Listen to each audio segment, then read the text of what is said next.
standing and speaking.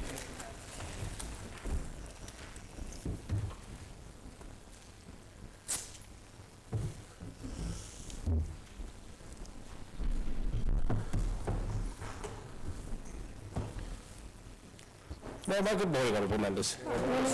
Please be seated.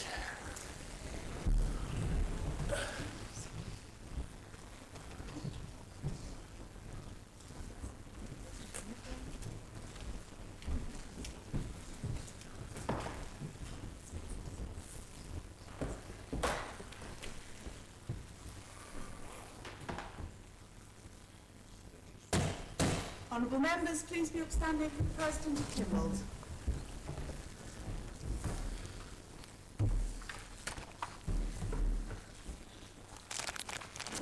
Mormai, item in honour of. President.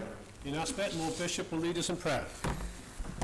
Lord, be gracious to us and bless us, And make his face to shine upon us, that your way may be known upon earth, your saving power among all nations. Let the peoples praise you, O God. Let all the peoples praise you. O let the nations rejoice and be glad, for you will judge the peoples righteously and govern the nations upon earth. Let the peoples praise you, O God. Let all the peoples praise you. Then shall the earth bring forth her increase, and God, our own God, will bless us. God will bless us, and all the ends of the earth shall fear him. The Lord be with you. And also with you. Let us pray. Our Father, who art in heaven, hallowed be thy name. Thy kingdom come, thy will be done, on earth as it is in heaven. Give us this day our daily bread, and forgive us our trespasses, as we forgive those who trespass against us. And lead us not into temptation, but deliver us from evil. For thine is the kingdom, the power and the glory, forever and ever. Amen. Almighty God, Father of us all, we thank you for the beauty of our land and for the rich heritage of this nation. Inspire the people of this island with the spirit of righteousness and love, willing both to share and to receive, that in prosperity and in adversity we may declare that we are one with each other and one with you, through our Lord and Saviour Jesus Christ. Amen. Amen. Banachi olionatal, yn mach ast spyrin nhw, dyraw nimastu as dy hanacton meru, son de brach. Amen. Please be seated.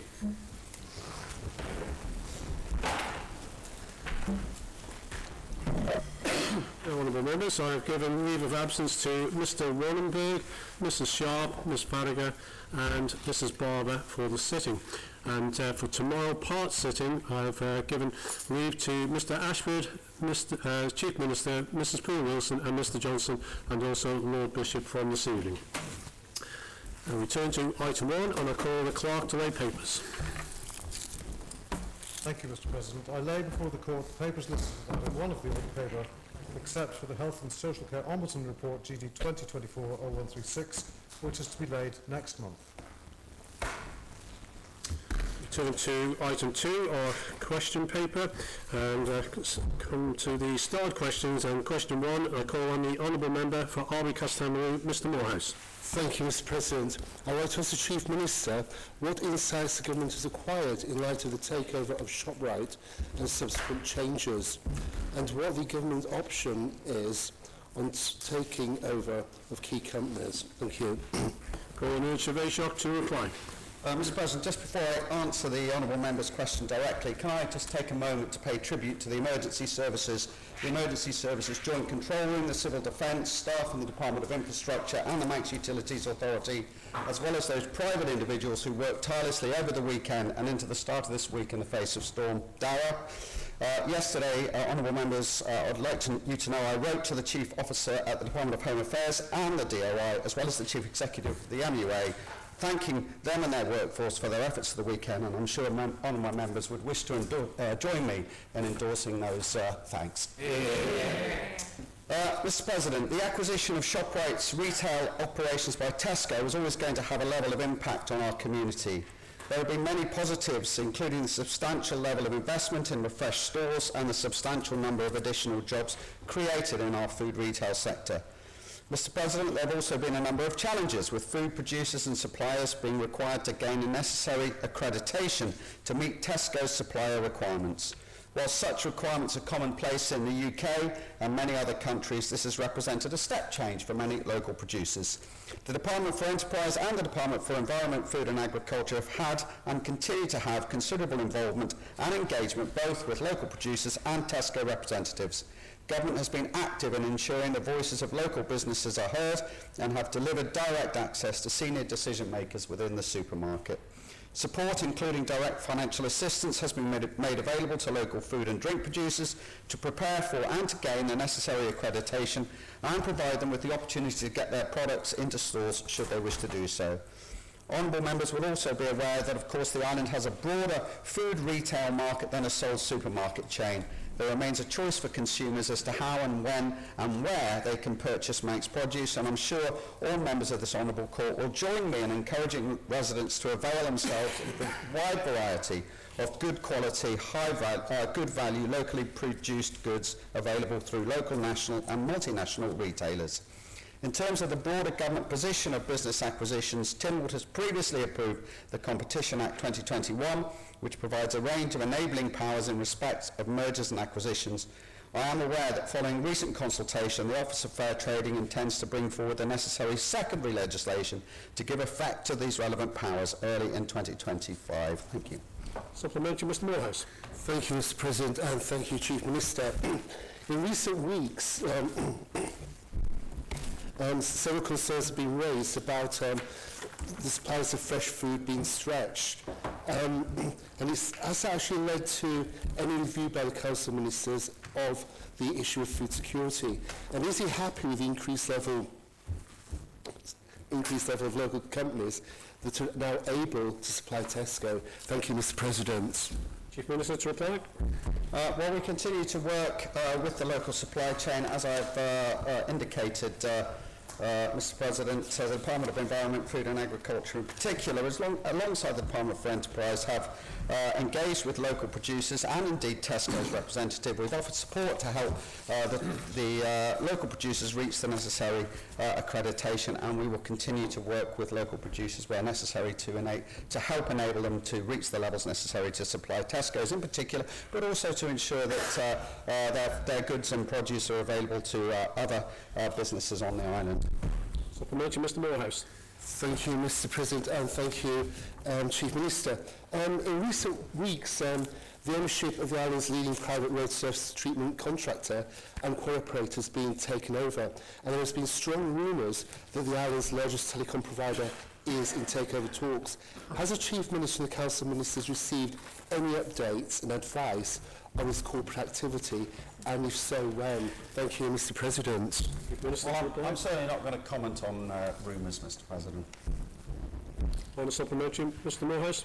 Thank you, Mr. President. I think it goes beyond rumours in terms of the takeover of the surface treatment contract. They've actually done the deal, that's gone through, and the name has changed, so I'm sure he can actually comment on that, assuming he has received any information. And also, given the strategic importance of these large companies, when will the government be in a position to actually have a real input? He mentioned 2025 in his initial answer. Is there any indication how early in 2025 that activity will start to take place? And with regard to that, will it enable the government to actually get involved at the earliest stage before the initial offer is accepted, enabling the government possibly to put in an alternative bid? And also, in terms of those companies that are being considered, has any shortlist been put in place of what are the strategic companies in the Isle of Man? Thank you, Mr. President. Minister to reply. Well, the first thing I should say, Mr. President, there is a significant difference between a takeover and a merger.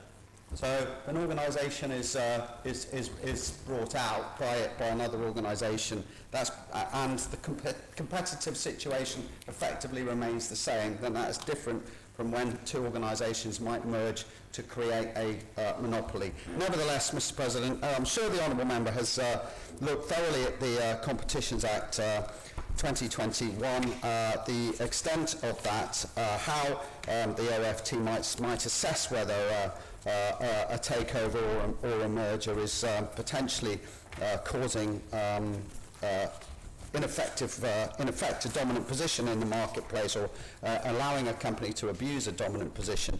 And once that legislation is enforced, then of course these type of takeovers and mergers may be referred to the Council of Ministers for further consideration. But as it currently stands, Mr. President, I must be clear, I have no concerns about the current position of any of the businesses and takeovers that have been referred to today.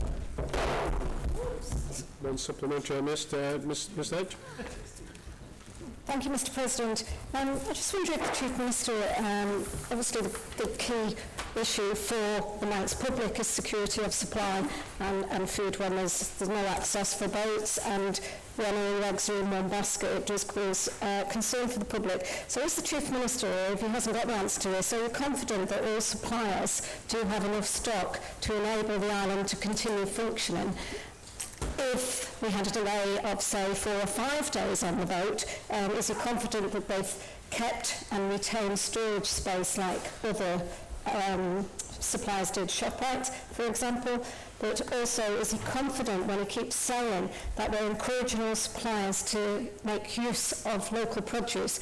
Is he confident there's enough local produce to be able to keep the island going? Minister to reply.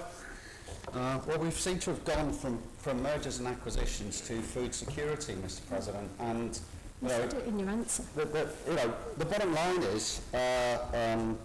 President, that we've had an agricultural strategy, I think, debated in this place reasonably recently. The matters of food security continue to be raised. Yes, Mr. President, I am confident that the island has the capability of delivering food security for our people in emergency situations. Clearly, during periods of significant storms, there is travel disruption, and travel disruption means that some goods do not arrive on the island. We've been in far worse situations than we have been this weekend in previous years, Mr. President. In fact, if my memory serves me correctly, some years ago, possibly a decade or so ago, we went 5 days in the days before Christmas without supplies getting to the island, and we managed to survive and have our Christmas turkey. So yes, I'm confident in the food provision and food security on the island. Moving on to question 2, call on the Honourable Member for Arby Castle Marine, Mr. Fuller. Who am I, Dr. M? Wish to ask the Chief Minister what government involvement there will be in introducing provisions for assisted dying legislation in the island, and how this will line up with any provisions passed by the UK Parliament. To reply. Mr. President, if passed, the Assisted Dying Bill 2023 would place a series of obligations and duties that must be undertaken by the Department of Health and Social Care as it currently stands. Such duties and obligations include the requirement for producing secondary legislation that prescribes several matters. Alongside this duty to set such standards, the Department will also have to monitor the operation of the functions carried on under this bill and ensure compliance with its provisions. Part of this is the requirement to ensure those registered as intending to exercise functions under the bill have been suitably trained under the Department's guidance produced for the purposes of Clause 10 of the bill. The Terminally Ill Adults End of Life Bill, which would apply to England and Wales, was introduced into the House of Commons on the 16th of November 2024. Given the England and Wales bill post-dated the assisted dying bill, no evaluation or comparison of the two bills has been undertaken by government. Moreover, as the assisted dying bill is a private member's bill, there is no expectation on government to produce an analysis of the provisions in effect in other jurisdictions as a means to inform its own policy. Nor would government designate resources to a private member's bill ahead of the bill being passed by the branches. Supplementary, Mr. Brewer. Who am I, Dr. M? And I thank sincerely the Chief Minister for that. The reason really for the question was that the UK government did say quite publicly that they would be looking into the matter, even though it's very early in the stages, in the UK, but so that's not the case here. But I'm pleased about the detail he's given about secondary legislation. Thank you. Chief Minister to reply. Well, I think I'm not sure there was a question then, Mr. President, but I note what the honourable member said. Supplementary, Mr. Thomas. Thank you very much, Mr. President. So, to be more explicit, the private members' bill in the UK is it is a private members' bill too. But Sir Keir Starmer has said that government would do an impact assessment on the impact of this private members' bill. Moreover, in the UK bill, clause 32 states explicitly that the Secretary of State may make provision to secure that arrangements are made by the Secretary of State or other persons for the provision of assistance to persons in accordance with this Act and for related matters. Moreover, regulations may in particular enable the provision of such assistance as part of the health service in England and the health service in Wales. That provision is noticeably absent from our private members' bill, so can the Chief Minister undertake at least to find out why it is that in the UK that is felt necessary, whereas for some strange reason the Keys didn't feel it was necessary in the Isle of Man. Chief Minister to reply. Well, at this stage, Mr. President, I would suggest that this is very much a parliamentary matter. This is a matter for honourable members, currently a matter for the Legislative Council, as they consider the bill that has been passed by the House of Keys. I would suggest honourable members that the government will not play an active function either in terms of assessing impacts or evaluating costs until the bill has indeed passed through the relevant stages of this honourable court. Mr. Thomas.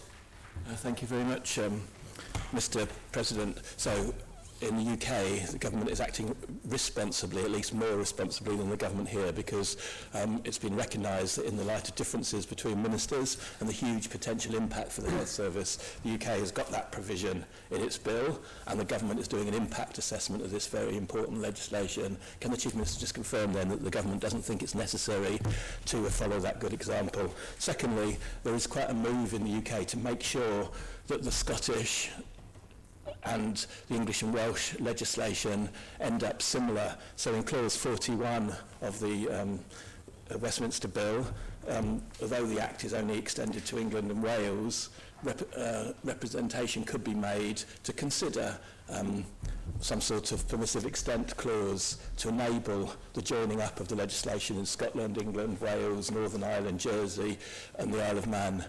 Does the Chief Minister agree with me? Chief Minister to reply. Again, Mr. President, it really is a matter for honourable members. This is a private members' bill. The House of Keys has full well had the opportunity to consider all the implications of this bill. The government will follow the legislation as enacted, and of course, any consequences of that will presumably be provided for in budgets and in operational performance. Ms. Edge. Thank you, Mr. President. I just think I heard the Chief Minister say there that the government would be committed to follow the bill if it was enacted. But during the debate, the Chief Minister also talked about the social contract and how important of a change to the social contract this was. Are you saying that you're not prepared to do an impact assessment for the Isle of Man people with regards to this as the Chief Minister of the Isle of Man? Minister to reply. Mr. President, with the greatest of respect to honourable members, this is a private members' bill. Honourable members know I have my own personal opinions about this bill, but the truth is this is a democracy. If the bill passes, then the government will immediately follow the requirements of that bill, will of course respond by carrying out the relevant impact assessments, and will respond by defining how it will undertake the services that the Honourable Court via its respective branches has requested it to undertake. On the supplementary, Ms. Edge. Thank you, Mr. President. Can I therefore ask the Chief Minister, has his government considered requesting from the UK government a permissive extent clause? Chief Minister to reply. Mr. President, this is a private members' bill. It is entirely in the hands of honourable members. I respect there are very many differing opinions and views on this legislation, but the bottom line is The government's involvement will only come into action or in force once the legislation completes its passages and is properly enacted. And at that point, Mr. President, it will be, of course, up to honourable members, should they wish to redefine how the government is approaching the legislation as set out. Moving on to our number 3 style question, a call on the Honourable Member for Douglas Central, Mr Thomas. Thank you, Mr President. I would like to ask the Minister for Infrastructure what she estimates the cost of the work programme in the hydrocarbon licence it has granted Kroger Limited to be, what financial capacity she requires the licensee to demonstrate to meet the licence obligations, and how the licensee can demonstrate compliance with these obligations. Call on Shaveshop Buntrogos to reply. Thank you, Mr. President, and I thank the honourable member for his question. The estimated cost of the work programme in the hydrocarbon licence that the Department has granted to Kroger Limited up to the end of Phase C is between £37 and £40 million. This figure is based upon other comparable agreements of similar scale and has been provided by the Department's technical advisors, not by the licence holder of the Seawood Production Innovate licence. The financial capacity to carry out each of the work activities is assessed based on the guidelines which are similar in scope to those set out by the North Sea Transitional Authority in their regulations. The licensee is required to demonstrate compliance through the provision of the necessary personal, corporate and financial evidence to the Department's advisors in order that they can establish if the requirements in the guidelines have been satisfied. Supplementary, Mr Thomas. Thank you very much. Can I just clarify? I might have misheard, but I thought the Minister might have said 37 or 40 million till the end of Phase C.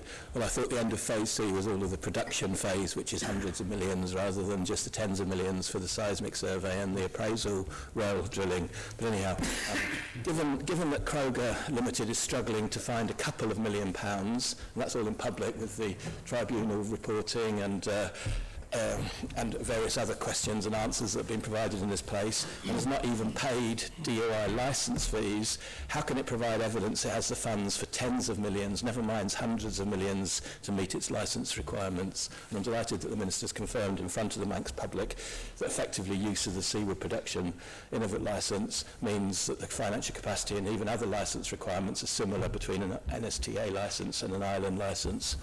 Minister to reply. Thank you, Mr. President. The assessment of the financial capacity and capability is being handled by external advisors appointed by the Department to provide that service, which we consider to be a necessary one, and that's to ensure that there's no financial risk to the Department or the wider government in the event of any financial issues relating to Kroger. So they will have to comply with the requirements that have been sent to them already, and I anticipate that they will do so in due course when they're able. Supplementary, Mr Mercer. Thank you, Mr. President. Just wondering if the Minister could tell us how much has been received in licence fees since the start of this project, how many payments are outstanding, what the total amount owed is, and can the Minister assure us that these will be pursued in full? Minister to reply. Thank you, Mr. President. I don't have that information with me, but I can get hold of it and I'll undertake to circulate it. Supplementary, Mr Thomas. Thank you very much. It seems clear from reading public documents from the NSTA that 30 days ahead of meeting a condition, the money has got to be available. It's got to be real money. It's not just going out to do a public fundraising. It's got to be real money that's available 30 days before. Is my understanding correct that that's the correct condition that the Kroger Limited has got to meet in respect of its Isle of Man licence? So it's real money now. It's not the expectation of money possibly coming in a public subscription, possibly if government does something. Minister to reply. Thank you, Mr. President. I will confess that this is in the hands of our specialist advisors and it's not something that I have knowledge of, but I can undertake to try and find out. We're on to question 4. I call on the Honourable Member for Onchan, Ms Edge. Thank you, Mr. President. I'd like to ask the Chief Minister who his advisors and primary executive support for domestic and international matters are. Call on Shaveshop to reply. Mr. President, my advisor and primary executive support for domestic and international matters is the Chief Executive Officer of the Isle of Man Government. My advisor and primary executive support for domestic matters is the Chief Executive Officer of the Isle of Man Government. Additional support for international matters is provided by the Executive Director of Crown and External Relations. Supplementary, Ms Edge. Thank you, Mr President, and I thank the Chief Minister for putting out the news that we do have somebody as head of that who is responsible for sort of this work. With regards to the Chief Executive Officer of Government as the Principal Advisor for His Excellency, it's very clear that he is the only officer that's assigned that specifically. So can the Chief Minister now state, does everything have to go through the Chief Executive Officer of Isle of Man Government, or is the individual, Mr Bennigan, I think it was, that you've just recently appointed, who is going to be an advisor to the Governor, can he go there direct? Chief Minister to reply. It may just be me, Mr President, but I didn't understand the question. Could I ask the Honourable Member just to clarify exactly what she is asking me? Certainly. Please do. Chief Minister, you've just recently announced that you have appointed Mr Brannigan as External Relations and is going to be one of the main advisors to His Excellency, the Lieutenant Governor. You've just advised us today that the CEO of Isle of Man Government is your main advisor, and the CEO of Government is the main advisor for the Governor, His Excellency. So who is responsible for the Isle of Man people of reporting to His Excellency with all of the future policies, etc., for the Isle of Man? Minister to reply. I know I'm due a promotion, Mr President, but I think the Honourable Member might be getting confused, or at least in her expressions of questions, she appears to be confusing matters. The question was about the advice to the Chief Minister. It was not about the advice to His Excellency, the Lieutenant Governor. The primary advisor to the Lieutenant Governor is the Chief Executive Officer, the senior civil servant of the Isle of Man Government. Final supplementary message. So just so that you can repeat that last bit, the primary advisor to yourself is the Chief Executive Officer, and the primary advisor to His Excellency is the Chief Executive Officer. Minister to reply. That is correct. The Chief Executive Officer of the Isle of Man Government is the senior civil servant and provides His Excellency with the appropriate advice. Move on to question 5. I call on the Honourable Member for Ramsey, Mr Hooper. Thank you very much, Mr President. I'd like to ask the Chief Minister what the role and remit is of the Minister without portfolio, if he will publish the terms of reference or responsibilities for the role, whether the Minister will sit on any Council of Ministers subcommittees, what budget and staff have been assigned, and if he will make a statement. I'll call on Javashok to reply. Thank you, Mr President. I created this role last month to provide support for me in key priority areas. These are identified as driving the programme to realise £10 million of efficiencies and savings, and I've committed to updating this Honourable Court as to that programme in January, supporting external relations where appropriate, and helping me in overseeing the delivery of the Island Plan and development of the next version. The Minister is focusing on these areas in his first days, and of course we're also, the Council of Ministers is utilising his extensive experience in terms of contributing to other policy matters. Supplementary, Mr Hooper. Thank you very much, Mr President. I was certain the Chief Minister was going to say expensive for a second there, which is definitely how I would describe the situation. The Chief Minister hasn't actually answered the question. Will the Minister sit on any Council of Ministers subcommittees? What budget and staff have been allocated to him to undertake this extensive portfolio of work, and whether he will actually publish what the terms of reference are for this role, because I'm very unclear as to what is exactly meant by he's going to support the Chief Minister, he's going to help the Chief Minister do these things, but actually, how has the Chief Minister managed for the last 3 years without this support being in place? Minister to reply. Well, the bottom line is, Mr President, as the Honourable Member knows, dealing with a £16 million overspend in health has required me to devote considerable personal attention to the matter, and I'm delighted now to also be working collegiately with the new Minister in tackling this £16 million overspend. The additional support for me is absolutely necessary whilst we tackle this £16 million overspend. And if we can get this down by millions of pounds, then we would have made a significant contribution to helping the sustainability of our reserves as we move forward. And I'm sure the Honourable Member will fully endorse that approach, and will be wishing me and the new Minister every success in achieving that. And of course, I hope there will be some allowance whilst some additional support is provided to me whilst I undertake my ministerial duties in terms of also driving across other efficiencies across the government to ensure that we provide as much support as possible to our frontline services, particularly in health and education. Mr. Thomas. Thank you, Mr. President. Did the Chief Minister consider giving the new Minister for Without Portfolio the title Minister for Policy and Reform, or at least diminished Minister for Policy and Reform? Obviously, the former Minister of Policy and Reform was on every Council of Ministers subcommittee to being, and the one before that had the self-appointed role of being the Chief Minister's enforcer for policy. More importantly, it is actually Tynwald policy from 1st of January 2014 to have a Minister of Policy and Reform, and that policy just vanished at the beginning of this election. Can the Chief Minister comment on why Tynwald policy isn't being followed in not having a Minister of Policy and Reform? Chief Minister to reply.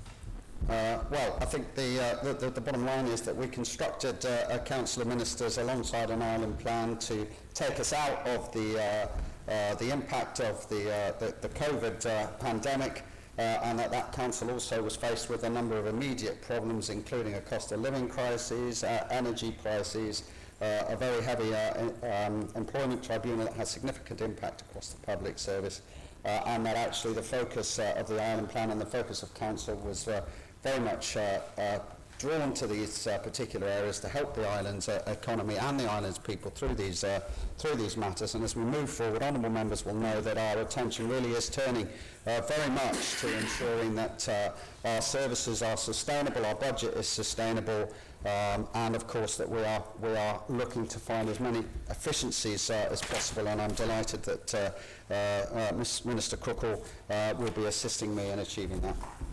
Supplementary, Mr. Hipper. Thank you very much, Mr. President. It seems like we're getting more and more confused as we go on. So now the reason we need a Minister without a portfolio is to do the Chief Minister's job, while the Chief Minister is off doing the Health Minister's job, who is also being supported by the Justice Minister and the Cabinet Office Minister. So sorting out the problems in one part of government is going to take the full attention of 4 ministers, including the Chief Minister, to such an extent that the Chief Minister actually needs help fulfilling his own chief ministerial responsibilities. Chief Minister, have I got that right? Does he have so little confidence in his new team at the Department of Health that he actually feels the need to take that responsibility on himself and delegate his existing responsibilities to this new Minister without portfolio? Chief Minister to reply.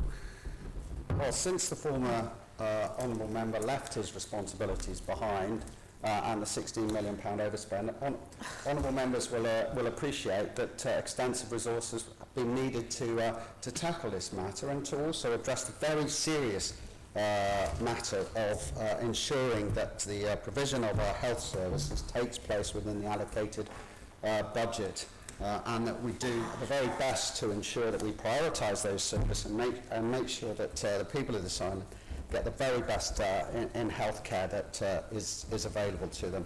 That's a very important and serious matter, and the honourable member may find it a bit of a joke, but the rest of us find it hugely serious and important, and that's why we are devoting so many resources to it, because quite frankly, honourable members, I've been through this time and time again, and I know that 99.9% of you absolutely get this, that we can only deliver the health service that we can afford in order to ensure and protect the long-term sustainability of the island's finances. It's a very serious matter. That's why we're devoting so many resources to it. That's why it has taken my time. That's why having the support of Minister Cookell at the moment in terms of also looking at the future in terms of the efficiencies programme, and I'm working alongside him with that, supporting and working with the new Minister for Health and Social Care, and of course the Council of Ministers is also actively engaged at the moment with the Treasury Minister to try and bring forward, and I know we'll be discussing it later in this sitting, the budgetary matters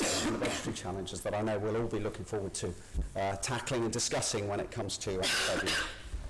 Mr. Thomas. Thank you very much. And Tynwald didn't meet on the 1st of January 2014, it met in January 2014, and since then, we now have a minister, we've had Tynwald policies to have a Minister of Policy and Reform.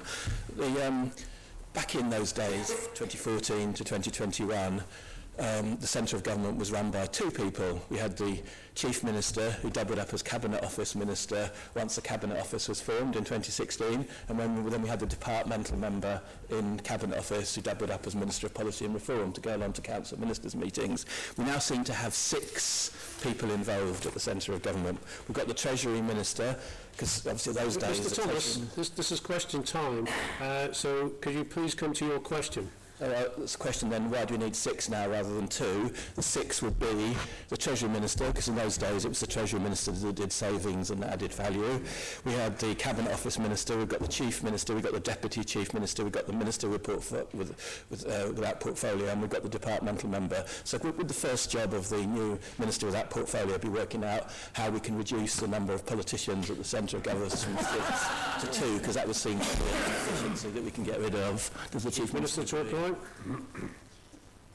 I have no idea what the honourable member is going on about, Mr. President. There have always been, a collegiate working, well, at least you'd expect them to be collegiate, working group of ministers at the heart of government in terms of bringing together the policy. Look, I'm believed to be, we try to be as collegiate as possible with senior ministers. We have a broad scope of different views, as honourable members know, in this honourable place, and working together collegiately to find the best outcomes possible is the right way forward. It's the way we're approaching matters. I'm delighted to be able to share the workload and to come to the right decisions in a collegiate manner with senior members of this honourable court, and I'm sure honourable members will be discussing many of the positions that we're adopting and trying to promote in not only in this sitting, but of course with an eye to I would regard as a fairly significant budget coming forward in February. Supplementary, Ms Edge. Thank you, Mr President. I wonder if the Chief Minister would commit to circulating the delegations that the Minister for Efficiency has, because surely he has a delegation officially from the Chief Minister. But just to follow on from my colleague from Ramsey, you do seem to be flip-flopping all over the place. So you said that his job was to do £10 million savings. That was his main responsibility, to look after that. Then we started talking about the £16 million health overspend. So are we talking about him looking after £26 million overspend when he couldn't even manage the money in his own department? Chief Minister to reply. Sorry, are you talking about the former member for Ramsey, or are you talking... On the colleague for Ramsey. Yeah. When he couldn't manage it. Well, I don't know about that. When he couldn't manage it. What I do know is that there was a £16 million overspend in health, that this is a serious and significant matter. We're putting together the resources, as many resources as possible, to try and bring that expenditure down, and we will bring it down, honourable member, and for every £1 million that we bring it down, that will be an achievement given the £16 million position that we've started off with, and I hope that we can make some serious and significant progress, because it's vital for the future sustainability of our finances that health spending operates within the financial framework that it is given, and that we also start to find additional efficiencies and savings within government. That is what Minister Crookall will be working on. And meanwhile, we have a new Minister in the Department of Health and Social Care. I'm delighted with the start that she has made with her team. We continue to work hard and to press Manx Care to find those efficiencies in this year. And of course, I've told honourable members how important it will be to have all these matters aligned in terms of the operating plan, the mandate and the budget for next year. Honourable members, these are serious matters that have serious implications. It may well be fun to try and destabilise things and to nitpick, but we are working hard in the Council of Ministers to try and resolve these issues, tackle our budgetary concerns, and that's what we're going to continue to do. Before I go to the next supplementary, can I just encourage members to address their comments through the chair? So next up I have supplementary, Mrs Corlett. Thank you, Mr President. Could I ask the Chief Minister, would it have been possible to delegate responsibilities in the areas he's mentioned without creating a ministerial post? Minister to reply. Well, as I keep repeating, I have to repeat it again. A £16 million overspend in healthcare is a very serious matter. There are a number of other matters that are also requiring my input and oversight. And, you know, as I said, if we could get this £16 million overspend down significantly, then bringing in an additional support in terms of another minister to oversee and help me whilst we bring together this efficiencies programme, which will just be the start of some of the challenges, I might add, Mr President, that we are facing, then this will have been value for money and the right thing to do. I'd ask the Honourable Member to judge me on that at the end of this financial year when we announce the final position for the Department of Health and Social Care. Mr Brewer. To remind Actor the Chief Minister's keen to remind honourable questioners to stick to the remit of the question with the boot on the other foot. Can I ask again if he will publish the terms of reference or responsibilities for the role, whether the Minister will sit on any Council of Ministers subcommittees, and what budget and staff have been assigned? Chief Minister to reply. No budget and staff have been assigned to the role, and I will continue to determine how the Minister will be fully involved as we continue to work on putting together the efficiencies and savings programme. I know he's going to play a key role in that, and I'll be very happy to confirm to honourable members in January what work is being undertaken by the Minister specifically when it comes to this efficiencies and savings programme, and of course I expect honourable members to be fully briefed on those matters in due course. Mr Hooper. Thank you very much, Mr President. The Chief Minister has introduced a concept of senior ministers and that he works closely with his senior ministers. Can you please explain a bit more as to who these senior ministers are and who are the junior or less senior ministers? I'd like some clarity on that. But also, in respect of the responsibilities of the Minister without portfolio, he has no budget, he has no staff. He is actually going to be working entirely unsupported himself, which must be a challenging situation for him to be in. But in respect of these efficiencies, typically speaking, setting budgets, targets and driving those efficiencies is the responsibility of the Treasury or of individual ministers. So is the Chief Minister saying that that responsibility has now been taken away from the Treasury and ministers and handed over to the new Minister without portfolio? So when departments fail or succeed at delivering efficiencies, it will be down to his work, not the work of individual departments, ministers or indeed the Treasury. Chief Minister to reply. Well, I'll say to the honourable member that patience is a virtue, Mr President, and when we come to discuss exactly how government is going to certainly deal with this first phase in terms of efficiencies across government, I'm sure that we'll be able to add some clarification to the honourable member's questioning, as of course the honourable member will know when we come to discuss the budget. There will of course be requirements in terms of ministers and indeed Treasury Minister and myself to explain how departments will enact any requirements that are placed on them as a result of that budget. And just to be clear, it wasn't me who introduced the concept of senior ministers in this round of questioning. It was indeed the member for Douglas Central behind me who told us, in fact, that central government used to be run by 2 ministers and not 6. Final supplementary. Ms. Edge. Thank you, Mr Speaker. President, apologies. I'd just like to ask the Chief Minister with regards to, and I'm following on from Honourable colleague from Ramsey in this particular case, but we seem to have just talked about health more than anything with regards to, and similar to our Bucastan and Manure member, but the Chief Minister is not committing to a delegation, and accounting officers are responsible to the Manx public for the spend in their departments, and the accounting officers are civil servants, public sector workers. They're not the Minister of Efficiency that we've announced in the last few weeks. So can the Chief Minister advise how he is committing so that everybody in government, so they can operate their services well, if there's no delegation in place, what information will they be able to share with your Efficiency Minister? We need a delegation in place for them to be able to access details about the finances in every department under the Treasury Act, I believe. No. Minister to reply.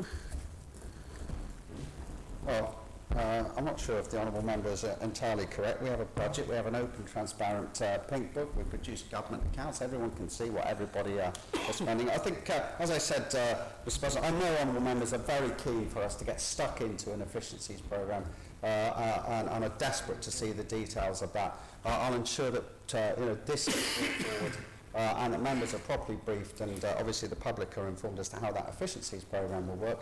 As I say, that will be the first start in terms of finding efficiencies, and of course we've got a budget to discuss. Honourable members will know and understand, of course, with tackling this £16 million overspend in health, tackling other pressures that are facing the public sector will mean that we're having to work incredibly hard to get the right budget for our economy, for our people, and for the delivery of public services. And of course I look forward to their contributions in terms of how efficiencies will be made, not only through the efficiencies programme but also in terms of departmental and government expenditure in the next 12 months. Move on to question 6. I call on the Honourable Member for Douglas Central, Mr Thomas. Thank you, Mr President. I'd like to ask the Chief Minister what assistance has been sought from and provided by A, the North Sea Transition Authority, formerly Oil and Gas Authority, B, the British Geological Survey, C, the UK Government, and D, consultants in connection with the work programme consents, obligations and compliance in the hydrocarbon licence between the Department of Infrastructure and Kroger Limited. Bishop to reply. Mr President, the Department has had numerous conversations with the North Sea Transition Authority as to what assistance they could render in support of the licence and oversight of any commitments. However, the North Sea Transition Authority have stated they are unable to assist directly as their remit only extends to UK applications in UK territorial waters. The Department is taking steps to enable similar regulations based on the UK's NSTA regulations through a gap analysis comparing the UK with the Isle of Man using the services of a specialist legal practice. The British Geological Survey, BGS, were asked to carry out a review which included an evaluation of the quality and suitability of the existing 2D seismic reflection data sets over the target reservoir. Secondly, a review of the benefits and limitations of 2D and 3D seismic reflection data sets, again over the reservoir definition. And thirdly, a review of the geological and geophysical uncertainties associated with the interpretation of 2D and 3D seismic reflection data sets. Advice from the UK Government was limited to advice on legislation, health and safety legislation, and their willingness to provide a consultancy service if required. 2 sets of external consultants were employed to advise the Department in respect of its pending decision, and the joint conclusion summarised that although parties can agree that the acquisition of 3D seismic data prior to the drilling when appraisal well is preferable, the discussion revolves around whether it is essential to enable the drilling of a vertical well into panel A. A 3D survey will likely increase confidence in well siting and planning from both technical and HSE perspective, but it cannot completely eliminate risk.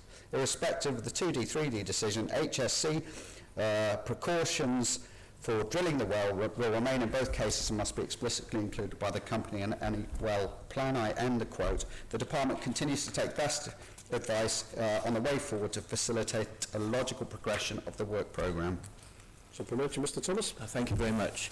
So can the Chief Minister agree then that there's been lots of very capable expertise provided to Department of Economic Development, then Department for Enterprise, because they were responsible for hydrocarbons till 2017, and then to Department of Infrastructure since over 11 years. Secondly, can the Chief Minister agree that there's lots of capability within the Department of Infrastructure and the rest of the government in this space after 11 years of consultancy advice? So therefore, does the Chief Minister agree he needs to make it very clear that any attack on the expertise of government from people associated with Kroger is unjustified, given all of that advice and common sense that's been heard inside the government over those 11 years. Chief Minister to reply. Well, what I will say is that the government continues to act responsibly by seeking external professional advice on all these matters. Mr Thomas. Thank you very much, Mr President. So just I think the final supplementary question would be this. Last week it became an operational matter to decide the an operational matter for the Department of Infrastructure, moreover, to decide the variation of the Kroger licence request. Today we learned that in actual fact that seems to have been delegated to a third party. Can the Chief Minister advise which of those consultants is now making the decision about varying the licence, and will they undertake to publish the terms of reference, or did I misunderstand what was said this morning and that there will be further advice provided in the next fortnight to determine finally Kroger's variation request? Chief Minister to reply. Well, I think the Honourable Member may have misunderstood. This remains a matter for the Department of Infrastructure. I think and believe what the Minister said. I don't put words in her mouth, but I believe what she said was that currently the matters were under professional assessment and that negotiations and legal advice was being sought in these matters, and that she did not have the direct information technically that was being sought at that precise time. But ultimately, all this will feed back to the Department of Infrastructure. It will be a matter for the Department of Infrastructure. Well, a supplementary, Mr. Thomas. Thank you very much. Just want to make sure that we know who's making the decision, because this is a sort of planning, consenting regime, and it's very important for subsequent legal challenge that we actually know who's made the decision and on what basis they are. So recently, government's had advice from RPS, but it's sort of relatively public that the RPS advisor is no longer working with Department of Infrastructure, and that's on seismic surveys. And secondly, we heard today repeated that there's legal advice. Is either of those two people, two persons, making advice to the DOI on whether or not the variation request should be accepted or not, or is there a third party involved in all of this? Chief Minister to reply. I'm sure the Minister can provide the Honourable Court with clarity as to who the advisors for the Department of Infrastructure are. I must be clear, Mr. President, this is a decision for the Minister of the Department of Infrastructure, acting in her capacity as Minister, and the only circumstances that would change would be if the Minister sought at any point the direction of Council, and then that would of course be a matter for Council as to whether or not they wished to provide such direction.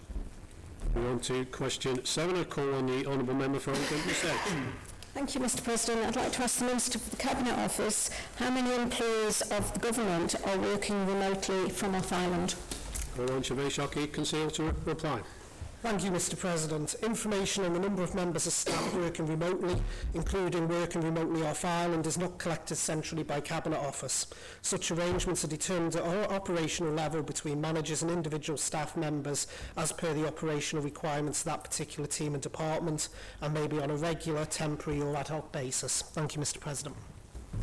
Supplementary message. Thank you, Mr. President. Bearing in mind there's a question come into this Honourable Court and everybody's supposed to try and do their best to answer it, and that the Cabinet Office Minister is responsible for the roles in OHR and they gather this information, did he not think it was appropriate to ask OHR? Minister to reply. Thank you, Mr. President. I did. They do not collect that data, as I said in my original answer. Order. Would the Minister be able to access data such as the number of people with a UK address on the payroll system? Minister to reply. Thank you very much, Mr. President. I can go away and check that. I don't know if that's accessible, but I will happily go away and check. But for clarity, Mr. President, and to help the Honourable Member, I do have the figures for Cabinet Office itself, because I can get that data, so I'm happy to give the figures for Cabinet Office. In relation to Cabinet Office, it's actually 4. There's 1 in Public Health that I believe that situation is about to change. There is 2 in Crown and External Relations, one of which is the Brussels representative for the Isle of Man, and there's 1 in Policy Development, which is in relation to safeguarding. Supplementary message. Thank you, Mr. President. I therefore feel that the Minister is quite aware that there are people doing this. Clearly they're not aware how many. Would he take that responsibility as Cabinet Office Minister, responsible for the public sector, to try and establish that fact? Minister to reply. Thank you, Mr. President. I think we need to be clear what the Cabinet Office's Minister's role is. I'm Minister for the Cabinet Office. I do not have the added role of being chair of the PSC. That is held by another member of this honourable court. While the OHR function sits within Cabinet Office, I don't have access to being able to go through other departments' data. The honourable member would need to refer any particular questions to those departments. Supplementary, Mr. Thomas. Thank you very much. Can the Minister for the Cabinet Office confirm that Human Resources is inside the Cabinet Office and that the Office of Human Resources has business partners in all of the departments and boards who go there to carry out the HR function, so departments don't have their own HR departments, most statutory boards don't. And secondly, can you confirm that the Public Services Commission is also serviced by that same HR department, which is in Cabinet Office, and has data and has statutory responsible for the data and managing the policies and the implementation for all of these functions. So I do hope that the Cabinet Officer will be more engaged in this function. Minister to reply. Thank you very much, Mr. President. As the Honourable Member for Douglas Central will know, in the past, several members who've served as Cabinet Office Minister or as Minister for Policy and Reform, as the role sometimes was known, I've actually also served as Chair of the PSC, which the Honourable Member for Douglas Central actually did when he was Minister for Policy and Reform and sat within the Cabinet Office. I don't. That role is separate. The functions provided by OHR to the PSC are provided directly to the PSC, and as I say, staffing within the individual departments is a matter for those departments. What I would say, Mr. President, of course, is if we had a unitary government, which I've spoken about many times, then perhaps some of these difficulties would be overcome. Mr. Thomas. Thank you very much. Modernising ministerial government, January 2014, becoming a very worthwhile document for us all to review 10 years on, and it's settled Tynwald policy that the Minister of Policy and Reform is Chair of Public Services Commission. So that's been breached now without coming back to Tynwald. Does the Minister agree? Minister to reply. As far as I'm aware, Mr. President, in the current setup there isn't a Minister for Policy and Reform. Final supplementary, Ms. Hedge. Thank you, Mr. Speaker. I wonder if the Cabinet Office Minister, because this is an area of his responsibility, could circulate the responsibilities of a business partner to all of our departments with regards to recruitment and also the managing of contracts for individuals, particularly those working off island. Thank you, Mr. President. Minister to reply. Thank you, Mr. President. Happy to have that circulated. Moving on to question 8, I call on the Honourable Member for Ramsey, Mr. Hooper. Thank you very much, Mr. President. I'd like to ask the Minister for the Cabinet Office whether he believes the digital strategy is succeeding and if he will make a statement. I call on Sinead Shockey-Conceal to reply. Thank you, Mr. President. The goal of the digital strategy when it was launched in 2022 was to ensure the government became able to support the future growth and transition required for a digital society. There has been good progress. We have made inroads into the financial target, achieving circa 6 million in cost avoidance and some capital savings. GTS has developed over 100 new services, and they have put in place standardised and high-quality technology foundations so that public services are now well placed to benefit from the opportunities presented by emerging technologies such as artificial intelligence. The work completed over the last 2 years has been essential, and I thank all those involved for their efforts. But to answer the underlying question I believe the Honourable Member is asking me, do I think we have digitised services fast enough? From my point of view, the answer is no. While I am satisfied with the work completed thus far, there is much more work that needs to be done. We do need more ambition around government in this area, and there is a need to accelerate digitisation and streamlining across the organisation. So I am pleased to report that increased focus on digitisation at political and chief officer level, as well as in the Government Technology Service, is planned to be at the heart of the Chief Minister's proposed efficiencies programme to meet the target of at least 10 million savings in 25-26. And I understand the Chief Minister will be updating this Honourable Court in January on the programme. Thank you, Mr. President. Supplementary, Mr. Hooper.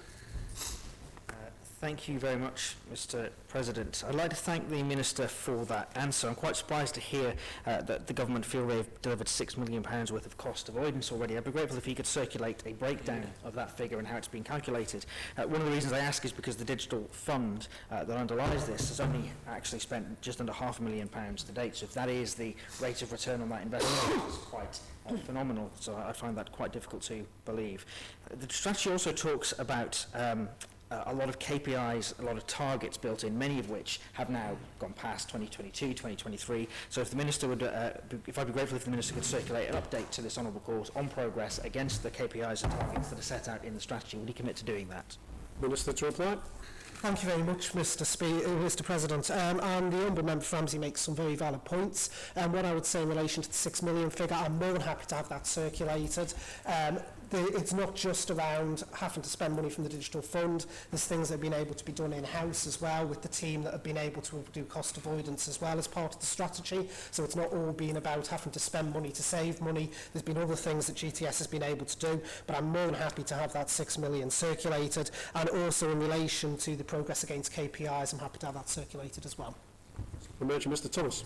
Thank you very much. So just to make sure I don't forget, can the Minister just confirm that in actual fact a document and a programme called Digital Strategy was actually started in 2015, and in fact Cabinet Office has been running it ever since 2015, and in fact set up a governance group around 2018, which was always chaired, I believe, by all the departmental members in Cabinet Office subsequent to Mr. Ashford. I don't think he had that privilege, but I might be wrong.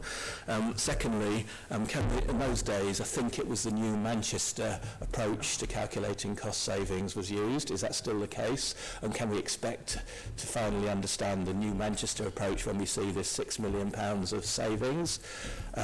So could any gobbledygook to explain them be circulated with the raw numbers? And thirdly, just to give you an example of some of these key performance indicators, new gov.im platform by 31st of January 2023, creation of paperless government initiative by 30th of September 2022. They're very specific, and I didn't notice them, but perhaps they did happen, I just didn't notice them. Minister to reply. Thank you very much, Mr. President. Can I say to the Honourable Member for Douglas Central, no, I didn't have the privilege of chairing that. My Minister I was working with at the time never delegated it to me. In relation to the Manchester approach, whether the Honourable Member will feel he'll be able to see that, only he will be able to answer that for me when I actually circulate the list, but we will circulate that. The Honourable Member for Douglas Central also referred to two very essential, I think, projects in terms of gov.im. I think all of us would agree, Mr. President, anyone who's tried to find anything on gov.im these days, let's be blunt, it's a mess. It is not easy to find anything. That is something that is actually progressing. There's been conversations in Cabinet Office before I was Minister as well, and it is something we are now looking to move forward as a matter of urgency, because it is the front-facing platform for Isle of Man government, and I've been very clear in this honourable place long before I held this role that, in my point of view, it's not fit for purpose anymore and it needs to be changed. In relation to the other one, paperless government, I must be honest, Mr. President, I've never particularly liked that phrase, because I think whatever you do, you're never completely going to be paperless. I always joke that the paperless society seems to have generated more paper, particularly with people's ability to print, but it is something that we need to work towards, and we need to ensure that we are using more and more digital, because there is actually still quite massive cost savings to be made in that area across the group. Thank you, Mr. Speaker, and I thank the Minister for being honest, really, with regards to the digital journey of Isle of Man government. So the last strategy was very clear. It was all about paperless. Tell us once. Clearly your view is different, and you're the new Minister. Are you going to update that strategy that's dated 22 to 27 by the previous Minister who's just stood down? And also, can the Minister please confirm what the actual cost by year since 2015 that we've spent on the digital strategy with our own resources and with external? Minister to reply. In relation to total costs, Mr President, just to make sure I don't get it wrong here on the floor, I will write to the Honourable Member and all the members to actually confirm that set amount. In terms of our digital journey, Mr President, you know, I've expressed firm views in this Honourable Court for many, many years. I've spoken on the digital strategies when they've come before Tynwald, so I'm not going to, just because I've taken on this role, suddenly stand up and flip those views. In my view, in my personal view, Mr President, I'm not saying I don't have different ideas as such, but I do believe where we need to be targeting is the forward-facing platforms such as gov.im. The Tell Us Once is still ongoing. I think that is an absolutely crucial piece of work. The fact that people have to contact government multiple times is ridiculous in my view. Yeah. We should be able across government to give people their set information, but also you know, one of the things I want to see us working towards is a single point of contact for government. Instead of people having to go through a myriad of phone numbers to try and find the right place or the right section, MCALS and Manx Care has shown a very good approach of being able to actually have a single point of contact which then filters out, and I think that's what we also need to get to on our digital journey across the whole of Isle of Man government as well. So there is an awful lot of work to be done on the digital strategy. Am I saying, in answer to the Honourable Member who's tabled the question, that the digital strategy is perfect and we are achieving everything? Absolutely no. Am I saying that we need to actually get there and we need to make progress on this? Absolutely yes. Supplementary, Mr. Wilmot. Gurumai, Dr. Ann, and he's largely answered the supplementary I was going to make, but I'm glad to hear that Tell Us Once is now spinning out to Phone Us Once as well. But there were a number of targets within the Tell Us Once strategy. Can you be a bit more specific as to whether we are on that time frame to meet both the initial 2025 and then 2027 deadline? Minister to reply. Thank you, Mr President. I would say we weren't on the deadlines because there was a Tell Us Once strategy that was talked about when I came into this Honourable Court in 2016. So in terms of the current one, yes, we are still working towards those deadlines. They're going to be challenging. I'm not going to shy away from that because there's deadlines that are in next year for us to achieve it. What we need to do is ensure that it's right, not rushed, particularly with anything in technology. But I am absolutely committed that we do need to get there, because for anyone who's tried to get to ring up Isle of Man government or contact Isle of Man government or had to share the same information time after time, it's an absolutely debilitating process. So I am absolutely committed that we do need to get there as an organisation. On a supplementary, Mr. Hooper. Thank you very much, Mr President. I think it is worth being completely upfront about when you're talking about delivery of this strategy against targets. By now, we were supposed to have a new gov.im platform, a government app, a data release, an open data platform. All of these things were supposed to have been done over a year ago, actually, and none of that has happened. One thing that has happened is there is now a change of address service up and running online, which is great. The problem is that quite explicitly says government agencies may still require additional forms and identification supplied before they can initiate the change. So it isn't so much a tell us once as a tell us, and then we'll tell you what else you need to tell us. So the reality is this digital strategy over the last 2 years has delivered practically nothing set against its target. But the question I have for the Minister really is, he mentioned in his one of his answers around this £5 million cashable savings. He mentioned, and he let this slip, that actually that was going to be folded into the Chief Minister's new £10 million efficiency programme. So is he telling this Honourable Court that actually the £10 million efficiency programme already includes £5 million that's already been announced that isn't being delivered, or is the £5 million inside this strategy on top of the £10 million efficiency programme that's been announced by the Chief Minister? Because I'm pretty sure I heard him say that it was going to be folded into that update in January. Minister to reply. Thank you very much, Mr President. Just to be absolutely clear, I did not say that. The 10 million is completely separate. Just be absolutely clear. I'm happy to repeat, maybe I garbled it when I said it, so I'm happy to repeat the paragraph I actually said again, which was towards the closing, where I said, so I am pleased to report that increased focus on digitisation at political and chief officer level, as well as in the government technology service, is planned at the heart of the Chief Minister's proposed efficiencies programme to meet the target of at least 10 million savings in 25-26. That was the exact phraseology I used. So just to be absolutely clear, when I referred to 6 million was what I referred to in the original answer. That 6 million and the 10 million are two completely separate figures. Moving on to question 9, a call on the Honourable Member for Oncombe, Miss Edge. Thank you, Mr President. I'd like to ask the Minister for Enterprise how much Manx Telecom were paid to lay ultra-fast fibre broadband for homes under the National Broadband Plan. Who owns this part of the telecommunications network, and what return does the owner make on these assets? Donald to reply. Thank you, Mr President, and thank the honourable member for her question. As honourable members will remember, the National Telecommunications strategy was approved by Tynwald in October 2018. A major part of that strategy was the National Broadband Plan, which sought to accelerate the delivery of fibre in areas which were not ordinarily commercially viable to do so. This programme was intended to pass over 12,000 premises, or 99%, in 9 intervention zones across the island by August 2025. Scope which was independently assessed. I can confirm that the programme has passed 97% of these premises, just under 300 to go in the final 9 months. The programme has also indirectly supported deployment of fibre island-wide, and nearly 45,000 premises now have access to fibre, with over 50% of these already connected. The contract was openly procured, supported with expert advice, with the conclusion being an award to Manx Telecom in relation to the National Broadband Plan at £11.635 million, with this project started in August 2020. To date, Manx Telecom have been paid just over £10 million, with the remainder to be paid in the final year, subject to the last 300 premises being passed with fibre as per the contracted position. Throughout the contract, the ownership of the network remains with the operator Manx Telecom. As with many broadband plans initiated by governments around the world, the National Broadband Plan adapted a gap-funded methodology. This ensured that Manx Telecom continued to invest in both commercial and non-commercial areas, with government funding only being available to plug the gap upon agreed milestones being completed, ensuring that coverage is more universally available.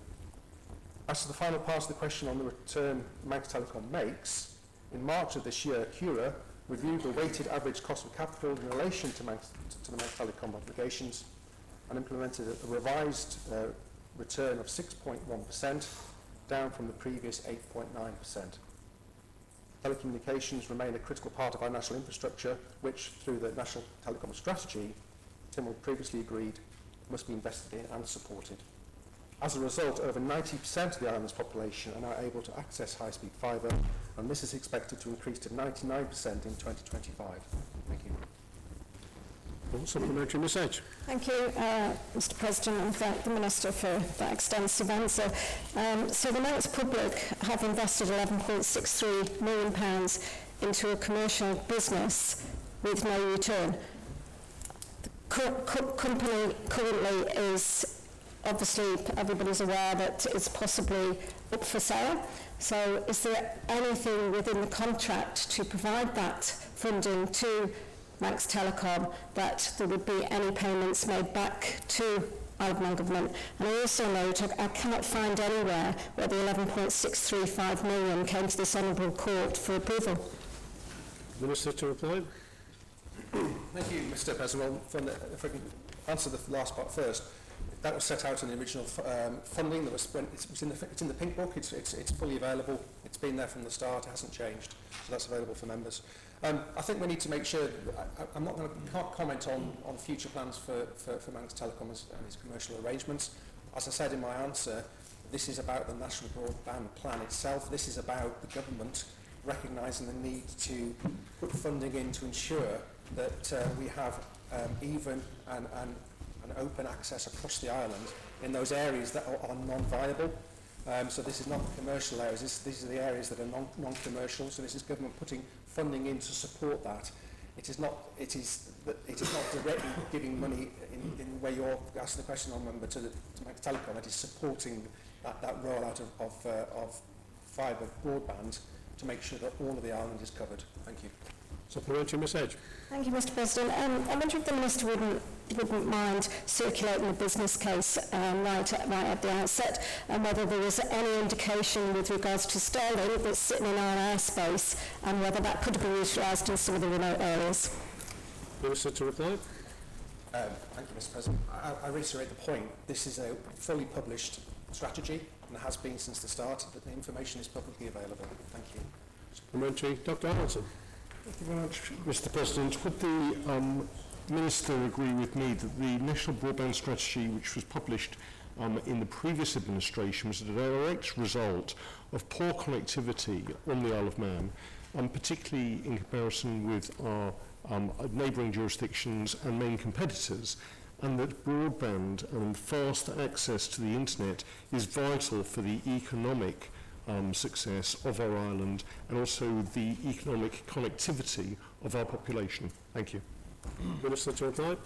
Thank you, Mr. President. I fully agree with that comment from the Honourable Member. This is an incredibly important part of our island plan to make sure that we have connectivity across the island for our population and for our businesses. It's absolutely vital, and it's been a very successful rollout to date. Thank you. Final supplementary, Ms Edge. Thank you, Mr. President. I wonder if the Minister would commit then to say where the 300 properties are that are not connected. I can tell him now there's probably quite a lot of them in Oakham, one of the largest populations on the island. But back in 16th of October 2018, when the then Minister for Enterprise, who's now our President, said that on the point which I requested about the financial obligations, they would come back to this honourable place, slipping them into the pink book seems to have been the way it's happened, but could the Minister please confirm how that came back and got authorisation outside of the budget process, because that was the commitment back on the 16th of October 2018. Minister to reply. Thank you, Mr. President. Just to reiterate, the original budget set out for this plan is set out in the pink book and has been since the start, since the previous administration. It's clearly set out. All funding is in place, and all funding has worked within that cost envelope. It has not exceeded that cost envelope.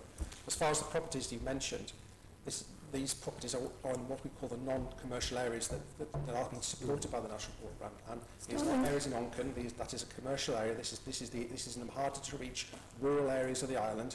That is what the National Broadband Plan does. It is supporting those areas that are non-commercial. I think it's important to reiterate the point that that is the difference. Fibre broadband rollout in commercial areas is a commercial operation between the customer and Manx Telecom. This is the rollout in those parts of the island that are difficult and non-viable for Manx Telecom to support, and that is where the government is funding that gap. Thank you. As we come to these next two questions, honourable members, the Minister has a leave of absence. Can I ask that the Court is content that Department Member Mr Hooper will answer those questions? Agreed. Thank you. So we move on to question 10. I call on the Honourable Member for Douglas Central, Mr Thomas. Thank you, Mr President, and thank you in advance to new Departmental Member of DEFRA, Mr Hooper. I congratulate him on his appointment. I'd like to ask the Minister for Environment, Food and Agriculture what consents are required in connection with activity under the hydrocarbon licence between Department of Infrastructure and Crogger Limited, what consents Crogger Limited has requested and been given, and whether any further primary and secondary legislation is planned, and if he will make a statement. Honourable Member Mr Hooper to reply. Thank you very much, Mr President. I'd like to thank the Honourable Member for Douglas Central for his question, and I'd like to thank this Honourable Court for allowing me to answer this on behalf of the Department. I should just for the record note that I'm also a political member of the Department of Infrastructure, which may also be a relevant department in respect of the information contained in the question. The Isle of Man Government is committed to the responsible development of any hydrocarbons that are extracted from its territorial waters. This includes being informed by good practice from activities in adjacent seas. The current licence between the Department of Infrastructure and Crogger is for Phase B exploration seismic survey.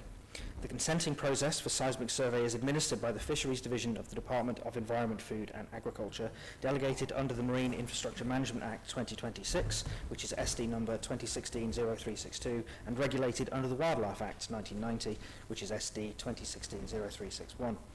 Should a licence variation be given by the DOI to allow Phase C exploration drilling well to run concurrently with Phase B seismic survey, then additional consents will be required from DEFRA for environment, environmental protection and health and safety. A full list of additional consents is currently being prepared. Crogger has previously requested a seismic survey permit on 3 occasions to undertake a 3D seismic survey. The seismic survey permits have been issued to Crogger in 2019, which was valid to April 2020, 2020 valid to April 2021, and 2022 valid to April 2023. Further secondary legislation is planned for environmental protection and health and safety. The Department is also still working through the need for any additional primary legislation for environmental protection. The Government have invested a considerable amount of time and resource in understanding the current legislative and regulatory position and what advancements may need to be made. This has identified over 60 pieces of environmental protection and health and safety legislation as being required. Industry experts will continue to be involved throughout any legislative development that might need to be undertaken. This will ensure that any activities related to the exploitation of our hydrocarbon resource are undertaken on the basis of a robust regulatory and policy framework. Fundamentally, we are looking to other relevant jurisdictions to learn appropriate lessons for the development of Manx hydrocarbons and have been taking professional advice as to how this applies to the island. Ectorane, please be assured that the Department is fully committed to ensuring that we have appropriate environmental and health and safety standards in place prior to any exploration and development for hydrocarbons in our territorial seas. Supplementary, Mr. Thomas. Thank you very much, Mr. President, and to the departmental member for that very full explanation, very helpful explanation, very accurate explanation, except I think I might have heard MEMA 2026 at some point. I might have misheard, but to me it would be perfectly acceptable to change it to MEMA 2016 in Hansard, just because obviously that was a slip if it did say that. And also, I think this is an area close to the member's heart, because it was obviously Mr. Hooper, as a very young politician back in 2017, who launched the tender for this hydrocarbon licence after Mr. Krisheen, when he was at DFE, dead, after Mr. Krisheen had launched it in 2014, the call for a seismic survey. Simple question. So my understanding then is 3 times Kroger has had the appropriate consent in place.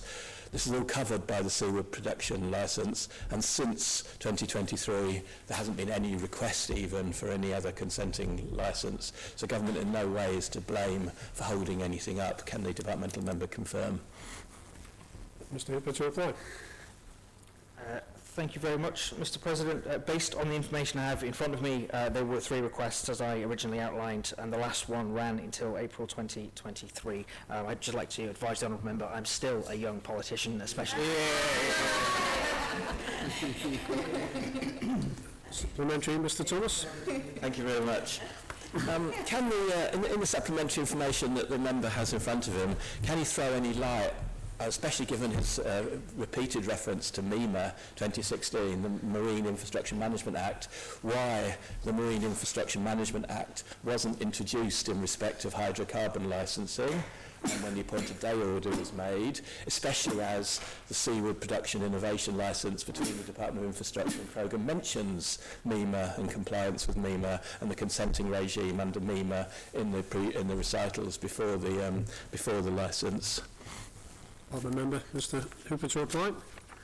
Thank you very much, Mr. President. Unfortunately, I don't have the information in front of me as to why that wasn't undertaken by the previous government. It isn't the question I can answer. I'm more than happy to go back and ask the Minister and the Department if they have any information that goes back as far as 2016 as to why it wasn't introduced, but it's not information I have to hand. And a supplementary, Mr. Thomas. Sorry, I think the Minister was very enthusiastic originally and has followed it closely, but not closely enough, because the appointed day order to bring MEMA in was only a few months ago. So a decision was made a few months ago not to include hydrocarbon licensing, but I accept the gracious and kind offer to go back and find out why hydrocarbon licensing, and I hope that would be attached to Hansard. And my final question is, I made sure that the Department of Infrastructure, at least, have been kept up to date with the principles of coexistence between wind turbines and hydrocarbon exploitation and production. Very interesting exposition of this from the Claire Coutinho MP, the Secretary of State for Energy Security and Net Zero, updating how the Department of Energy and Climate Change 2014 principles of coexistence will be updated. Has the Minister got, as the member acting for the Minister, got any information about how the principles of coexistence will be taken forward between Kroger and Ørsted, and if so, can he share them with us today, and if not, can he undertake to attach them to Hansard? Member Mr. Hooper, to reply. Thank you very much, Mr. President. And having only been in the department a week, if I start making commitments, I'm likely to last less time than the Honourable Member for Health. So I can't make any commitments today. What I will say is I'll go back and ask the Minister those questions and see if she's willing to make any commitments to this Honourable Court. Thank you. Moving on to question 11, I call on the Honourable Member for Oncombe, Miss Edge. Thank you, Mr. President. I'd like to ask the Minister for Department of the Environment, assuming somebody has taken that responsibility today, have they? Yes, Mr. Okay. How many planning officers are full-time permanent employees? Call on Department Member Mr Hooper to reply. Thank you very much, Mr President, and again I'd like to thank the Honourable Court for allowing me to answer this question. There are 6 planning officers whose primary role is dealing with planning applications in the Planning and Building Control Directorate. These are 2 principal planning officers, 2 senior planning officers and 2 planning officers. These posts are part of the Development Management Team, which also has responsibility for enforcement. Supplementary message. Thank you, Mr President. The Minister might not have this, well, the member, sorry, might not have this information with him, but do any of those planning officers actually operate from the UK and do approvals for planning applications on the Isle of Man? Department Member Mr Hooper to reply. Thank you very much, Mr President. As far as I'm aware, those are the permanent members of staff that form part of the team. That's what the question was asking about. There are a number of contract planners that are contracted by the department in addition to the permanent workforce who do work in a hybrid fashion, who work a mixture of on and off island because they have to undertake site visits, for example, which you couldn't do if you were working entirely in the UK. Supplementary message. Thank you, Mr President. I appreciate the member might not have all the information, but could you please confirm how many of the planning officers are all resident on the island and clearly not working in a hybrid fashion like he's just said the contractors are, but can he also provide reassurance that they do site visits for all planning applications that they approve? Department Member Mr Hooper to reply. Thank you very much, Mr President. I can't confirm that every site gets visits. I don't think that happens, but I think most sites do get visited, especially where they are more significant. I'm also aware that not just the planning officers do site visits. I'm aware the planning committee as well occasionally do site visits themselves. So yes, I'd like to provide reassurance that we have a single planning system that works in the same way for everybody, irrespective of where the planning officers may actually be residing. On the supplementary message. Thank you, Mr President. I just wonder then if the member, apologies for the Department for Environment, can come back and confirm that no planning officers are looking at Google Maps to do a planning assessment on the Isle of Man. Member Mr Hooper to reply. Thank you very much, Mr President. I'm not sure I can confirm that. I know from my own experience that planning officers use a variety of tools at their disposal, but I would be very surprised if they were solely making these assessments remotely. Like I say, we have a single planning system that works in the same way for everybody, irrespective of where the planning officers are based. If the member has any particular concerns, if she could maybe let me know, I'm happy to share those with the Minister and with the team and get her some more detailed answers. Moving on to question 12, I call on the Honourable Member for Arby Castle and Marine, Mr Moorhouse. Thank you, Mr President. I'd like to ask the Minister for Health and Social Care whether the number of appointments not attended has fallen following changes to the appointment system earlier this year, and if so, by how much? Thank you. Call on Shavashok, Slant, Crail, Atir to reply. Thank you, Mr President, and thank you for the Honourable Member for his question. The changes referred to in the Honourable Member's question are changes to shorten the period for when appointments can be booked. I can confirm that these changes are still in the planning stages and have not yet been implemented. Manx Care anticipate that the new system will go live from 1st of April 2025. In the meantime, patients are being proactively encouraged to sign up to the appointment text reminder scheme. Cancelled appointment slots are also being filled at short notice. This increases the likelihood of patient attendance and maximises the use of all appointments. Mr President, as a result of the changes that have already been made between June and October 2024, Manx Care saw a 1.7 reduction in the overall did not attend rate for consultant appointments and a 2.5% reduction for new outpatient appointments. Thank you, Mr President. Supplementary, Mr Moorhouse. Thank you, Mr President, and thank you, Minister, for that answer. In terms of the introduction, it seems an incredibly long time, because it was tested over a 6-week period at the end of last year, and we're now looking at it being implemented in April 2025. Why is it taking so long, please? Thank you. Minister to reply. Thank you, Mr President. Work is well underway to change the systems within the Patient Information Centre, but it is quite an in-depth amount of work that needs to be done. it's really important that that the honourable member understands that the 1st of April 2025 was the date that it was supposed to be rolled out. So they're not late or anything, but this is just work that's undergoing. Thank you, Mr. President. Supplementary, Mr. Moorhouse. Thank you, Mr. President, and thank you, Minister. The Minister makes reference to texts being used in the future. We've been previously told about the issues with the technology platform at Manx Care. Has technology now been updated to allow all appointments to be sent via text and cancellations to be sent by text? Thank you, Mr. President. Minister to reply. Thank you, Mr. President. I believe so. We're on to the final supplementary, Mr. Moorhouse. Thank you, Mr. President. In the initial figures given by the Minister, she makes reference to people, a small number of people in an out tenure, which is really good. When the changes were initially made, it was actually to get around the problems that were caused by clinicians actually being away. Has that also been resolved as an issue by bringing in the 6-week system? Thank you, Mr. President. Minister to reply. Mr. President, I don't have that information with me today, but I'm happy to circulate that. Thank you.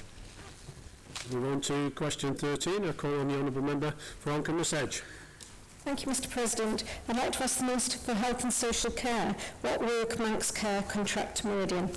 Call on Siobhan Oxland-Crail to reply. Thank you, Mr. President.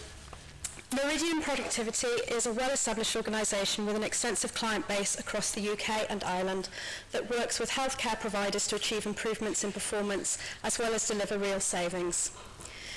In June 2024, Manx Care invited Meridian to conduct a study of processes in 3 areas: pathology and diagnostic imaging, community outreach services, including physical and mental health nursing and allied health professionals, and outpatient services. This was explained to honourable members in response to Key's question on July 23rd in 2024. Since then, Meridian has been helping Manx Care to improve these areas, and the work is expected to finish by the end of January 2025 and save over £3 million annually. Thank you, Mr. President. Supplementary, Ms. Edge. Thank you, Mr. President. I wonder if the Minister could advise what procurement took place for that original Meridian June 24 study. Minister to reply.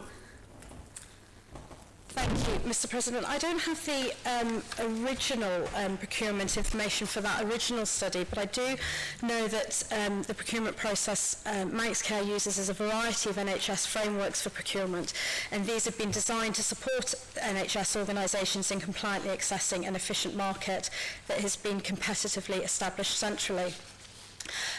For this procurement, Manx Care used the NHS Shared Business Service Framework Agreement, SBS 10197 Consultancy and Advisory Services for Health, and the contract was awarded to Meridian. This is allowed because the inclusion of the NHS framework is also by way of competition. Also, Manx Care has a procedural exemption from the government's financial regulations to enable it to use these frameworks. Thank you, Mr. President. Thank you, Mr. President. And I thank the Minister for explaining that it's been through an NHS shared framework agreement. I wonder whether she could send details of how we achieved that. But my concern from the answers today is, back in June 2024, it doesn't look like there's possibly been any procurement. It was a study.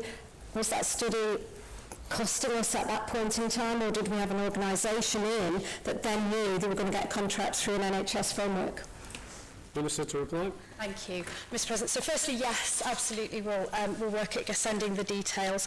I do recall from the original question that it was a free study, so I will have to confirm what procurement was done for that first one. Thank you, Mr. President.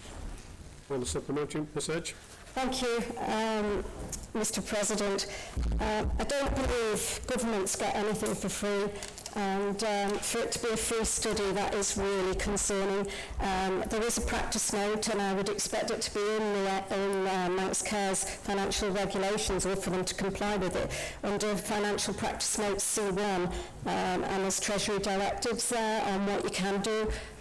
It's not service ever for free, and now they've been given a lucrative contract by the sounds of it. Would the Minister circulate what actually happened at that point in time and what the value of this contract is, even though, and how these savings are going to be made, because we've got a Minister of Efficiency doing these savings too. Thank you, Mr. President. Minister to reply. Thank you, Mr. President. I've already said absolutely. I will request for how the procurement for the first initial free work was initially taken out.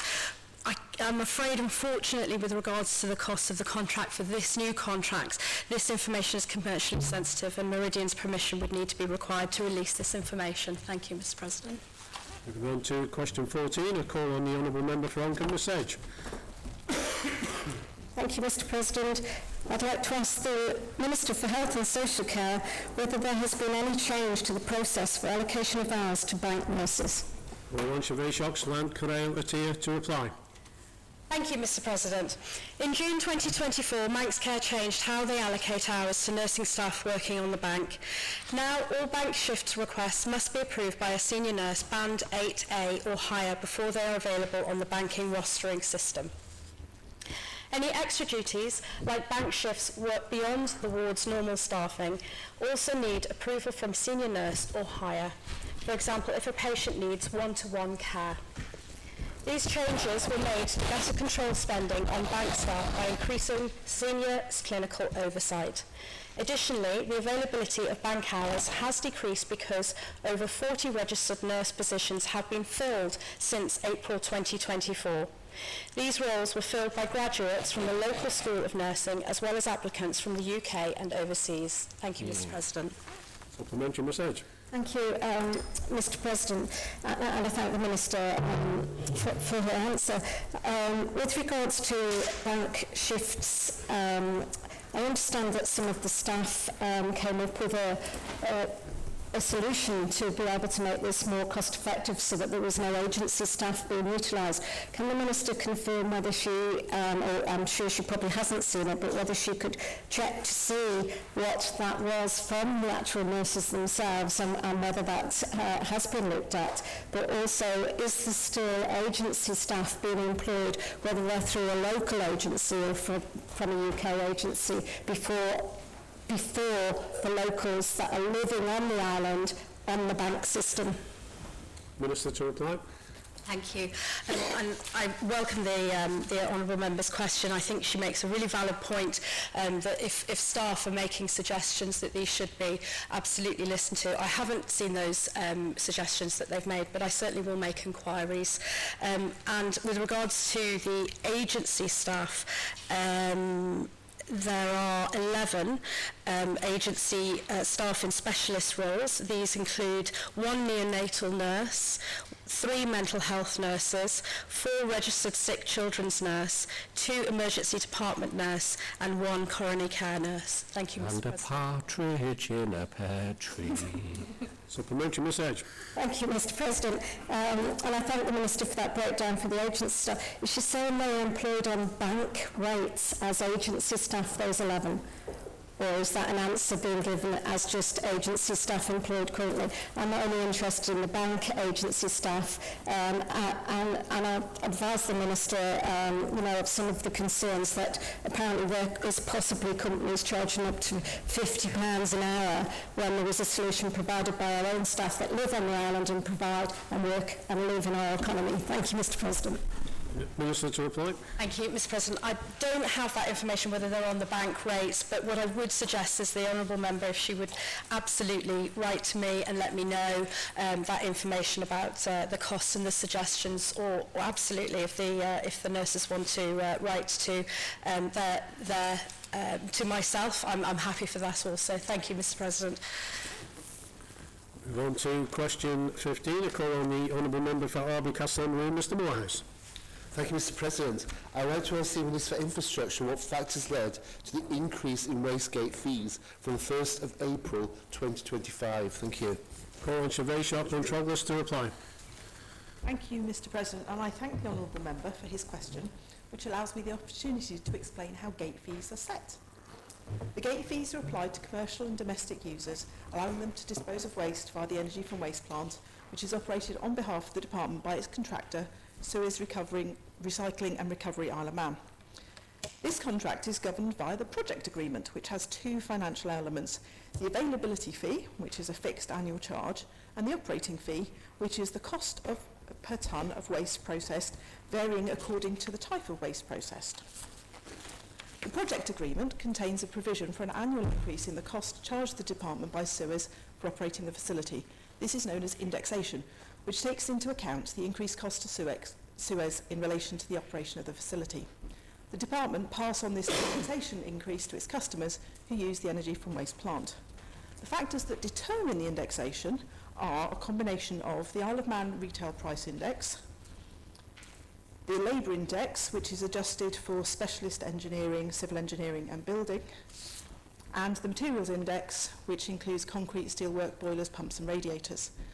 So for the year 2024-2025, an indexation fee of 5.23% was agreed between the department and Suez, following Suez demonstrating the cost increases. In October 2024, the EFW plant customers were informed that the 25-26 gate fee would therefore increase by 5.23%. Thank you. Mr. Morehouse. Thank you, Mr. President, and thank you, Minister, for such a detailed answer. As the Minister outlines, there are three core ingredients used in terms of working out the final figure. Two of them are going to be highly influenced by a small number of components. So in terms of labour, if the specialist labour is limited and the price goes up quite dramatically, or in terms of the materials, very short supply and the price increases dramatically, they could have significant impacts on price changes. Is there any consideration of this, or does it always balance out within the expectations of the department? Thank you, Mr. President. Minister to reply. Thank you, Mr. President. This allows me to go even further into indexation. Right, so if we look at the factors that determine the indexation, point 3 of the indexation factor is governed by the Isle of Man Retail Price Index, and that's as issued by the Isle of Man Government Economic Affairs Division. When we come to the Labour Index, this is the price adjustment formula for construction products, contracts. The monthly bulletin of indices is used, and this uses the specialist engineering formula from 1990, Series 3, mechanical H1 labour, and that's given a 0.1 weighting. The civil engineering formula from 1970 series, labour and supervision, which is given a 0.1 rating, and the building formula 1976 appendix 1, building labour skilled, which is also given a 0.1 weighting in this formula. And those are issued by Tudor Sea Construction Limited. When we come to the materials index, the building formula of 1976 for concrete is given a 0.066 weighting. The building formula for 1976 to part 27 steelwork is given a 0.066 rating, and the building formula for 1976 2/35 boilers, pumps and radiators is given a 0.268 rating. So it's the combination of those ratings that have been previously agreed that is used. Thank you. Supplementary, Mr. Thomas. Thank you. This is all very helpful and useful information for the public to consider and for government to make better policy. Can the Minister confirm that the current arrangements with Suez are for review in 2029, or have they already been extended? Secondly, an example why we might need review is, I think there was reference there to the Economic Affairs Division of the Isle of Man Government in terms of the CPI, but I think years ago Treasury transferred that function to Statistics Isle of Man, and legally it's now the Cabinet Office. And in fact, I'm in detailed discussion in respect to the Town and Country Planning Bill. So does the Minister agree with me it would be a good time to look at that document in detail? And thirdly, I think a while back the previous Minister of Infrastructure, it might have even been the one before him, made a commitment to provide members with details of the amount of money paid by the Department of Infrastructure from Executive Division to Suez. Can the Minister make that commitment again, or would she prefer to go away and think about whether she wants to be transparent in about the amount of money that the Department of Infrastructure pays to Suez outside the local authorities? Minister to reply. Thank you very much. I think the former Minister probably knows more about when the contract is due to be renewed than I do, but I can undertake to go away and find that out. It's not something that has crossed my desk in the last 2 weeks, although a number of things have. This is not one of them. The reference to Economic Affairs Division refers to the original contract that was signed, and obviously those functions will have been passed on as that division has moved within government. And I have no understanding about the commitments that were provided by previous ministers that have not yet been met, but I can go away and just review that. Thank you. Supplementary, Mr. Moorhouse. Thank you, Mr. President. It was previously suggested that the increasing paper that was going into the incinerator could increase efficiency and potentially result in lower charges. Given the tight formulas that have been referred to in the previous answers, is the Minister suggesting that an increase in efficiency of the incinerator is likely to have a very small impact in terms of what can be done with the charges going forward? Thank you, Mr. President. Minister to reply. Thank you, Mr. President. I rather think that's outside the scope of the question. The question asked about what factors led to the increase in waste gate fees. It didn't ask about efficiencies in the plant. If the honourable member wants to table another question about that, I'll be happy to deal with it. Supplementary, Mrs. Corlett. Thank you, Mr. President. The Minister has not mentioned the amount of waste processed. Does the amount of waste going through the plant impact the gate fee? Thank you. Minister to reply. Thank you. There is an operating fee, Mr. President, which is related to the cost per tonne of waste processed, but I don't have breakdown figures on that, but I can get them if you would like them. Supplementary, Mr. Callister.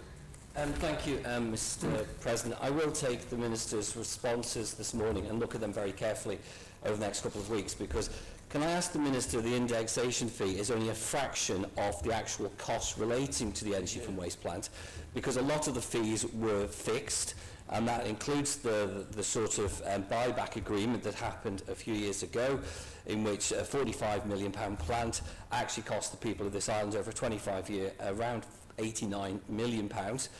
But more importantly, it makes no difference if we put a tonne of waste through that plant or 50,000 tonnes. The actual cost relating to this plant is pretty much fixed, except for the facility cost, except for the operational costs. Can I just ask the Minister to confirm that the indexation figure that she's mentioned today, which she seems to heavily relate about this 5% plus increase, is just a fraction of the actual cost relating to the energy from waste plant? Minister to reply. Thank you, Mr. President. I'm going to apologise to the honourable member because I don't have that level of detail with me today. I was asked specifically about a question with the waste gate fee indexation. Supplementary, Mr. Moorhouse. Thank you, Mr. President. The disposal of waste is one of the key costs of local authorities. Are the current challenges considered when increasing the costs, or is that something that is immaterial? Thank you, Mr. President. To reply. Thank you, Mr. President. I don't think I like the member asserting that it's immaterial what happens to local authorities. We are deeply concerned what happens to our local authorities. However, there is the indexation in there that is around RPI, and that will be something that affects local authorities across their budget lines. Thank you. Supplementary, Mr. Thomas. Thank you very much. So, a very simple question then that relates very much to the more detailed one from Mr. Callister and my earlier one. Does the Minister agree with the deep discounting to local authorities of the actual costs of operating the energy from waste plant that local authorities get? In other words, they don't pay the costs, they pay a political amount of costs. Minister to reply. Thank you, Mr. President. I'm unaware of deep discounting, but I'm happy to go away and look whether I think it's a deep or a shallow discount. Thank you. And a supplementary, Mr. Callister. And thank you, Mr. President. The question on the order paper says the factors led to the increase of the waste gate fee. So the index fee, the questions I've asked are valid, Mr. President. I was wondering if I could ask the Minister to maybe hold a member's briefing before this fee is applied to local authorities, because this will have a significant impact on the local authorities. There's been a heck of a lot of smoke and mirrors over the past 20 years relating to the energy from waste plant. I think it's time we had a proper and grown-up debate on this, and probably a member's presentation would be helpful. Thank you. Minister to reply. Thank you, Mr. President. The wastegate fees are part of the agreement that we have with Suez as our contractor for running the plant. So there isn't very much scope, I think, to discuss around that. But if members would like to have some sort of update on the functioning of the plant and the fees that have been paid over the years, I can undertake to provide that in due course. Moving on to question 16, I call on the Honourable Member for Arby Castlemaine, Mr Moorhouse. Thank you, Mr. President. I'd like to ask the Minister for Infrastructure if she will provide a breakdown of the cost of resurfacing the last remaining cul-de-sac on the Balacry estate. Thank you. Call on Siobhan Shop-Controglus to reply. Thank you, Mr. President. I thank the Honourable Member for his question. The total estimated cost to resurface the cul-de-sac on Balacry estate is £84,000. The breakdown of costs consists of £25,000 to plane out the existing carriageway to a depth of approximately 40 millimetres and to dispose of any loose road planings, they're known as arisings, off the site, and to sweep the area ready to receive a wearing course, which, as I'm sure the Honourable Member is aware, is the top layer of the road. The next stage would be the application of a tack coat, which is a binding agent adhesive, and this will cost an estimated £4,000, which includes the material and the spray tanker. £25,000 will be needed to purchase the asphalt material for the site, and £30,000 will be required to transport and lay that material, which, if we agree on the maths, brings us to a total of £84,000. Thank you, Mr. President. Supplementary, Mr Moorhouse. Thank you, Mr. President, and thank you, Minister. The cost seems to have come down rather dramatically in terms of the cost that was suggested last time. In terms of being £84,000, if the MUA are actually doing half width of the road, plus the pavements, can we suggest that the actual cost of doing this remaining part of the estate is probably down to £30,000? And given it's, is that figure, is that something the department could consider doing? Thank you, Mr. President. Minister to reply. Thank you, Mr. President. That is the cost that I've been handed by the officers who are in charge of this, so I have no reason to assume that I can start reducing the costs and telling them to do it for less. The department does not currently have the budget for these additional works. The works currently underway have been planned on both budgets of the DOI and the MUA. Thank you, Mr. President. Supplementary, Mr Moorhouse. Thank you, Mr. President, and thank you, Minister. For clarity, does the £84,000 include the resurfacing of the whole road, or just the half that the MUA aren't currently doing, and the payments that the MUA aren't currently doing? Thank you, Mr. President. Minister to reply. Thank you, Mr. President. The information I have just says it's resurfacing the last remaining cul-de-sac of the Balacry estate, so I'm unaware about how many square metres of asphalt that will be. And a supplementary, Mr Moorhouse. Thank you, Mr. President. It's slightly disappointing that we have a real opportunity here to actually complete the last remaining piece of work on the estate. Would the Minister be willing to go back and talk to Highways about the possibility of working with the MUA to actually complete this work rather than leaving the agreements in place simply to be dealt with? Can we potentially have some added on to actually get the maximum potential benefits of having all the machinery, all the equipment and everything else in the area at the moment? Thank you, Mr. President. Minister to reply. Thank you, Mr. President. As the Honourable Member well knows, the Department maintains a priority list for residential roads based on a variety of factors, which includes inspecting them, and they consider the road condition, the area, the estimated costs and the number of properties that are affected to help assess the cost benefits of any scheme. We are not currently planning to resurface this area of road because we do not have the budget or the capacity to do so. Moving on to question 17, a call on the Honourable Member for Oncombe, Miss Edge. Thank you, Mr. President. I'd like to ask the Minister for Infrastructure how many employees are available to be deployed if the island experiences a period of icy conditions. Call on Siobhan Shop-Controglus to reply. Thank you, Mr. President, and I thank the Honourable Member for her question.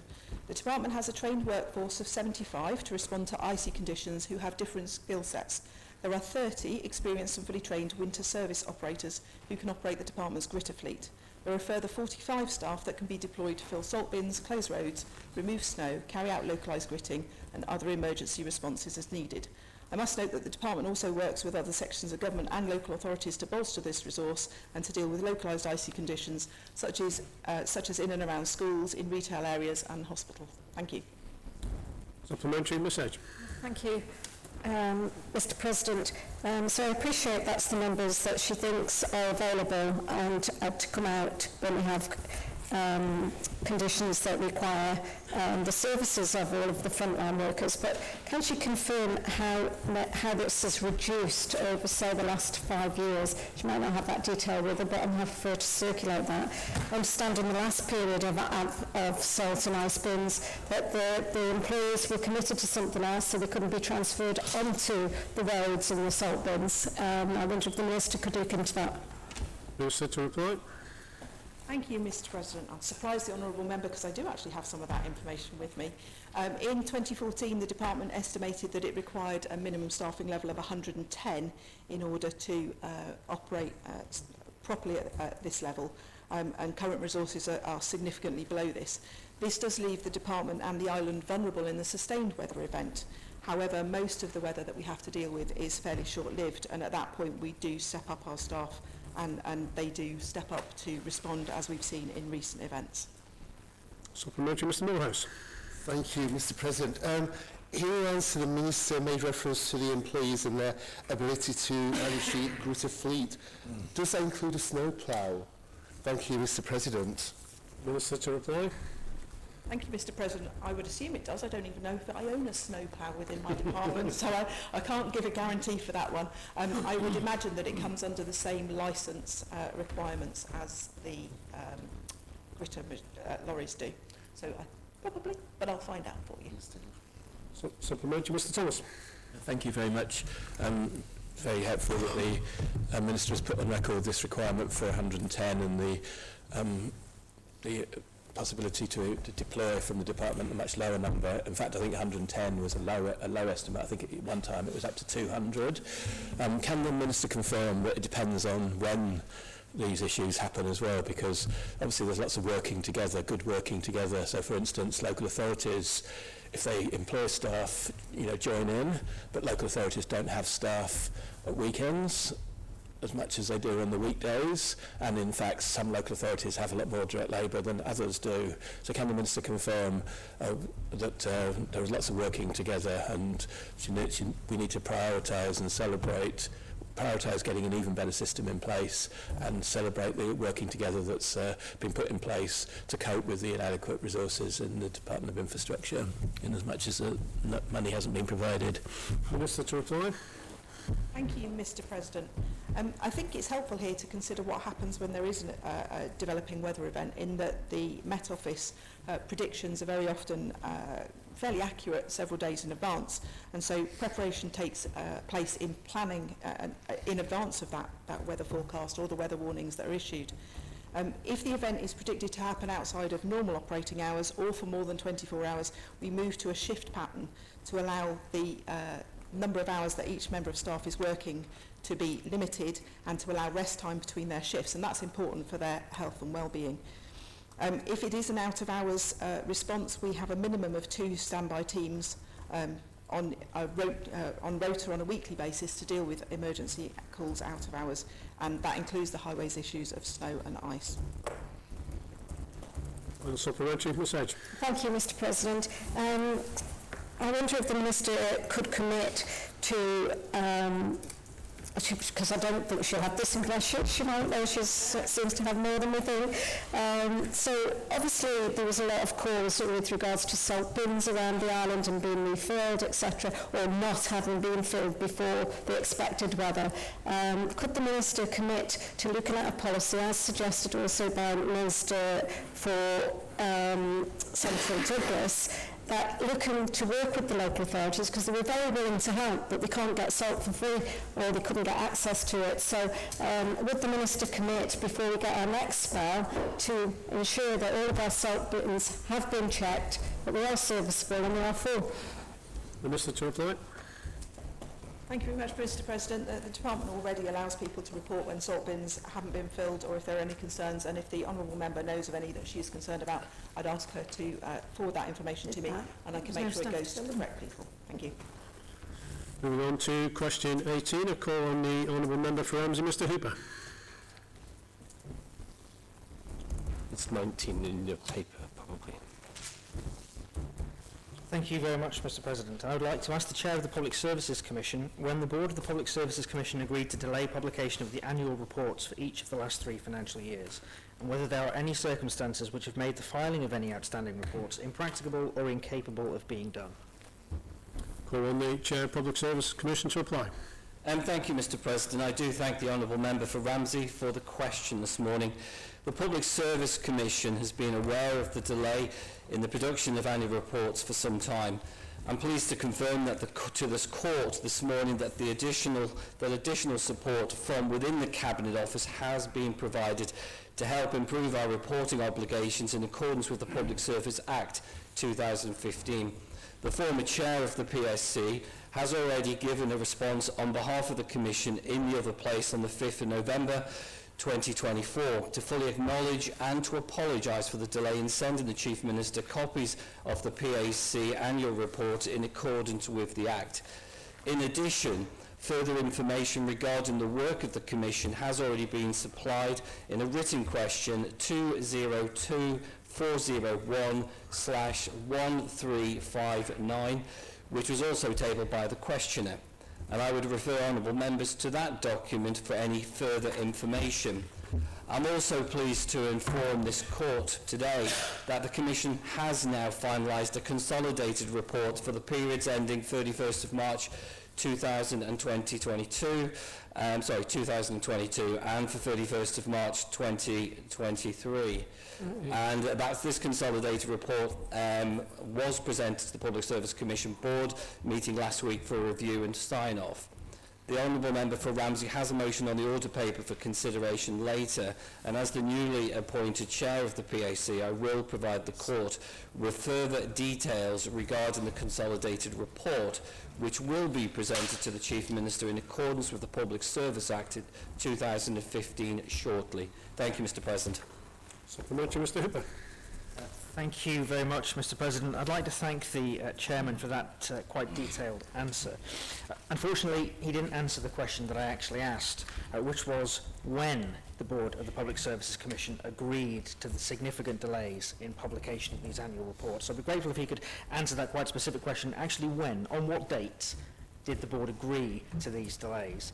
I also asked him quite specifically whether there were any particular circumstances which have made the filing of these reports impracticable or incapable of being done. The reason for asking that particular question in that particular way, Hector Ain, is because when I asked Mr. Attorney whether the Public Service Commission were in fact in compliance with the law, his statement was he couldn't advise, simply because he didn't know if there were any such reasons. So if the Public Services Commission Chair is unable to provide any such reasons, I must infer then that they are in breach of the law. So it's a very important question that has been worded in a very particular way for a very particular reason, and I would appreciate a response. Chair to reply. And thank you, Mr. President, and I do appreciate this question. However, I am the newly appointed Public Service Commission Chair, and I simply have not had time to go through every single minute to look for exactly to answer. What I can say is to the Honourable Members, I don't have the dates when the conversation may or may not have been discussed, or the reasons. What I can tell this court this morning very clearly is we have to understand that the Public Service Commission at this moment in time does not have any dedicated resources or even a budget. These are something that will be highlighted in the annual report that will be presented to the Chief Minister shortly. So I do apologise to the court, Mr. President, but I cannot answer questions on behalf of a previous chair or the previous board. But I'm happy to take that question away, and if I can find the information, I'll write to honourable members. Supplementary, Mr. Hooper. Thank you very much, Mr. President. I'd like to thank the new chair for his openness in answering these questions, and I appreciate that he's in a difficult position. But the question really is being asked of the board. It is the board that will have made these decisions, not an individual. He is here as a representative of the board. He's not a minister. Unusually, he is not a minister in post. He is just the chairman of a board. And so it is quite concerning, actually, that having asked this question of the board have been unable to answer it. So, again, I'd just like to reiterate the importance of getting the answer to this question as it's been worded, because ultimately, at this moment in time, the PSC appear to be quite clearly in breach of the law, knowingly. I appreciate he's trying to rectify that issue as quickly as possible, and hopefully it'll be a positive response to the motion later on today. But can he please go back to his board and get answers to these very specific questions, because just because the issue has been fixed doesn't absolve the board of their responsibilities when it comes to failing to comply with statute. Chair to reply. And thank you, Mr. President. I will go through the board minutes to look for that, but I think just for clarity for the honourable member for Ramsey, I will be providing some additional information for the motion. Either the member wants me to answer the question here and then he can remove the motion, or we can actually answer the question the best I can and then we can actually have a proper discussion during the motion where I will provide this court with further information. If the member is unhappy with the response that I give during the motion, then he can email it and I will then take the time to try and find exactly where in the minutes why the reasons I cannot answer the question as tabled. But hopefully the member will take some satisfaction with the additional information that I'll provide to the court during the motion, and then if need be, if he's still not satisfied, then we can have a conversation afterwards in order to answer his direct question, in order for me to give this court a direct answer. Thank you. Supplementary, Mr. Thomas. Thank you very much. It's very simple, two questions. The first one is, how is it that the Public Services Commission doesn't have any staff and a budget? It did have staff and a budget. The Chief Secretary, the Executive Director of Human Resources, a senior staff member for Human Resources always attended the meetings. It had Human Resource Department in Cabinet Office and the whole of the central team to help manage the public, hundreds of millions of pounds of public servants. So, simple question, how come there is no budget and staff for the Public Services Commission? And secondly, even more basic and simple question, should this court have confidence in the Public Services Commission if it hasn't managed to retain a budget and staff to do its statutory duty? Thank you, Mr. President, and I thank the Honourable Member for Douglas Central for his question. To answer the first one, should we this court and Honourable Members have confidence in the Public Service Commission? Absolutely. In the past week and a half, I've met some of the most dedicated officers within the Cabinet Office who are actually providing additional support and services to the Commission in addition to their already responsibilities. So I'm very grateful to every officer that has given additional time and resources to help the Public Service Commission.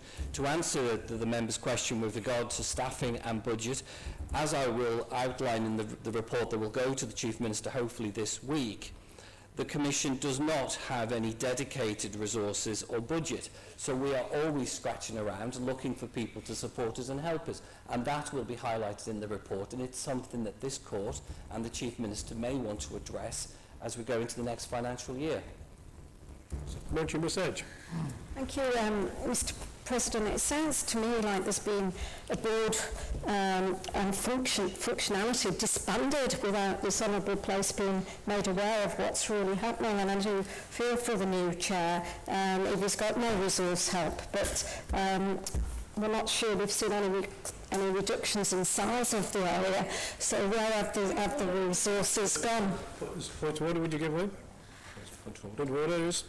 Would the honourable member like to clarify or explain what she means about the PSC being disbanded? It's quite a strong statement.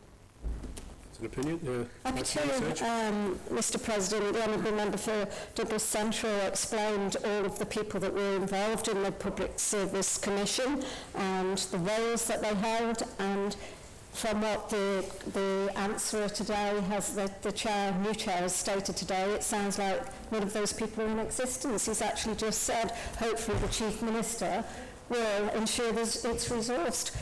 So my question to the Honourable Chair is, could he circulate all of the minutes of when the discussions took place and were agreed by the board as to not bring reports to this honourable place, because they have a duty as board members to comply with the law as well. So I think it's really important that that is circulated to honourable members so we get that full understanding of when this was stopped, who stopped it and why, and also the consolidated reports. I don't think we've had the answer of actually when it will be in this honourable place. To reply? Okay, thank you, Mr. President. Answer the first part, the last part first. The report, as according to the 2015 Act, is very clear. The report has to go to the Chief Minister first. The previous chair of the Public Service Commission has given a very clear answer to that, and they will be before the 31st of March. and they will be laid before the sitting of Tynwald, but not for debate. So that will actually happen. As I say, I'm trying not, Mr. President, to preempt a motion that's already on the order paper, and I think I've got to be respectful for that. Again, as I've already said before, if the member is not happy with the response that I give in the motion later on in the order paper, then I will gladly answer any additional questions via correspondence.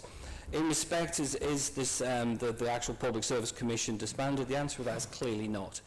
There is a lot of work going on behind the scenes in the Public Service Commission. The Commission themselves, the board, meet regularly, probably on a monthly basis, but I've only attended one meeting myself in that very short period that I've been appointed.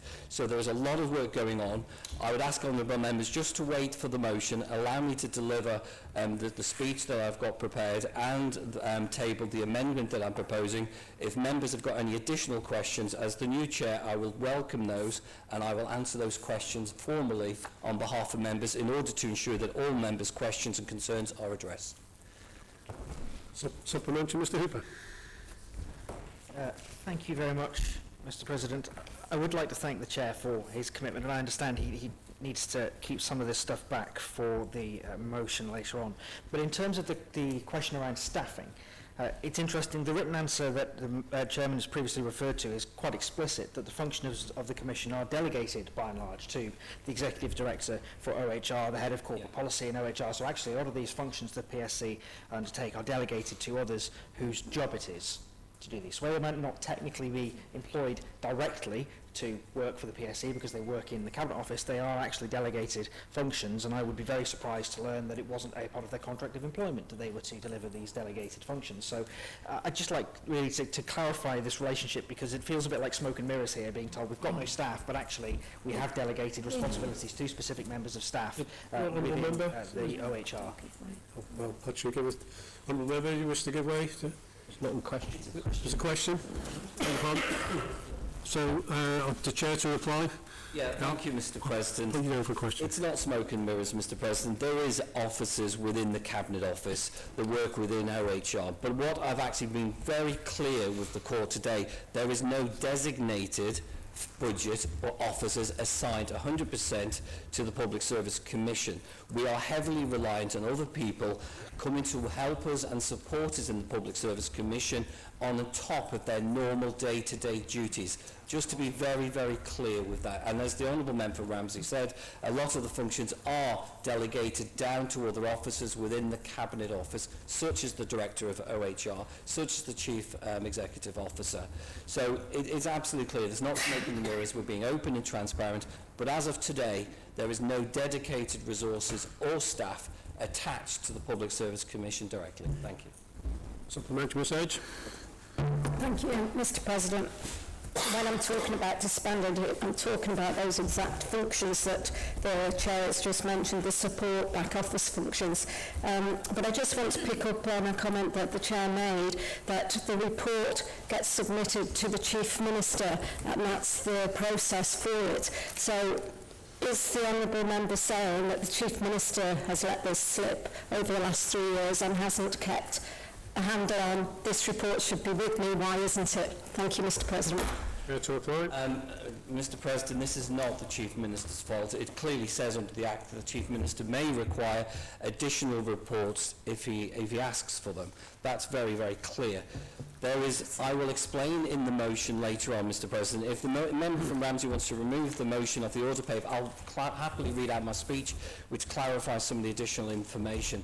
But at this moment in time, the question is on the financial reports. I have informed this Court that that consolidated report for the year end in 2022 and 2023 will be presented to the Chief Minister hopefully by the end of this week, which is well inside the commitment already given by the previous Chair. And I am currently working on the report for 2024, and I will provide a Court with an update on that particular report later on in the order paper. Supplementary, Mr. Thomas.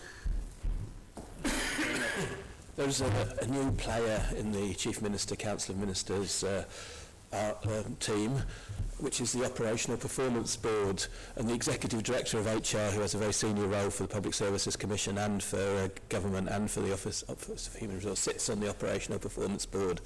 Has the the report covers the first 2 years, the PSC report for the Chief Minister that covers the first 2 years, been cited by the Operational Performance Board, or will it have to go to the Operational Performance Board after it goes to the Chief Minister?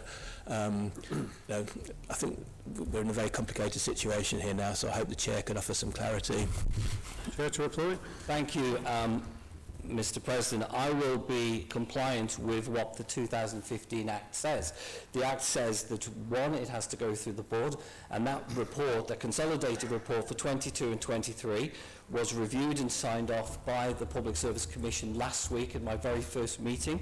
There has been some small changes that the Vice Chair, from our MLC colleague, Mr. Rob Mercer, has gone through, and myself have gone through, made some changes. That has also gone through the Director of OHR. We're now at almost at a stage where we're comfortable with that report to be given to the Chief Minister in accordance with the Act. Once that's gone to the Chief Minister, then it will be laid on the Tynwald order paper according to the question, not just question given by the Honourable Member Ramsey and other members, but also in accordance with the Act, Mr. President. We have clearly followed the Act as laid out. On a supplementary, Ms Lawburn. Thank you, Mr. President.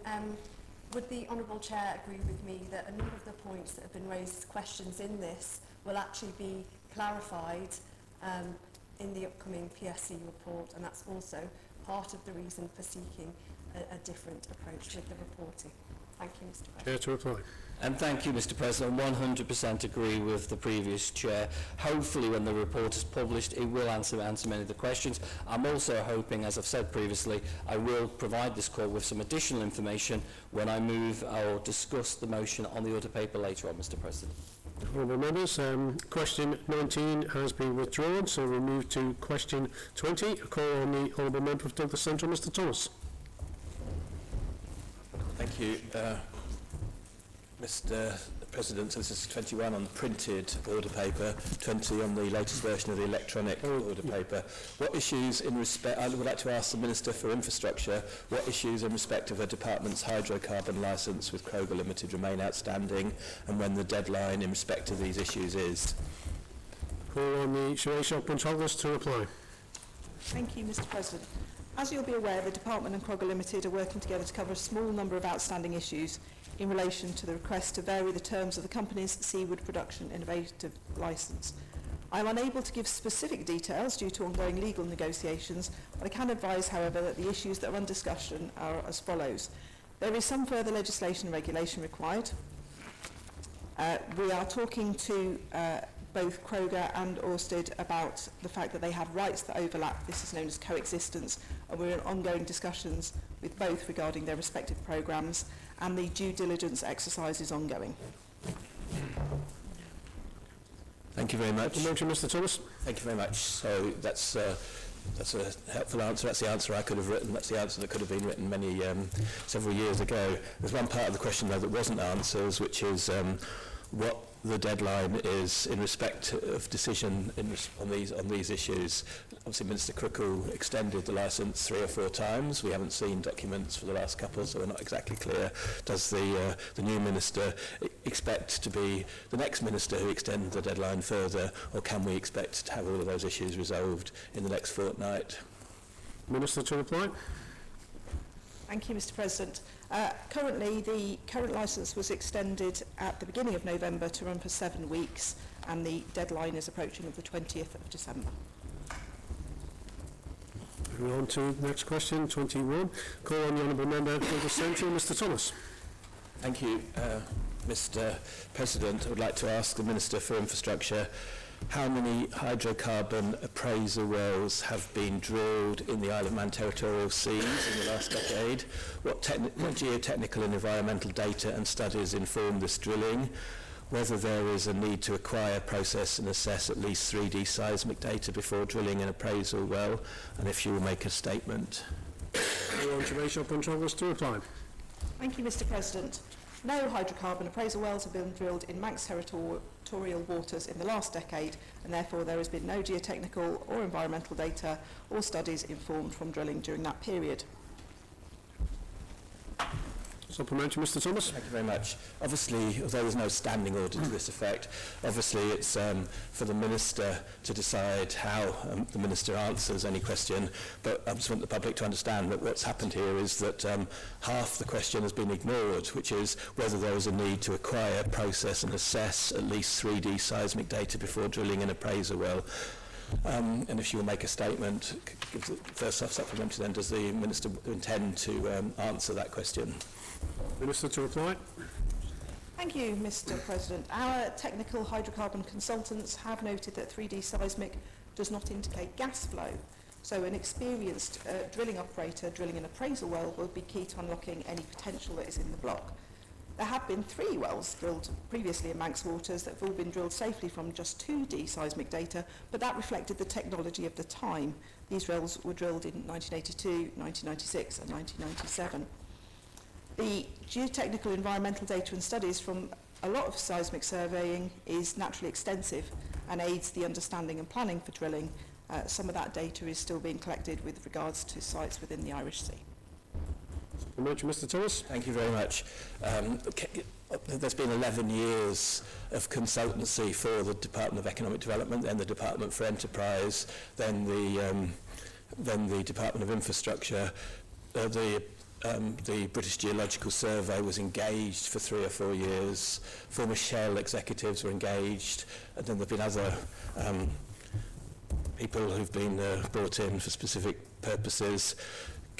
The Minister changed very recently my question in conjunction with the President to exclude the Irish and the North Seas from the question. Does the Minister not have any advice over those 11 years about whether or not appraisal wells have been drilled in the last decade? And if not, I'll give some more specific examples, but does none of that consultancy over 11 years talk about the Irish and North Seas in respect of using drilling appraisal wells on the basis of 1980s technology? An answer there. Call on the Minister. Thank you, Mr President. The BP 2D seismic records with the attendant geotechnical data that was collected at the time are considered to be sufficient for a single appraisal well. However, it is unlikely that any ability to judge what would happen if horizontal wells were drilled is gained from that data. The data that we have so far is fairly extensive, and the Department's consultants have had the opportunity to look at sufficient information to enable opinions to be expressed regarding the next steps. On a supplementary, Mr Thomas. Hallelujah. So therefore, we're now talking about a horizontal well, which is in the licence, not a vertical well, which is what's been discussed in public by Kroger with an intent to confuse the Isle of Man government and the Manx public. Just to help the Minister, and the question is, are you aware of this? It looks like the only use of vintage 2D data, but even vintage is 2007, not 1980s, was probably in South Africa with the Balpudder exploration well and in the southern North Sea around Sicker Point West. Does the Minister accept that it's pretty unlikely that the NSTA would allow the risks in terms of what's proposed for the variation, firstly, and secondly, it's hard to believe that investors will take any punt on people who have been described to me as charlatans and cowboys in all of this. Honourable members, I think we need to be careful with our parliamentary language, and I ask you to withdraw that remark. Yeah, of course, I didn't say that they were charlatans and cowboys, I just said they've been described to me as charlatans and cowboys. I did say, honourable members, I will of course withdraw. Mr Thomas, please resume your seat. You did say those words, and I'm asking you to withdraw them. I withdraw my use of the words charlatan and cowboys, but I'm delighted that due diligence is being undertaken in this process. Call on the Minister to reply to the question. Mr President, I'm not sure that I've picked up on what the question was there. What I am advised by experts is that from 2D seismic surveys you can indeed tell where hydrocarbon reservoirs are, and you can tell where there is salt, and you can tell other structures under the seabed by interpreting that data. I've looked at some of that data, and it's interpreted by people far cleverer and far more knowledgeable than I am. Surely. It happens. However, that to further exploit the reservoir that may be there, it would require 3D seismic data to allow that well to expand. Thank you. Well, we will now move on to our very last question. I'll call on the Honourable Member for Oldcombe, Miss Edge. Thank you, Mr. President. I'd like to ask the Minister for Infrastructure which infrastructure in the government estate has planned future development opportunity ready for construction. Calling Siobhan Shopman-Troglos to reply. Thank you, Mr. President, and I thank the Honourable Member for her question, and I'd also like to thank her for helping her help in defining the scope of her question. Using her definition of any sites that have footings built or strengthened on construction for future development or that already have planning in place, I can advise that the Department has 2 potential future development opportunities within its estate portfolio, Chester Street Car Park and the Vehicle Testing Centre. The Chester Street Car Park site was constructed with the potential to allow additional floors to be built and allow for expansion, and the Vehicle Testing Centre site includes underground infrastructure that can support further development and expansion if necessary. The Department currently has no plans to develop these sites any further at this time. Supplementary, Ms Edge. Thank you, Mr. President. And the Minister has literally taken it that it's just the Department of Infrastructure Properties, not the government estate. Does she have the information on the government estate? Minister to reply. Thank you, Mr. President. The Department is currently only able to provide information specific to its own estate, and it's worth noting, however, that the Project Management Unit is actively working on several projects for other departments. During this process, there is always an effort to facilitate future expansion where possible. As a result, the PMU are aware of other projects that may have been designated for future potential expansion. However, they are not within our portfolio. So those include Radcliffe Valley. Oh, go on. I put my teeth in today. Radcliffe Villas, respite care replacement, Cummel Moor, with the Department of Education, there's Castle Russian High School replacement, QE2 STEM block replacement, the Henry Bloom Noble Teaching Pod, Bemma Hague School, Department of Home Affairs, the Police Custody Block. Thank you, Mr. President. Supplementary, Ms Edge. Thank you, Mr. President. I wonder if the Minister, I know she said that the PMU units are doing various pieces of project work. Could she circulate what the terms of reference of that project work is on this specific thing? Because clearly we have got additional pods up at police station at the minute to support and at the prison. So I would like to know if there is capability and possibility in these developments that have already been future-proofed. What would the prioritisation be for Isle of Man Government? Minister to reply. Thank you, Mr. President. I'm unclear as to which sites Ms Edge would like to know about. It sounds like they're sites that are already with construction underground within other departments, and I can undertake to go away and ask those questions. Thank you. That concludes our questions, honourable members. We'll now move back to our order paper on to item 3, statement by the Chair of the Public Accounts Committee. We'll call on the Chair. You go now, extra in.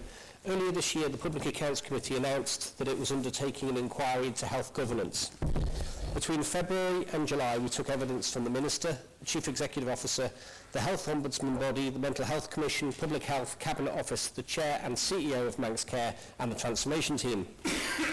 Since we began this investigation, the Manx Care Chair has announced a review of governance, as indeed has the Chief Minister when he took over temporarily as DHSC Minister.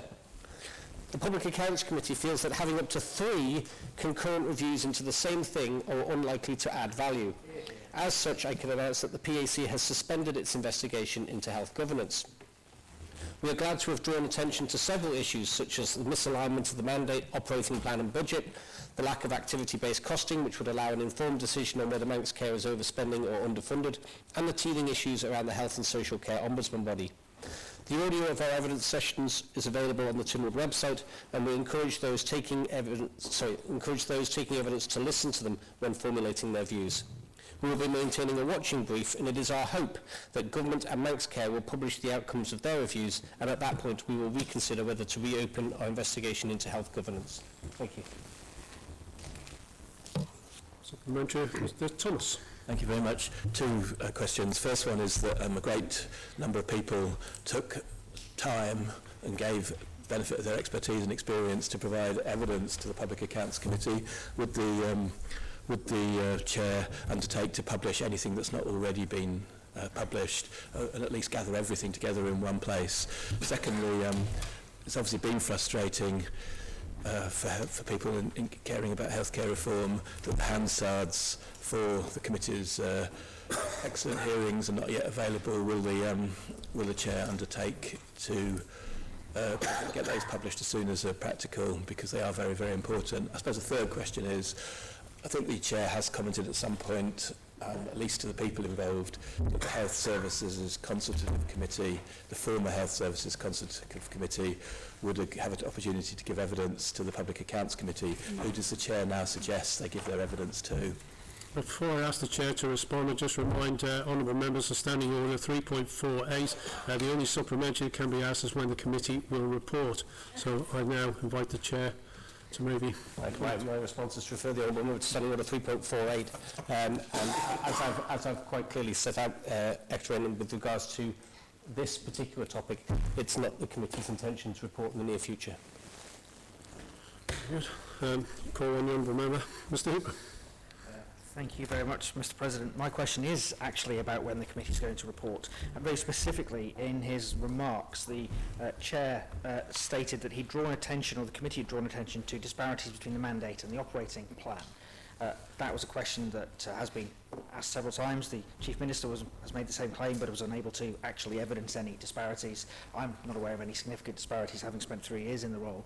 So I'd be grateful if the Chairman could advise where the report is, or where the information is that supports that statement. I appreciate he isn't about to issue a new full report, but I'm assuming the Public Accounts Committee have reported on this somewhere. Whether it is included in Hansard's evidence session, he might be able to point me towards, or whether there is a press release or some other documentation that the PAC have already published that supports the statement he made. I think the Chair has already responded. Is anything further? No. Call the honourable member, Ms Edge. Thank you, Mr. President. So the Chair is basically saying he's not going to report, but it sounds like there might be some useful information that would be really helpful to the new Minister and to the Chief Minister. And I think it's really, if you look at the Public Accounts remit, it's to make sure that we scrutinise where there's efficiencies and effectiveness of the representation of government policy and public spending more broadly. Surely it's the responsibility of the Public Accounts Committee to publish any information that they have ready to go to support the Chief Minister and the new Minister. Honourable members, I think the question, as I think I pointed out, the Standing Order 3.48, only supplementary that can be asked is when the committee will report, and I believe that the Chair has already made that comment. So, point of order, Mr. Point of order?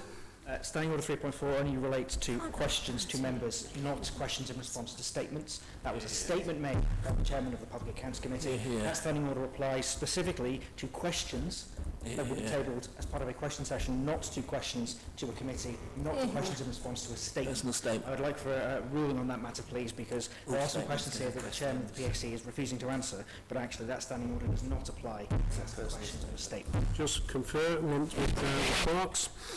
Or not, honourable members. There's no report. There's no report, so I can't. Just will confirm that advice is exactly as stated, that this does apply to statements. So I think the Chair has already responded to this, and I will not take any more further supplementaries on this matter. So we move on to item 4, which has not been moved. This has been replaced with an alternative motion, which is now on your supplementary order paper, which we'll take at the end of this ordinary order paper, which moves us on to item 5, the Department of Infrastructure Department Plan, and I call on the Minister to move. Thank you, Mr. President. It's with pleasure that I rise today to ask this Honourable Court to receive the Department of Infrastructure's plan for 24-25. This plan embodies the Department's unwavering commitment to both maintain and enhance the essential infrastructure that underpins our island community and supports our economy. Before looking forward to next year of operations, it's only right that I reflect on the significant achievements that have been delivered over the past year. It is too easy to focus on the tiny minority of things that do not go well, but I'd like to acknowledge the vast majority of projects and services that the department delivers day in and day out. I believe it's generally the case that when my department is working well, no one notices what we do, but we touch everyone's lives daily in a number of ways. Thousands of services are delivered every week to customers who travel on our roads, buses and trains, and that pass through our air and seaports. Last weekend, as Storm Darragh hit, I witnessed firsthand the preparations that started as soon as the forecast materialised. I saw a team that could start to work in advance to ensure the response could be as effective as possible. I'm proud of those who helped the response, trying to keep access roads clear, responding to assist people at risk, and working alongside colleagues from Manx Utilities, DEFRA, Civil Defence and the other emergency services. And the frontline services were supported by forecasting and updates from the Met Office that allowed sensible decisions to be made, including closing the airport and cancelling buses. And just because the wind has stopped blowing, it doesn't mean the work has stopped. There is considerable debris to be cleared, more fallen trees to be dealt with, and routes to be made safe. Mr President, I thank the Chief Minister for his earlier comments in thanking the teams who worked for hours in horrendous conditions to help our island respond to the extreme weather conditions we faced. They did us proud. Mr President, it's not just about the extraordinary and being prepared for the named storms.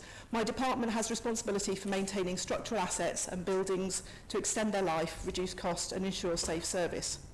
Last year, 35 miles of road were upgraded, extending their lives, making journeys more comfortable and enhancing safety. This and other highways improvements create an enjoyable place to live and sustain economic activity. Mr President, climate change not only strengthens the storms we face, but it also presents an increasing risk to our quality of life.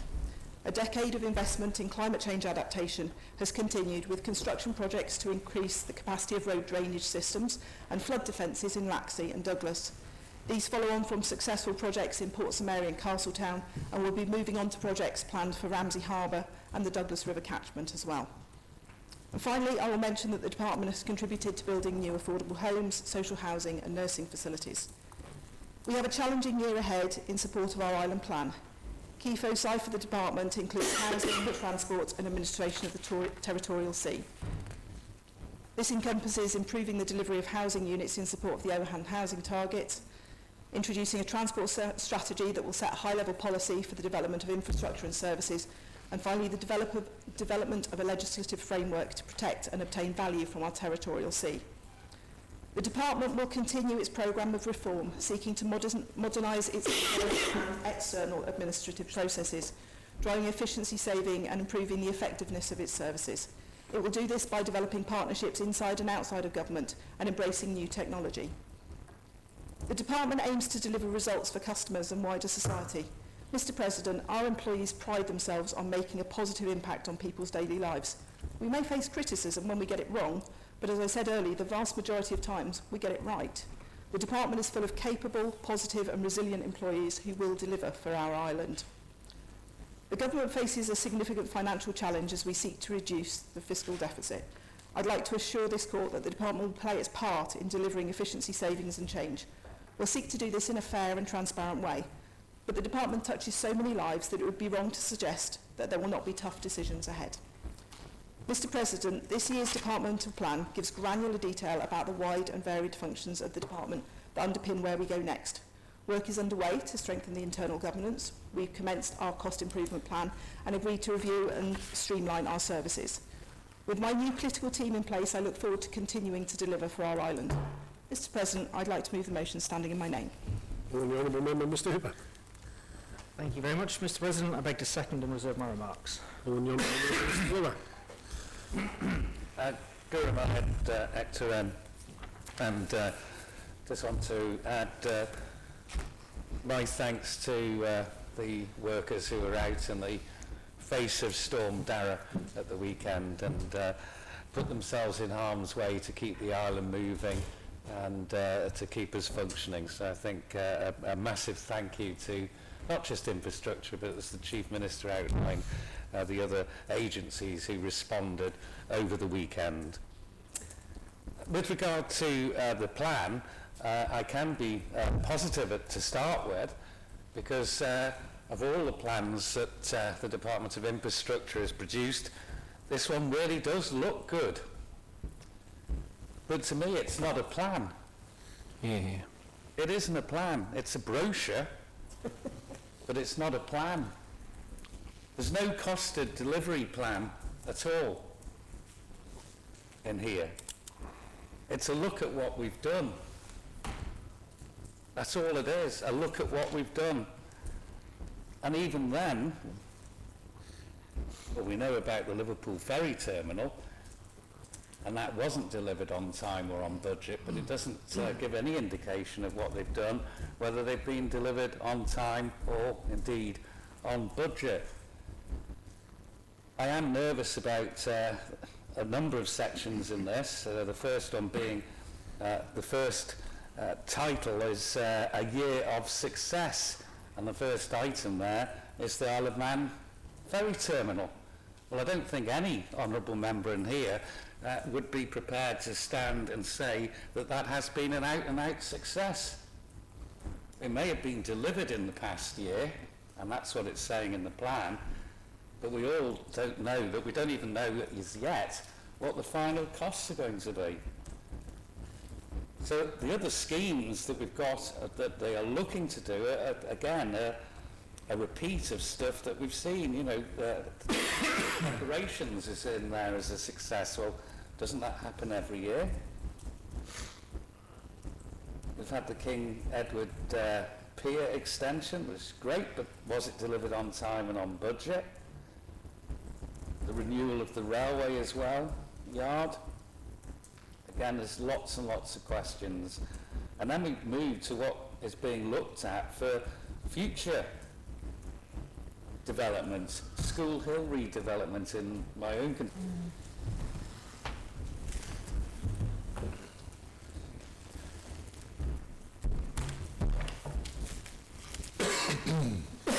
Extra in the House of Keys, 16 for, 5 against. Legislative Council, 7 for, 1 against, therefore motion carried. Before we break for lunch, item 6 is not completed 4 weeks on the register. Is the core content for this to be taken at this sitting? Agreed. Thank you for that. And lastly, I'd just like to remind honourable members there's a CPD session with statistics Isle of Man at 1:30 in the Burial Suite. The court will now stand adjourned till 2:30.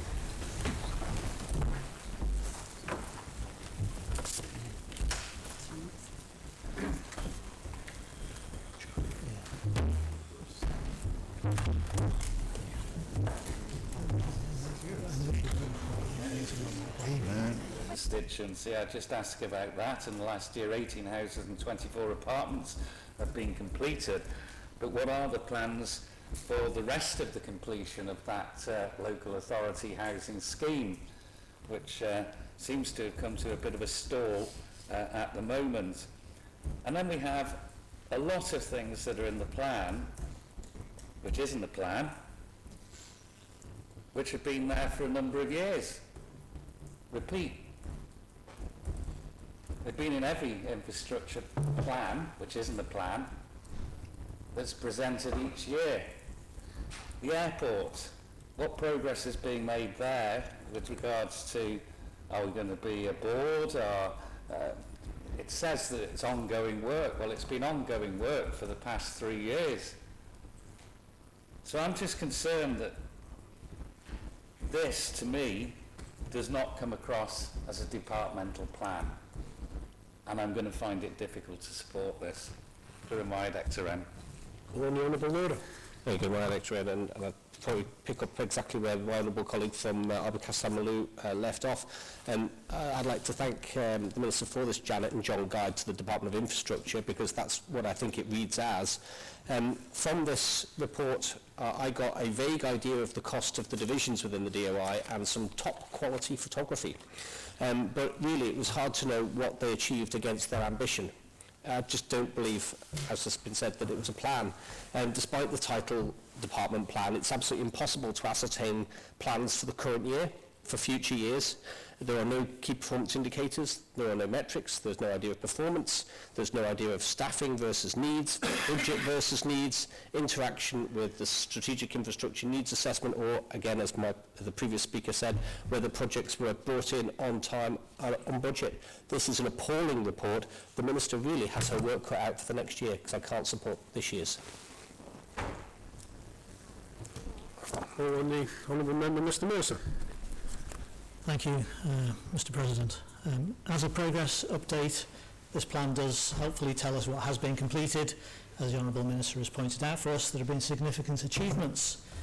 The DOI is responsible for a huge array of work that does have a direct impact and provides benefit to the public.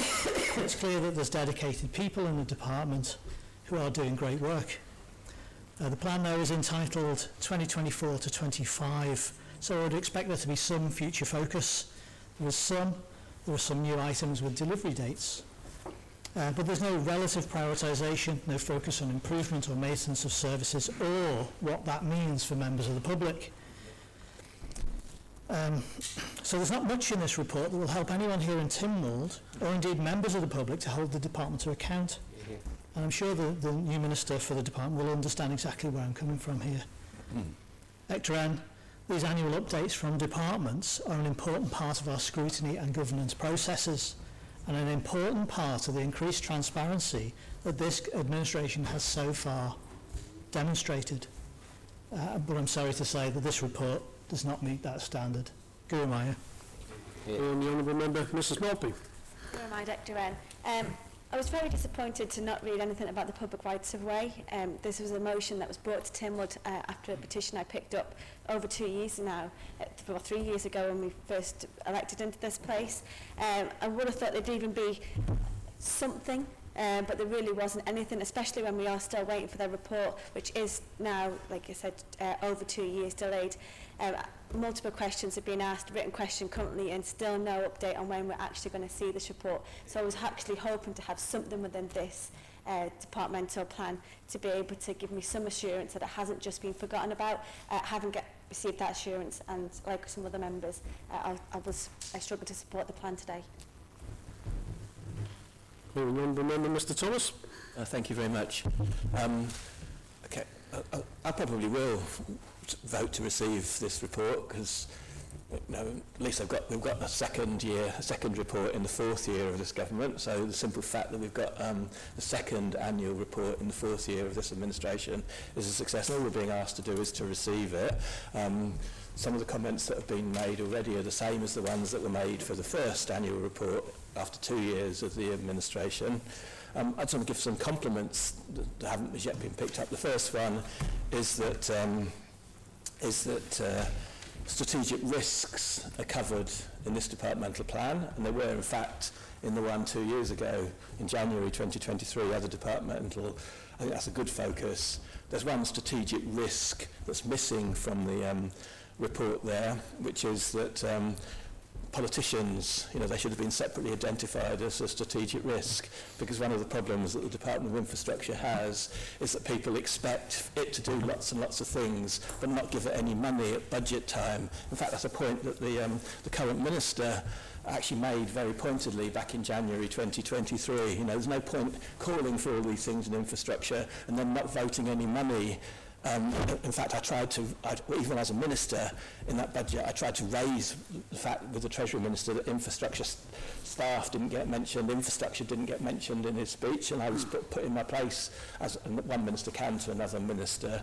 Infrastructure, we can't expect any more if we don't pay for it. The infrastructure department has been reducing staff and reducing budget in real terms since 2014, and we are now suffering the consequences of that. Having made a positive, I'll now make a negative, which is that we were further ahead in terms of indicators and KPIs in January 2023 than we are now, apparently, because in January 2023 we had a partially populated set of baseline data and data in January 2023, but that's just vanished now, as far as I can see. I guess it's been moved over to the centralised reporting system or something like that, but the simple fact is that 9 people voted against receiving it back in January 2023, and lots of people making the point that the reason they were doing it is because there weren't indicators and milestones and actions with deliverable dates. There are fewer of those now, and so therefore it'll be interesting to see whether 9 people, whether the same people who voted for Dr. Allinson as Chief Minister back at the beginning of this administration, plus a couple of extra ones, vote against this report as voted against it in the 9 last time, because it's a matter of Hansard who voted which way for receiving the delivery plan. And I want to go back to defending the Department of Infrastructure, and they do it very well in their in this departmental plan. They actually shift the blame. It's a classic technique, but they shift the blame, because it's the Cabinet Office who's undertaking the strategic review of the department, and with the department support provided options. That's Cabinet Office provided options to change the structure of the department. It's the Cabinet Office who seems to be reviewing the efficiency, the effectiveness, the culture. It's the Cabinet Office that came up with the list about harbour security, local government, non-emergency patient transfer, education, bus services, the housing association. It's all there. All the blame has been shifted, and that, it must feel like that. The Department of Infrastructure's become the sort of royal family type approach in the Isle of Man. Never explain anything because you don't really know what's going on because other people are doing things to you, and never complain when other people blame you for everything. That's how, that's how the sovereign has to exist, it seems sometimes. Never explain, never complain, and that's become the Department of Infrastructure's role. Honourable Member, you are not to use the sovereign in this court. Yeah. Thank you very much, Mr. President. Humblest apologies for using a word I'm not allowed to use. But anyhow, never complain, never explain is a good mantra for the Department of Infrastructure, because, as I say, if you want to call it strategic risk of politicians, that's fine, It's politicians who decide what their budget is. It's politicians that decide whether the policy changes every couple of years. It's politicians that decide whether moving deck chairs is the most important thing to speed up reform and actually slowing reform down. In terms of the response of the department when we come to sum up this debate, I would be particularly interested in some comments today, and I'd also be particularly interested in the department following this up over the course of the next year or so. The first one is the department's got some particular experience of outsourcing at the airport, in highways. And to me, that experience now is sufficiently long for that experience to be tested, because I believe I saw evidence that the cost of security at the airport and baggage handling at the airport was lower when it was in-house rather than when it was outsourced.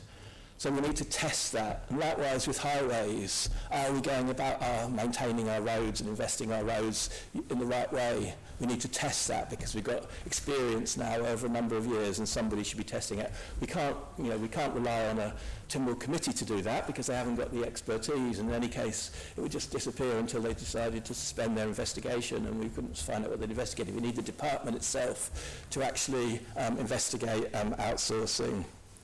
There's lots of stuff that was started, and I know about started, that's disappeared. So Mr. Maltby mentioned footpaths. Again, to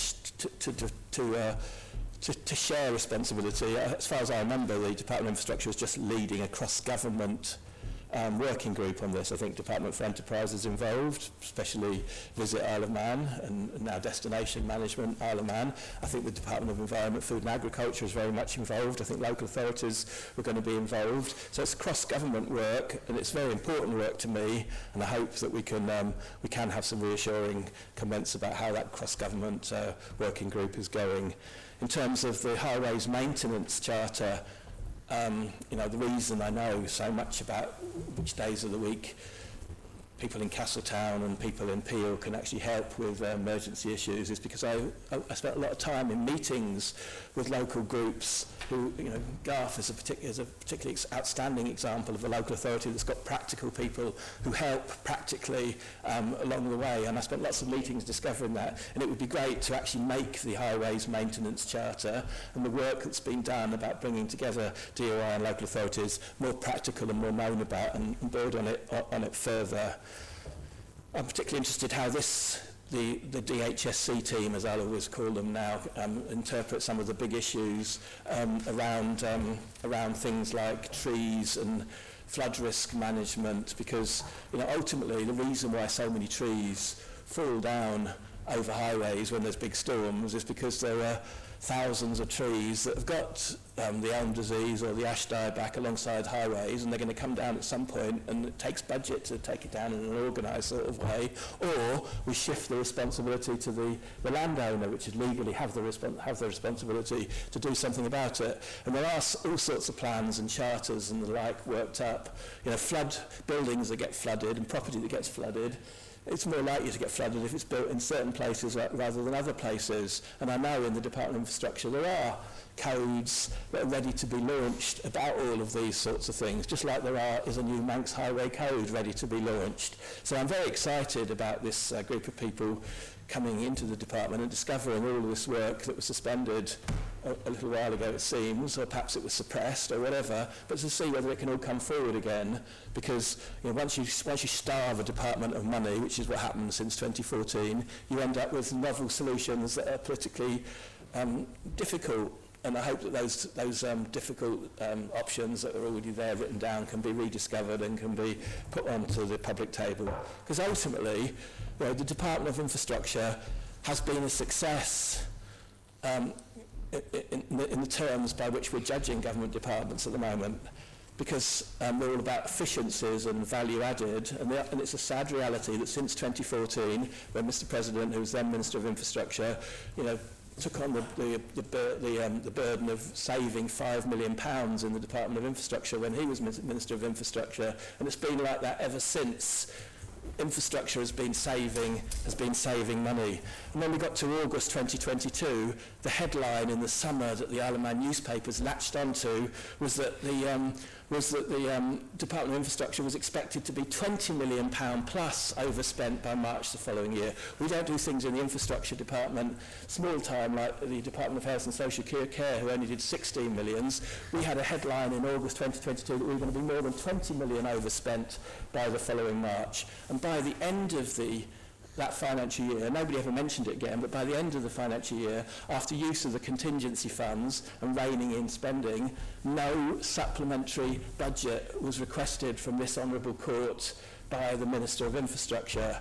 Admittedly, the Treasury Minister took a bit of a hit, but no supplementary vote was in this court for the approval of Tynwald from the Infrastructure Minister. So we should all be going down to the sea terminal and asking how they did it. How did you get from August 2022, a front page headline, 20 million overspend by next March, down to zero when it came to the Tynwald budget? Because that is what happened. You'll find documents in public places that explain about it. They didn't lend any money to local authorities for building houses, because that saved a big chunk. They didn't do up the government estate, and they turned down the heating, because that saved a big chunk. They put a recruitment freeze pretty much on everybody other than air traffic controllers, and that saved a big chunk. And then they went back into Treasury and got lots and lots of contingency funds, which is a trick, the Department of Health and Social Care will probably be doing at the moment. So that's the big picture. I want to, and also, we need reports on the bus station, on buses, project management unit. We need to revisit the national infrastructure strategy, because that has one statement and two principles, and it has reports which are supposed to be updated from time to time, and that would be a firm basis for actually looking at this whole issue to do with the Department of Infrastructure. I have in front of me those 9 people who voted against the departmental plan last time, what they said for the reasons why they were voting against the departmental plan. And it would be really fun for me to read out all of them, but 3 of them already said the same thing as they said last time, so I'm looking forward to them voting against this time. Dr. Hayward herself voted against the departmental plan last time. She said, as a plan and as a guide to what we can expect from the DOI, I have concerns. I like smart actions in my plans. However, we seem to be lacking a time frame for several of the actions, apart from some bits that vaguely get mentioned that are not necessarily in the next year. Let's start with waste, shall we? The Ireland plan promises the implementation of the waste strategy by the end of 2023. The departmental plan records there has been a report on the 2018 waste strategy given to us last year. It was. because this plan suggests that a strategic needs waste assessment needs to be carried out, but there is no date given for that. We need a really well thought out strategy for the future of waste handling that recognises our responsibilities for dealing with the climate change impacts of waste management and helps us to deal with the management of historical problems such as the dilute and disperse landfills. Apparently we're going to have a finalised waste strategy appearing in 2025. So this plan tells us what has happened and tells us what the end point is, but tells us without actually telling us what will happen within the next year. By 2026 there is due to be a long-term strategic waste facility developed to deliver sustainable waste management. That is going to be some achievement for having a strategy 1 year and a facility by the next. You can carry on reading it, they're all very good points, and essentially it's going to be very interesting how the new team and the new minister at the DOI managed the failures to deliver what was set out back in January 2023 without criticising the period since January 2023. And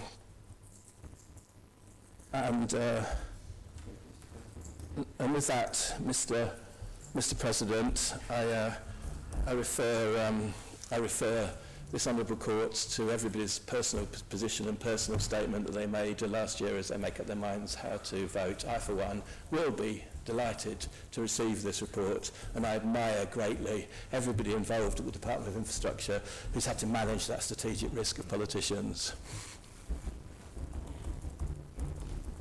The Honourable Member, Ms Edge. Thank you, Mr. President, and I will be quick because I'm not going to repeat anything anybody else has said. But I do want to remind honourable members we'll all recall being called to the members' room for a briefing by the interim Department of Infrastructure Minister, and we're going to see miracles and changes within the Department of Infrastructure. And my honourable colleague here for Middle said, let's hope it's not moving the deck chairs. Well, no deck chairs have moved, I can assure you, because nothing that was discussed that day appears to have taken place. But there's just a couple of things that I really want to point out. So within the report it says about staff shortages. It says the department has not been able to attract appropriately skilled and qualified staff to many of its technical roles for many years, and this challenge is expected to continue. I'm aware of many people on the island that are applying for some of these technical roles, very highly qualified, but they're not getting the jobs, so that is concerning to see, therefore then see it in an island plan when we do have locals that are trying to work for government but don't appear to be getting the opportunity. So, that might help the Minister if she looks back at some of that. And then the other area that really concerns me is finance. It says the department has responded to challenges for the budget for many years and seen a significant reduction in staff numbers. At the same time, the requirements for oversight has increased. So, in one hand, we can't recruit. Then on the other hand, we're saying we've seen a significant reduction, and then we wonder, Mr. President, why we can't maintain our roads, we can't maintain our pavements, we can't look after the areas of the island that are of significant importance to our people, and they probably are the most important infrastructure for connectivity, whether that's on or off the island. The Department of Infrastructure will be a part of it. So I am concerned there does seem to be contradiction in here. The Minister did say before in answer to another question that the workforce was down to 75 and it should have been 123, but it sounds like the department's done it to itself. They've cut their own staff and their own workforce, it looks to me, because they're complaining in the report that they've had staff reductions, and then on the other hand, in a question earlier, they had 35, 40 staff less. So it clearly looks like it was our frontline staff that have suffered again. And I just want to finish, Mr. President, because I know it is close to the lunchtime, but the introduction from the then Minister, Minister Crookall, at that point in time, said the department's had great success over the past 12 months. This is because of its hard-working, dedicated people who strive to achieve the best outcomes on behalf of the Manx public. I know that they will continue to rise to the challenges ahead. Totally agree with that statement, but it looks very, very clear in this plan, that's not a plan, there's been no actual political direction of where that department's going, and I think that's the real concern that we should all be looking at in this report without our frontline services and employees. And actually, they're at the bottom rung of all the pay levels in all of our departments, but they're the most important people for the working for the Manx people. Thank you, Mr. President. Will the Minister to reply? Thank you, Mr. President. I think I'd first like to start by quoting Konstantin Jurek, who said, "We have done so much for so long with so little, we're now qualified to almost do anything with nothing." Because that pretty much sums up, I think, where we are. It is a testament to the staff within the DOI that we achieve as much as we do. If I can reply to some of the individual comments, I thank Mr. Glover for saying that the plan looks good. Yeah, it's a brochure. It was not my responsibility. This plan was already tabled out once as I was assumed responsibility. So thank you to Mr. Thomas for quoting my wise words back at me. I can assure you that it will look somewhat different next time I have to come back and report to this Honourable Court. With regards to the Liverpool ferry terminal, I think we can define it that it's a success. It's well thought of by its passengers that pass through there. It allows that Liverpool routing now at weekends to use the Manxman, which is a vessel with much higher capacity than the Manannan can manage, and that is proving to be a really, really popular route. With regards to School Hill, I'm not sure where that's up to, but I can check that out for him. We had words this morning.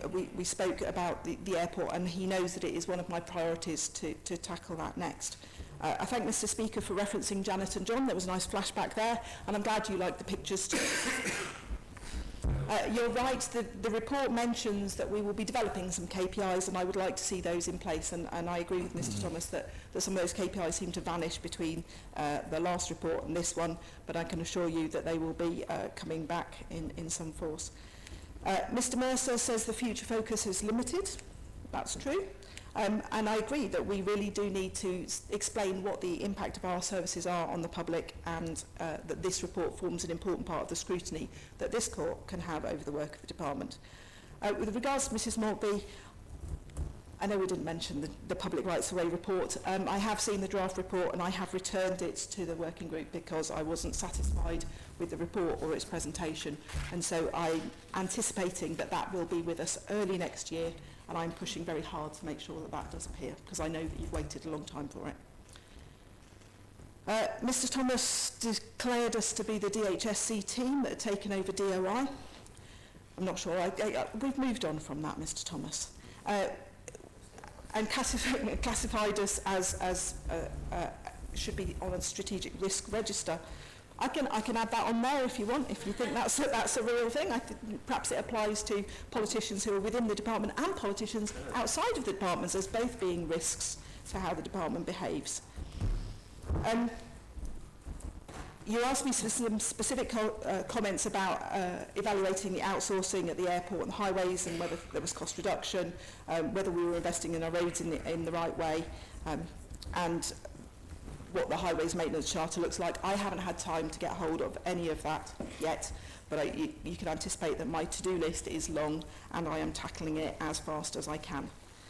One of the things I would like to say is that the department definitely is a success in terms of efficiency and savings.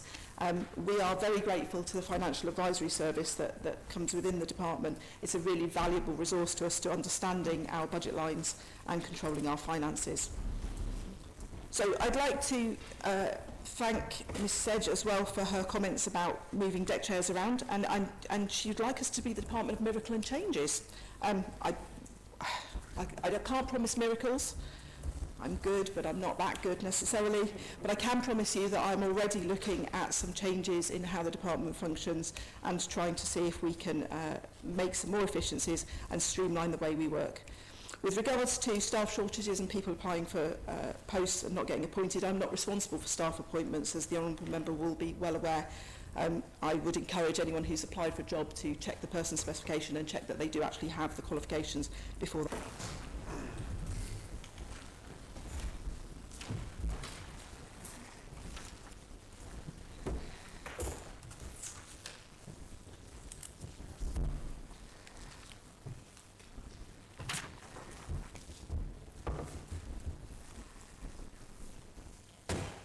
Honourable members, please be upstanding for the President of Tynwald.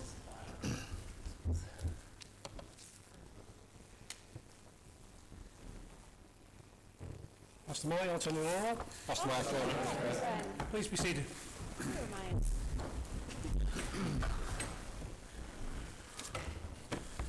Now, honourable members, we continue our order paper at item 6, the Housing and Communities Board Policy Response to the Objective Assessment of Housing Need. I call on the Chair to move.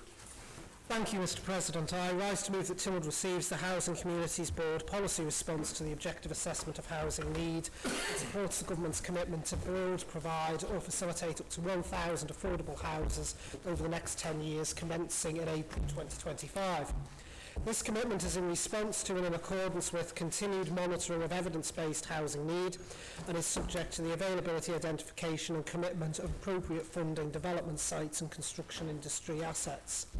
The Isle of Man is at a critical juncture in its development, Mr. President, and the objective assessment of housing need published earlier this year provides a comprehensive analysis of our current and future housing requirements. The OHAM was commissioned by the Board to analyse multiple data sets and report on the current and future state of housing need for our island. The purpose of this housing policy framework produced by the Board is to ensure safe, affordable and accessible housing for all island residents. The primary objectives include expanding the availability of and access to options for affordable housing, enhancing housing stability and reducing homelessness, and ensuring equitable access to housing. This assessment is the first of its kind for our island and offers a data-driven foundation upon which we can build effective housing policies and brings us in line with other EU jurisdictions, including the UK.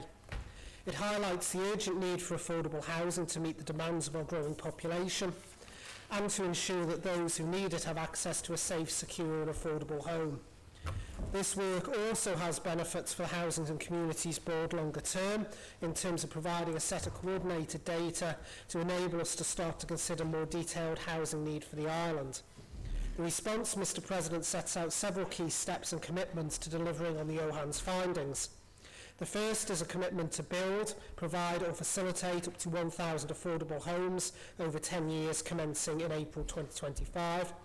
To respond to and in accordance with continued monitoring of evidence-based housing need and subject to the availability, identification and commitment of appropriate funding development sites.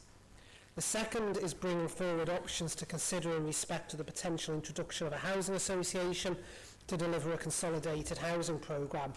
The third is the development of a financial outline to bring the current number of 48 empty public sector properties around the island back into use. And the fourth is a commitment to confirm at least 2 sites and 1 large multi-use site within the government estate over the next 12 months that can be developed to provide supported living accommodation and develop a financial business model to support that development. One of the most compelling issues the objective assessment of housing need has identified, Mr. President, is a significant shortfall in affordable housing. The assessment projects that to meet the needs of our population, we must build, provide or facilitate the 1,000 affordable homes over the next decade that I've already spoken of. This figure is based on rigorous analysis of demographic trends, migration patterns and economic factors, and in my view is a clear and compelling call to action. In response to this assessment, the Government is committed to addressing this housing shortfall. The commitment to build, provide or facilitate those 1,000 affordable homes over the next 10 years is a bold and necessary step. The initiative will not only help to address the immediate housing needs, but also contribute to the long-term sustainability and resilience of our communities. The success of this initiative will, of course, Mr. President, depend on several critical factors. Securing appropriate funding will be paramount. Government will need to explore various funding mechanisms as it is essential to ensure that the financial resources are in place to support the construction of these homes. We need to identify suitable development sites.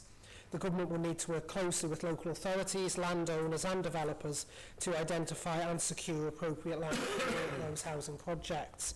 And the construction industry, of course, Mr. President, will also play a vital role in this initiative. Continued monitoring and evaluation will also be essential to the success of this initiative.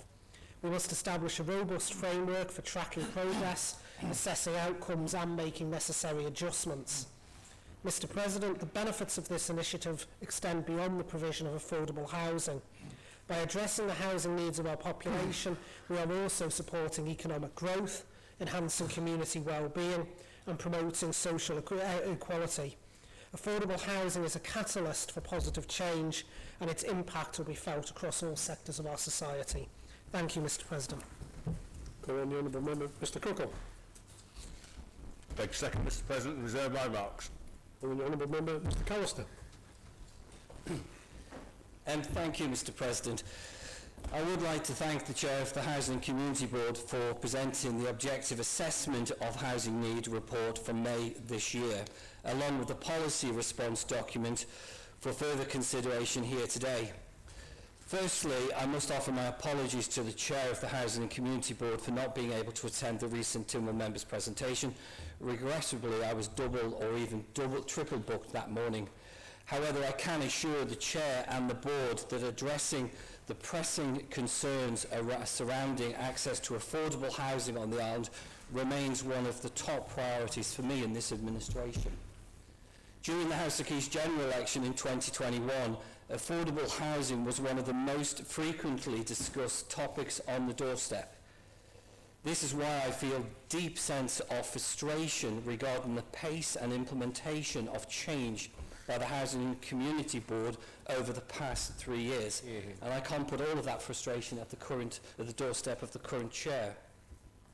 In the foreword of the Chair, it notes that there is no quick fix to alleviating the pressures associated with a suitable housing availability and affordability.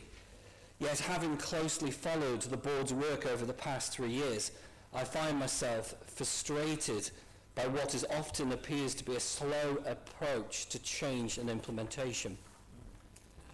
At times, I feel there's a lack of energy and urgency within the Board to tackle some of the most critical housing issues we currently face, particularly for the most vulnerable members of our society.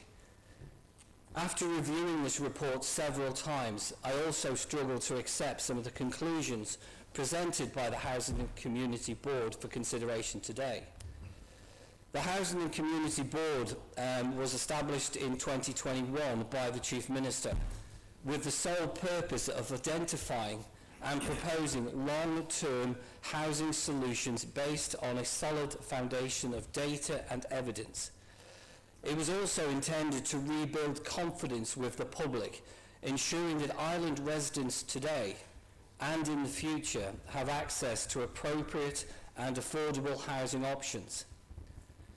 The Housing and Community Board was also meant to implement a long-term policy within this administration that embraces housing first approach, offering genuine long-term solutions to effectively address the serious concerns surrounding homelessness on the island.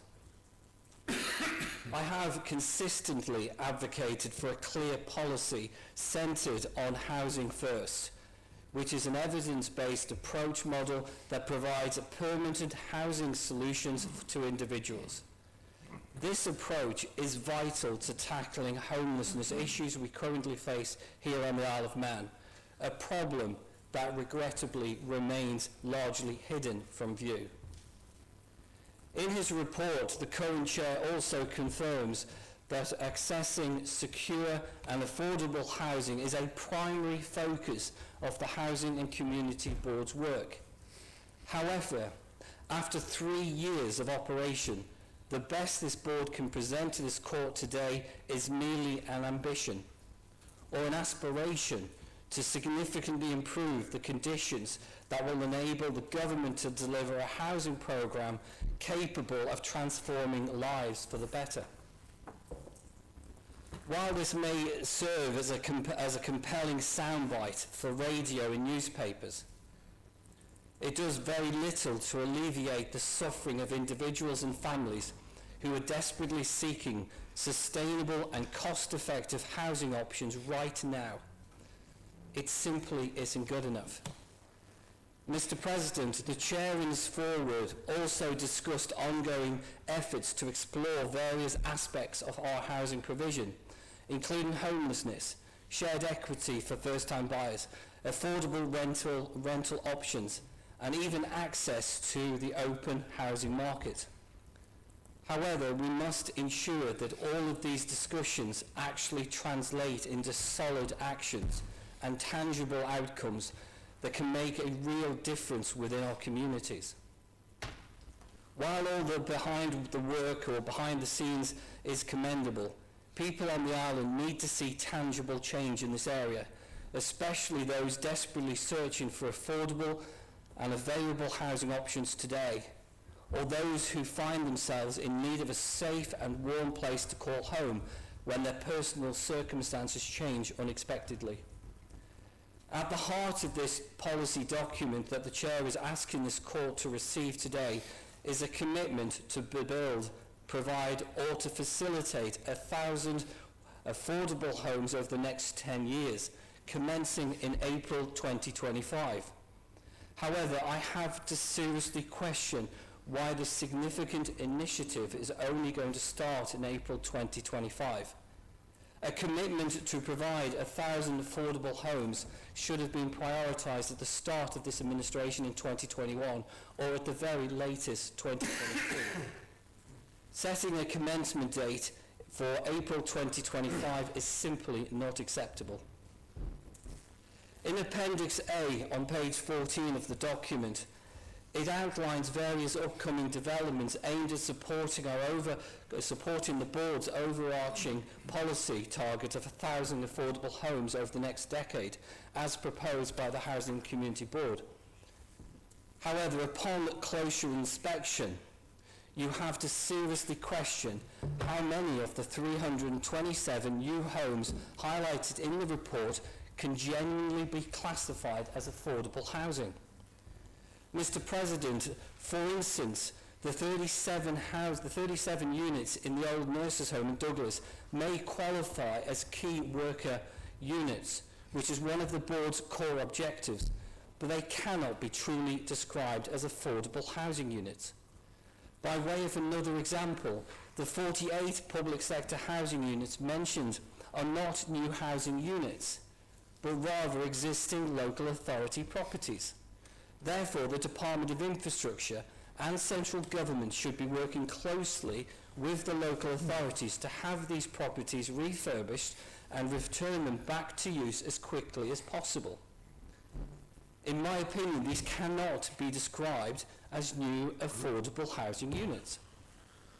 Here on the island, and I do thank my colleague from Douglas Central for this, here on the island, the term affordable housing is defined as housing which is directly provided by the department, is directly provided by local authorities, or meets the criteria of the department's Housing Purchase Assistance Scheme 2004 or any successor schemes approved by Tynwald. Mr. President, as the current chair of the Planning Committee, I have taken the opportunity to review all planning applications considered since my appointment in November 2023. During this brief period, the Planning Committee has supported development of approximately 557 new housing units here on the island. A detailed breakdown of those figures include 99 new housing units in Peel, 3 in Port St Mary, 38 in Port Erin, 3 in Bullsrine, 165 in Ramsey, 109 in Douglas, 7 in Solby, and 133 in Castletown. It's also worth mentioning that around 10 to 15% of these housing units can genuinely be described as affordable housing units, making a tangible and genuine change that will significantly help address the housing concerns here on the Isle of Man in the near future. In my opinion, the Housing and Community Board, along with central government, should be working closely with developers to ensure these approved planning applications are fully realised and entered into the marketplace within the 4-year planning period. This is also clear evidence that the private sector and some individual local authorities are already investing in affordable housing options outside the scope of the Housing and Community Board and with very little input from central government. A recent Freedom of Information request and a written question revealed that 721 people on the Isle of Man are currently on the waiting list to rent a government or a local authority-owned property. An extra 194 people were also waiting for sheltered accommodation. Mr. President, I think it's important that I add or recognise that a total of 915 individuals on the housing waiting list for 2023-24 represents a significant decrease compared to the 1,264 individuals that were looking for a government or local authority and property back in 2014-15. However, it is also important to note that the current waiting list has seen an increase of 221 individuals since 2019-20. In the same Freedom Information request and written question, it was revealed that very few additional affordable housing units have actually been built and added to the overall local authority and DOI housing stock in recent years. And it really is time for the Manx Government to invest in new housing provision, because we cannot continue to depend solely on local authorities and the private sector in the future. In closing, I do question the current effectiveness of the Housing and Community Board at the moment, and I would therefore urge the current Chair and the Chief Minister to seriously consider a full review of the board's structure, membership and remit at this time. Thank you, Mr. President. Mr. Crane. I too would like to add my thanks to the Housing and Communities Board for the work that's gone into this policy report we've got today, and into the objective assessment of housing need, which is a very good document. I think the issue of affordable homes is an absolutely crucial one. So many areas of the Island Plan, the economic strategy, where we're going in population, other things are dependent on what's happening here. So, and I think within that, the introduction of a housing association may be part of the answer. You know, we to see how that goes forward yet, but it's worked elsewhere. I think the idea of having 1,000 affordable homes in 10 years is quite ambitious. The figures that our colleague from Onken has just given there suggest that the level of affordable homes being built in the period he's been in the planning department are well below 100 a year, which would be part of this. So it's good to see that coming forward. And I'm fully supportive of that. What I do want to just pick up on is a misunderstanding that appears in the document we're looking at, the report, at the top of page 5, in the initial findings in there. If you look at that, you will see that there's a formula in a box, okay? And the formula starts out as if it's what I would refer to as the demographic equation. So it's if you take the current population and you add the births and you take away the deaths and you add the inward migration and take away the outward migration, that would equal the future population, what the population is now. You know, if you add the births, take away the deaths, add the coming in, take away the going out, that would give you the future population. It does not give you, as it suggests here, net migration. So it's a complete mess of a formula in there. Net migration has nothing to do with the births and deaths. Okay, so net migration would be inward migration minus outward migration equals net migration, the balance of the two. And then the paragraph that follows, it took me ages to interpret that in the light of what we had above, because the figures we've really got there are the baseline projection is not a baseline projection, that's just looking at the migration balance. So that's 650 persons per year is, if you go back to the original document there, that's the net migration, numbers moving in, numbers moving out. So that's the net migration figure, plus 650 a year. And then it talks about minus natural events, which is a wonderful phrase, but not a demographic one. So this is take away the natural change, which is negative, and it comes up magically with this figure of 480. What it's really dealing with is that the natural change is minus 170 per year. So you have to take that off from the 650, and that gives you the actual projected population change. So that's where the 480 comes from. The increase of 9,600, 650 people a year, the net migration over 20 years give you 13,000. the 170 a year over 20 years will give you 3,400. Take the 3,400 off the 13,000 and you've got 9,600. So it does make sense when you go through and get to the end of it. The important thing is that although there's a misunderstanding, an error in there, it doesn't affect what follows. The population growth is still well below that projection. So the baseline projection, that's not what we're achieving at the moment. I think the hope is that we're due a document from Statistics Isle of Man. They produced a population report in October 2023. My understanding is that that's coming. It's still in progress. Maybe by the end of the year or early January we'll have that. And that'll give us some further data going beyond May 2023, and we get a better picture of what's happening to population growth. But that figure hasn't changed. There's still a challenge here. And it's an interesting challenge for me. I'd like to see a clearer population policy behind that, not just a policy on immigration and emigration. I think a bigger population policy and clarity about what we're trying to do. We're trying to rebalance the population. But there's another interesting point that my colleague from Onken there brought up, the suggestion that the growth in affordable homes, 1,000 over 10 years, but it's only starting in April 2025. One of the points I'd like to make in there is, as an administration, we're now reaching the point where in another few weeks' time we're into 2025, and there's another 18 months and we're almost at the end of the administration.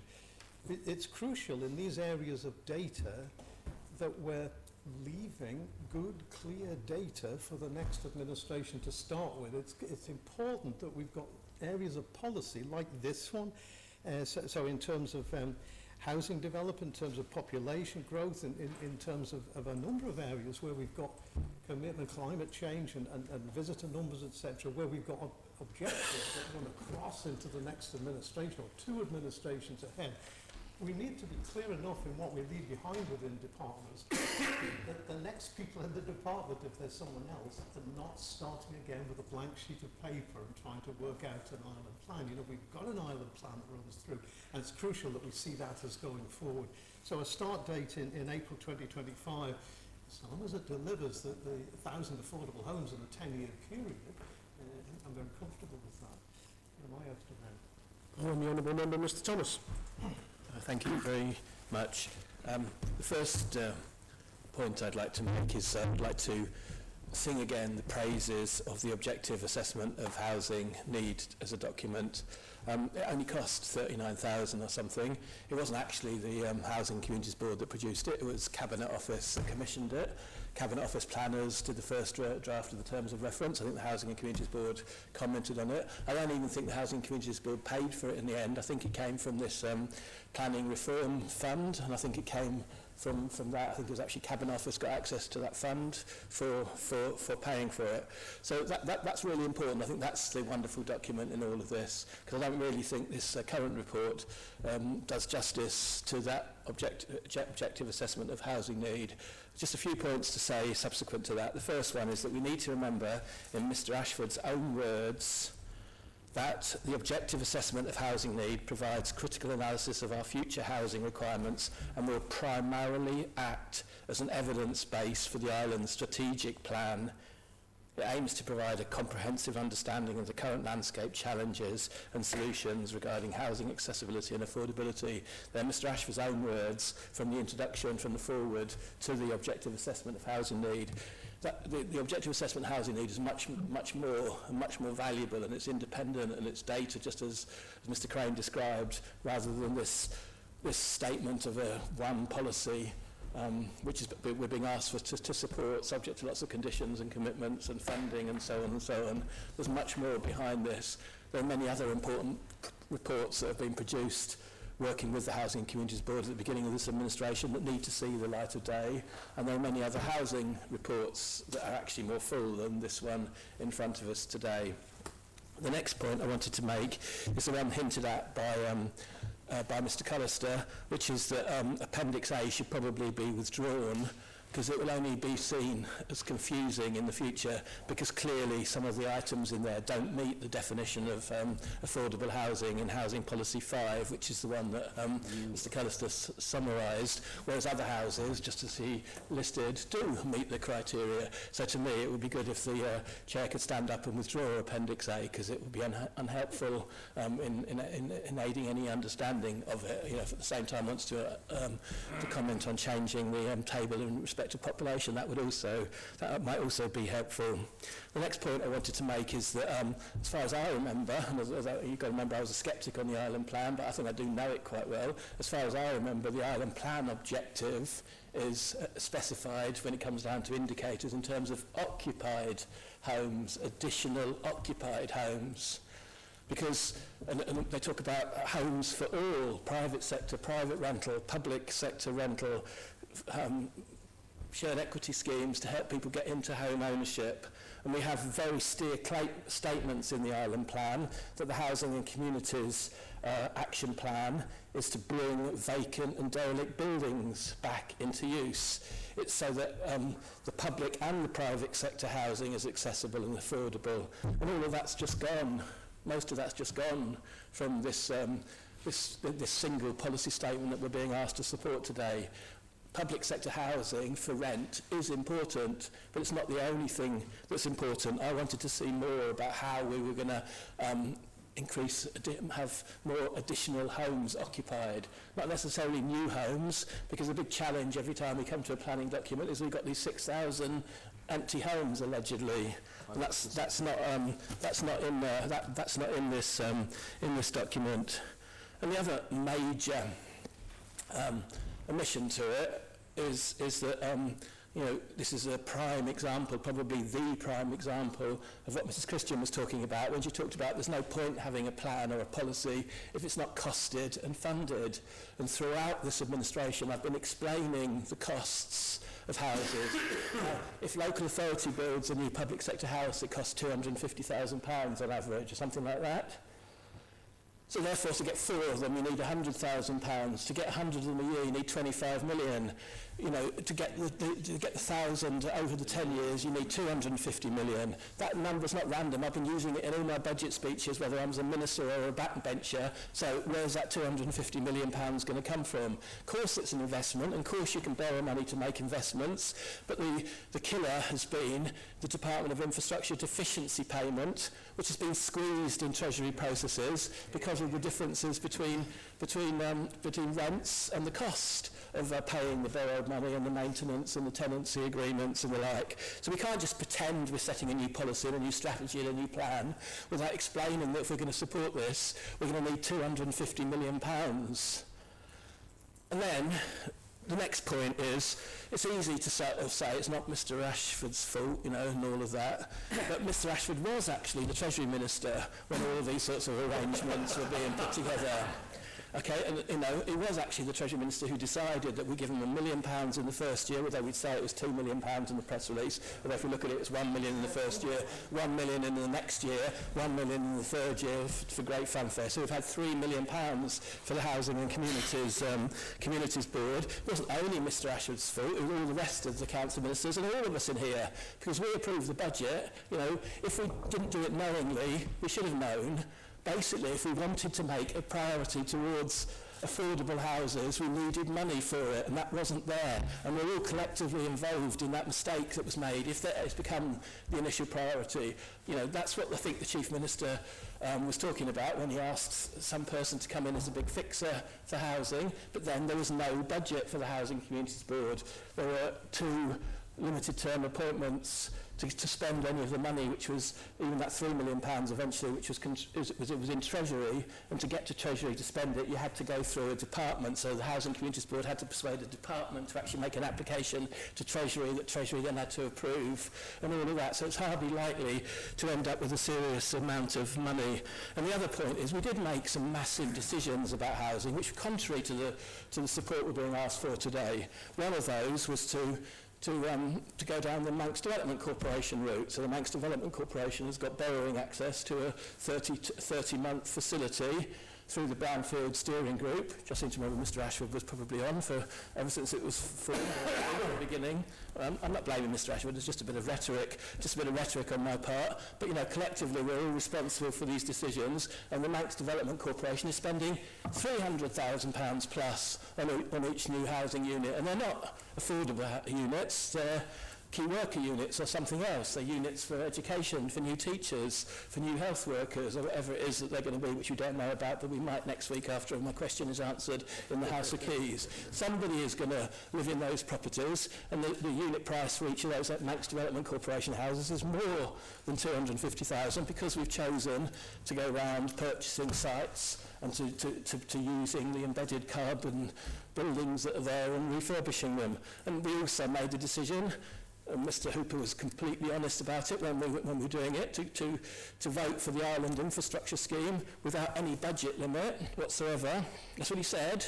You know, we voted for the Island Infrastructure Scheme without any budget limit to support private developers, to support private developers to provide houses of which will not necessarily be affordable houses in Port Erin or on the promenade. We've also confused those developers because initially we promised them that we would support them not having houses, and then I think within the last 12-18 months we've suddenly changed tack on that policy decision, and now they've got to review whether they can use the Section 13 obligation to do things like bus stations rather than housing and the like. So it's all got very confusing for the private developers. So we knowingly did all of this in 2021.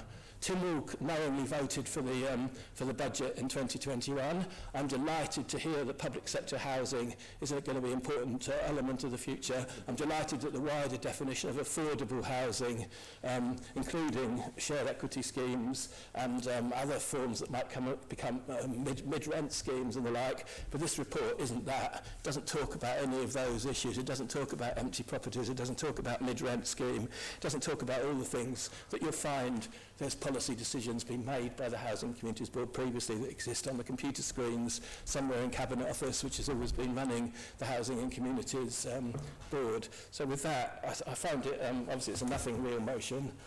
You know, what does it matter if you vote for it or you don't vote for it? It's got support as a verb rather than approve. It's got so many conditions, doesn't really matter. But to me, I think my closing remark would be the objective assessment of housing need is a good document up there with some of the best housing documents. I'm interested to hear what people say in this debate. And the Honourable Member, Mr Hooper. Thank you very much, Mr President. I'm not sure I can follow that, but I'll give it a good go. I spent some time on the Housing and Communities Board, as members will know, and I think it is fair to say they've done a lot of good work laying the groundwork for policy development. And actually the OAN itself was a very positive step, I think, in the right direction to identify, well, what is the likely need out there? That's the evidence base, that's what it's for. The issue, though, that we've had over the last few years, as has already been outlined, is the government hasn't actually gone and built any housing. So planning approves a lot of housing, and developers are out there doing what they can, but when it comes to actually building public sector housing, we had confirmation from the previous Minister of Infrastructure that over the last 3 years we haven't had a single additional public sector house constructed. There's a few in the pipeline, I believe, but actually to date, putting pen to paper, putting a shovel in the ground hasn't actually happened. During my time on the Housing and Communities Board, as Mr Ashford is well aware, I was very keen to actually just get building. You can spend all of the time in the world reviewing things and updating things and checking things, when actually what we just need to do is build some houses.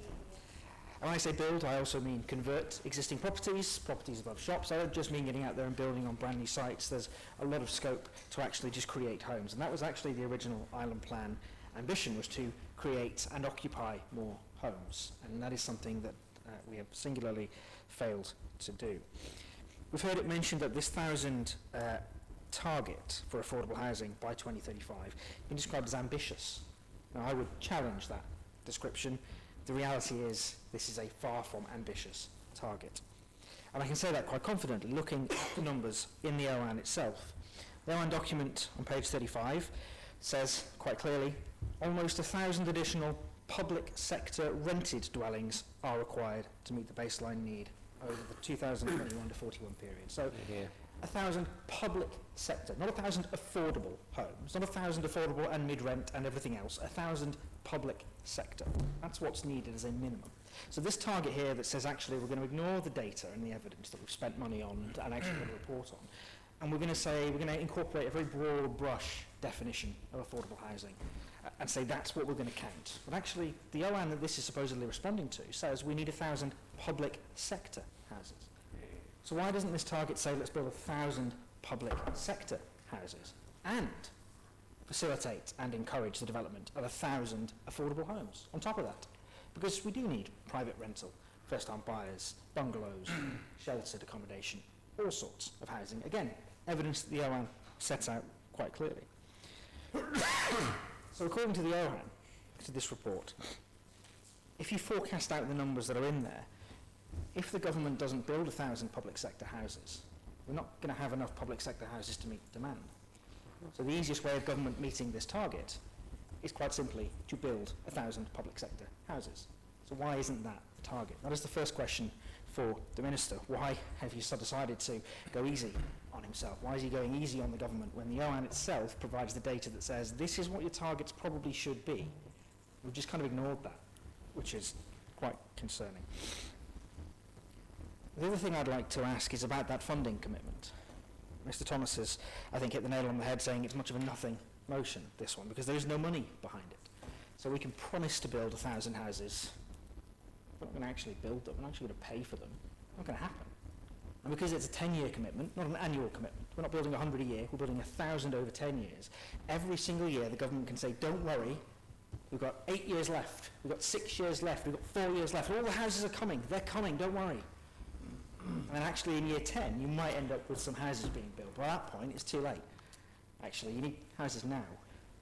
A 10-year commitment doesn't really hold the government's feet to the fire, especially when that commitment isn't funded and contains so many qualifications and equivocations and conditions that the reality is at any point the government can say, well, I know we said we were going to build and facilitate some homes, but the market wasn't ready for it, or the demand wasn't there, or our economic circumstances weren't there, or the Treasury couldn't find the keys to the safe, or whatever the reason is going to be this week for not funding anything. And as has been touched on already, this funding commitment is going to be substantial. If you're looking at building 100 houses a year, Mr. Thomas is probably right, 20 to 25 million pounds a year. Now, I have made some suggestions already about where this funding could come from, and I'm happy to talk to the Treasury about that further. But again, this debate and this target without any commitment to funding it is just going to prolong the paralysis that we're in. We're going to have government saying, well, now we've got our target, the next thing we're going to do is have a plan, and then after we've got a plan, we're going to come back and figure out what it's going to cost. Then we're going to decide how we're going to fund how it's going to cost, and then it's going to be 2026, and you're all running for election again. Put some shovels in the ground and build some houses. I know that's oversimplifying things, but there are local authorities out there crying out, saying, we've got schemes, can we please borrow money to build them? Shouldn't be that difficult. So I'm going to support this target today, because it's better than not having a target at all. But like the target itself, my support comes with all of those conditions and qualifications attached. And I'm happy to add more as I feel like it, because I suspect that's what the government will be doing as well. And I'm going to lay down a marker as well. I've accepted the invitation from the new Minister to join the Department of Infrastructure. And during my time in that department, however long or short it may be, I intend to do one thing above anything else. And that is simply to encourage the department to build more public sector houses and to support local authorities to build more public sector houses. That is the only way we are going to dig ourselves out of this hole. The Honourable Member, Mr. Glover.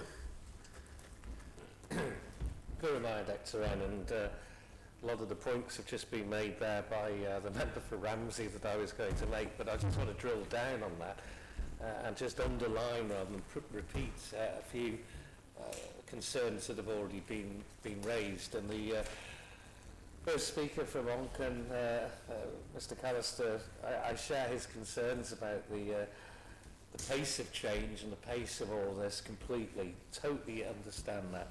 And I also want to just home in, Mr. Thomas has mentioned mid-rent schemes, so I'd like the Chair just to say where we're going with all of that. But It's social housing, public sector housing that I'm most concerned about, and I'm not going to go over the ground that's already been covered. But I do want to just underline the fact that there have been no new builds in this administration, which I see as a failure of this administration. I really do, in social housing. We've got the repairs. 477,000 is the figure that's quoted, required to bring 44 empty properties back into circulation. But again, we haven't got that funding approved. And I do think that the Housing Deficiency Fund does need to be looked at by the Infrastructure Department and drilled into, because that's one of the blockers at the moment, because as the report here identifies, it's become overcommitted due to the increase in interest rates and fluctuations in inflation, labour costs and the price of building materials. So housing development projects are more expensive and loan repayments are higher. It says in the report, a working group, this is the answer again, a working group has been established to review the legislative and regulatory supportive framework which underpins infrastructure varies to support local authorities in maintaining and developing affordable public sector housing via the Housing Deficiency Fund. But the DOI currently does not have a budget to support LA plans.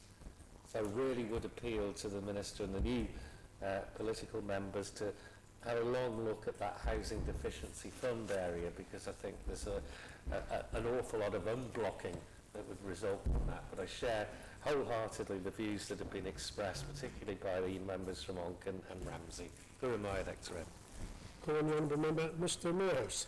Thank you, Mr. President. I really do welcome this report and the movement in this area. There is some good stuff here. However, one item really does concern me. It is far more significant than all the positives that are there. And my concern really is about the messaging and the focus on housing associations. How is it possible to outline what housing associations do, and list their advantages, but say nothing about the negatives? Surely look at one of the greatest assets of the government in terms of the housing stock. If there's a potential transfer of that, there should be some warning, there should be some consideration about this key asset. I also worry about this transfer of the family silver. It's a related issue, but there's no consideration. It's simply housing associations do this, and they're nice. Now, I've said before, it really does worry me, this is a Trojan horse. It looks nice, it looks attractive, and we're simply wheeling it in again, the advantages, what it is. But really, it is a great way to enable us to get some cash ASAP. My concerns are the ownership question. Who owns the houses going forward? Is the housing association going to come in and manage the properties, or is it going to be a transfer of ownership? Things like that could have been mentioned, they could have been identified, but I don't think there really is that element of detail. Also, where will the money that the housing associations actually get be held? Presumably they're going to raise money. Will this go to the Treasury, or will this new body be able to hold on to this money? Again, it's a serious consideration, which again at this point should be considered. Arm's length bodies have historically been seen as being good. But if you go down onto Strand Street and do your survey, which one of our members does quite frequently, I should probably do them now, but if you say to an average person, tell me what you think about arm's length bodies, arm's length organisations, and you go, horror story. Isn't that Manx Care? Yeah. Isn't that the boat? Isn't that whatever? And I'm worried that again, we're going to come up with something that does appear to be a solution, but in reality, it's going to cause us many more problems. In terms of the housing associations, Is it just going to be a Manx Care 2? Is it simply going to be a situation where the department outlines key areas such as the rents, access to housing, all those key things, or will the Housing Association take on that role? Again, it's a fundamental thing which has got to be considered at some point, but by putting the Housing Associations neatly into this and to allow them to shift forward again, does make me think, are we just going to wake up one morning and going to have a housing association which is there and in place, and we've gone, but how's that come about? And the people responsible are going to say, well, it appeared there, and it appeared there, and it appeared there. And we'll stand back and say, that's quite true. We've guided through and we've shown this.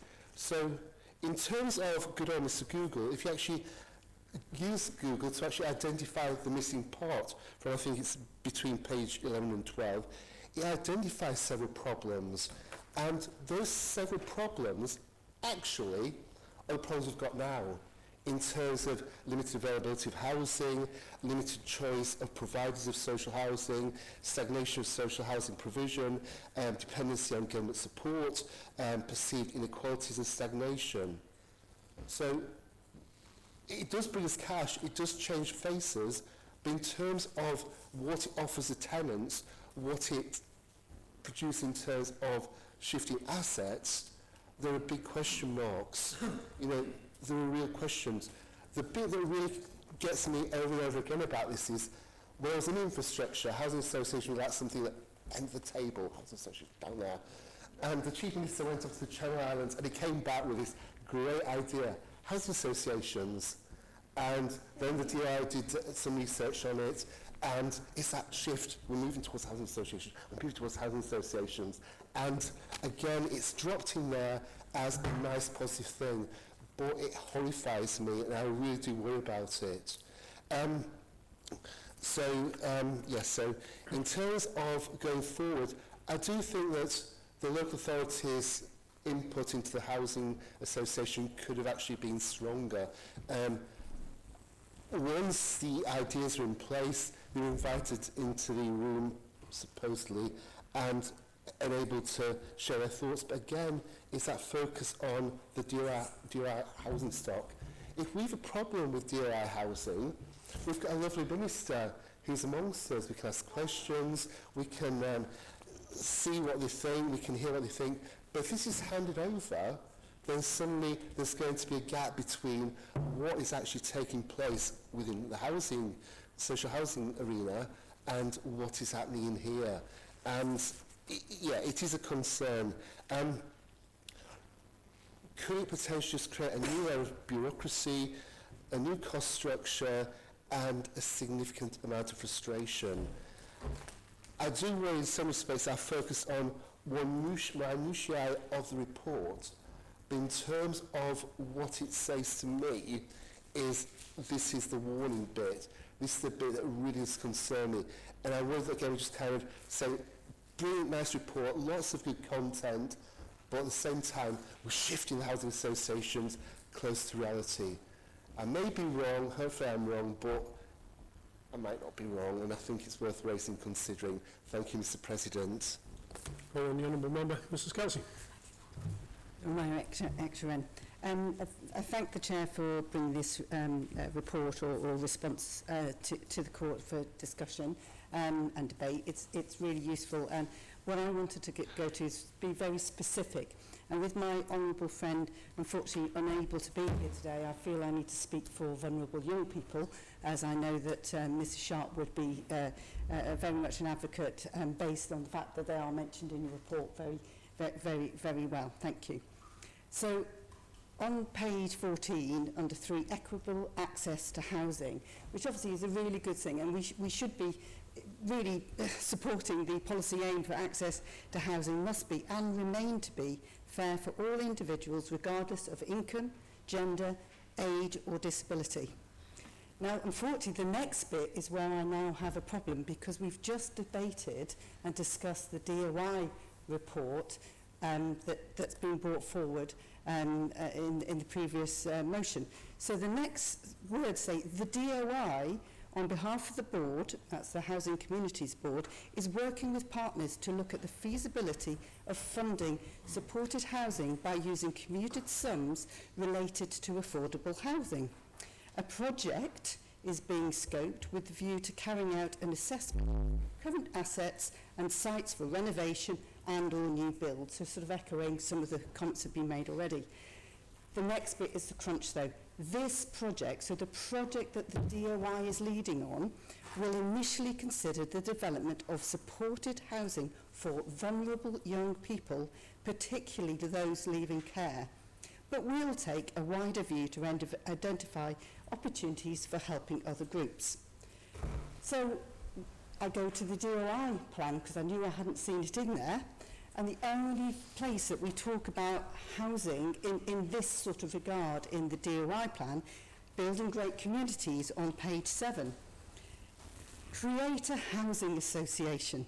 Gain approval to create a housing association capable of managing social housing stock, developing new housing units, offer key worker units, offering units to first-time buyers, and providing units for homelessness interventions. So I sort of hope that bit is where the potential, the young people leaving care. And it then goes on to say, which is where the two do tie in, this will be undertaken in close liaison with the Housing Communities Board and in conjunction with the OHAN, or Objective Assessment of Housing Need. Now, I'm really, really pleased that the former Minister for Health and Social Care is in the DOI and has made those commitments about social housing. But I just would like to say that I would be really interested from the Chair to hear, does he think that the DOI are going to take the first part of this project, which is working with partners to define the funding, is to consider development of supported housing for vulnerable young people. And I'd be really interested to hear his comments on that. Thank you very much, Mr. President. The Honourable Member, Ms Edge. Thank you, Mr. President. So, I think we all assume that housing is merely about bricks and mortar, but actually it's a really deep-rooted social issue that does demand solutions. Safe, affordable, accessible housing shortfalls, and that we need to build more, seems to be what I've heard today. However, there are other solutions that could be looked at. We've never actually looked at our social housing in any other way than it is social housing until we did the mid-rent scheme in Colby. And I'll come back onto that later. So whilst the report attempts to address housing needs, I feel it actually misses the mark because it hasn't focused on the financial metrics, hasn't focused on the social and legislative implications of housing policy, and all of this is long overdue. And here we are again saying we've got a report and we're going to do this, we're going to do that, but it's all long overdue. Housing shouldn't be about balance sheets. It should be about creating systems that promote and help individuals into suitable housing, their personal growth, their social stability, and their long-term community well-being. I feel that the report doesn't adequately address delivery and action in these 3 dimensions. I too have major concerns about housing associations, and I'm going to give some examples as to why they fail. They have failed. And here we are again, the Isle of Man's looking at creating. We should be looking at how we can create that sustainable, responsible housing policy. That should be key. And I'm going to give some examples from Jersey, because we're all very familiar with Jersey, and Honourable Member for Arby, Castell and Marie has just said the Chief Minister went and had a look at a housing association, and then it seems to be the next best thing. So Indian Homes, when I was responsible for housing in the Department of Infrastructure, was there, it was starting up, it was building great houses, it was changing the landscape in Jersey. But since then, Jersey has had a full review of it. And the key lesson that they learned from that was inadequate regulation around the housing associations. Jersey moved all of its housing stock to an arm's length association without robust oversight. What was the result, Mr. President? The result was significant pay rises for directors, unsustainable rent increases for the very tenants we're trying to help, and the reliance on the benefits system increased because the benefits system in Treasury had to bridge that gap for the tenants. That's what happened in Jersey, Mr. President. And it was down to a clear failure of governance. And I haven't heard anybody mention governance and keeping an eye on that and ensuring we've got the right regulation and the good governance processes in place. But I look forward to anything that does come forward, but it will be with tight scrutiny. Treasury in Jersey, all the tenants weren't adequately informed before the Housing Association just hiked up the rents. And the consequences in Jersey were catastrophic. It just skyrocketed the rents, inflated the benefits, and increased the growing inequality in Jersey. This example should serve as a warning for all of us, because if we set up a housing association without comprehensive regulation and alignment with public sector landlords, or any landlords, we really do risk replicating these failures. Without safeguards, housing will devolve into the words used by the mover of this motion this afternoon last week with regards to immigration and the advice that people can get on immigration. It will be the Wild West, Mr. President. Profits will trump the social responsibility, and it will leave vulnerable people bearing the brunt. So what do we need to do? Any housing association must be heavily regulated. Jersey have learnt from this, and we need to ensure, before we take that step, that we have good regulation and idea. Honourable Member for Aubrey Castaner News mentions arm's length organisations. We've seen what's happened by throwing something out to an organisation like Manx Care, and the consequences end up back here 3 years later. These arm's length organisations should have robust oversight. Otherwise, they're going to lead to exploitation and inequality of our most in need. Tynwald policy needs to be approved. The capital funding needs to be there and available if we're going to say we need 1,000 homes. But if that's not needed for this particular report today, what's government retaining from us? Because they must have a plan. We can't say we want 1,000 extra houses without the plan of how to get there. We've stopped mid-rent schemes. We had an improved pilot policy on that. But mid-rent schemes can encourage income growth and personal development for the people that want to be them homeowners.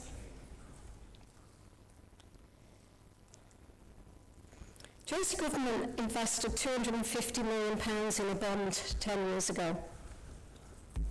On the 3rd of December this year, they agreed a further £100 million, a funding deal done with the banks, etc., to build another 250 properties over a 4-year period, Mr. President. So what we're saying can't be achieved in Jersey, yet we think we can achieve it in the Isle of Man. So I can only assume there's going to be deals done with current developers from all of the plans that my honourable colleague from Onken has said have gone through the planning process. But do you know that? No, we don't, Mr. President. We don't really know.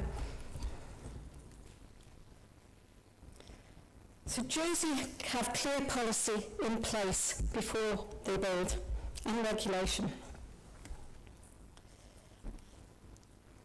all housing policy does have to consider what legislative changes we need to do. And we've got to look beyond and focus on that long term for our society. What does the Isle of Man want for the future for everybody? Not what we want now, because we're a parliament in here trying to achieve something before the next election. It should be, what does the Isle of Man want for housing, its policy? How are we going to help people onto that property ladder?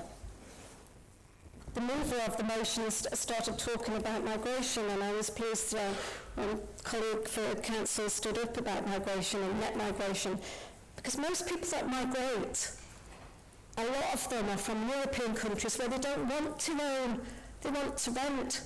And that's the real important part of getting the policy right, to ensure that the rental market doesn't go through the roof, which is where we failed, to be honest, honourable members. We've got people stuck in high rental properties because there's not been any development for them to be able to move into a property and do rent to buys and the other schemes that are available to them elsewhere. But it won't necessarily be all those people that migrate here to work for 5 years, because they're not in the culture of purchasing homes. It's rental market in Europe. I don't believe any housing association can succeed without prior agreement with the local authorities. We know that's why it's getting set up. We're not just doing it for the Department of Infrastructure and part of the big plan for the Department of Infrastructure. We know what's really going to happen here.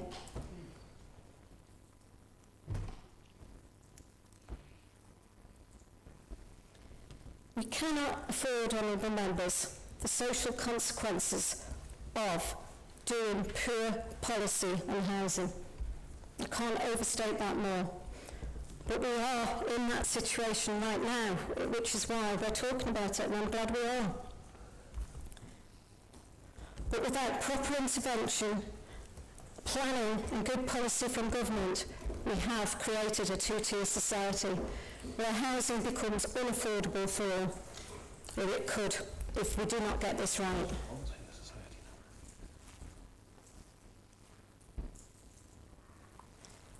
If we actually do fail to act on this now, not in 2025, not in 2026, just before election,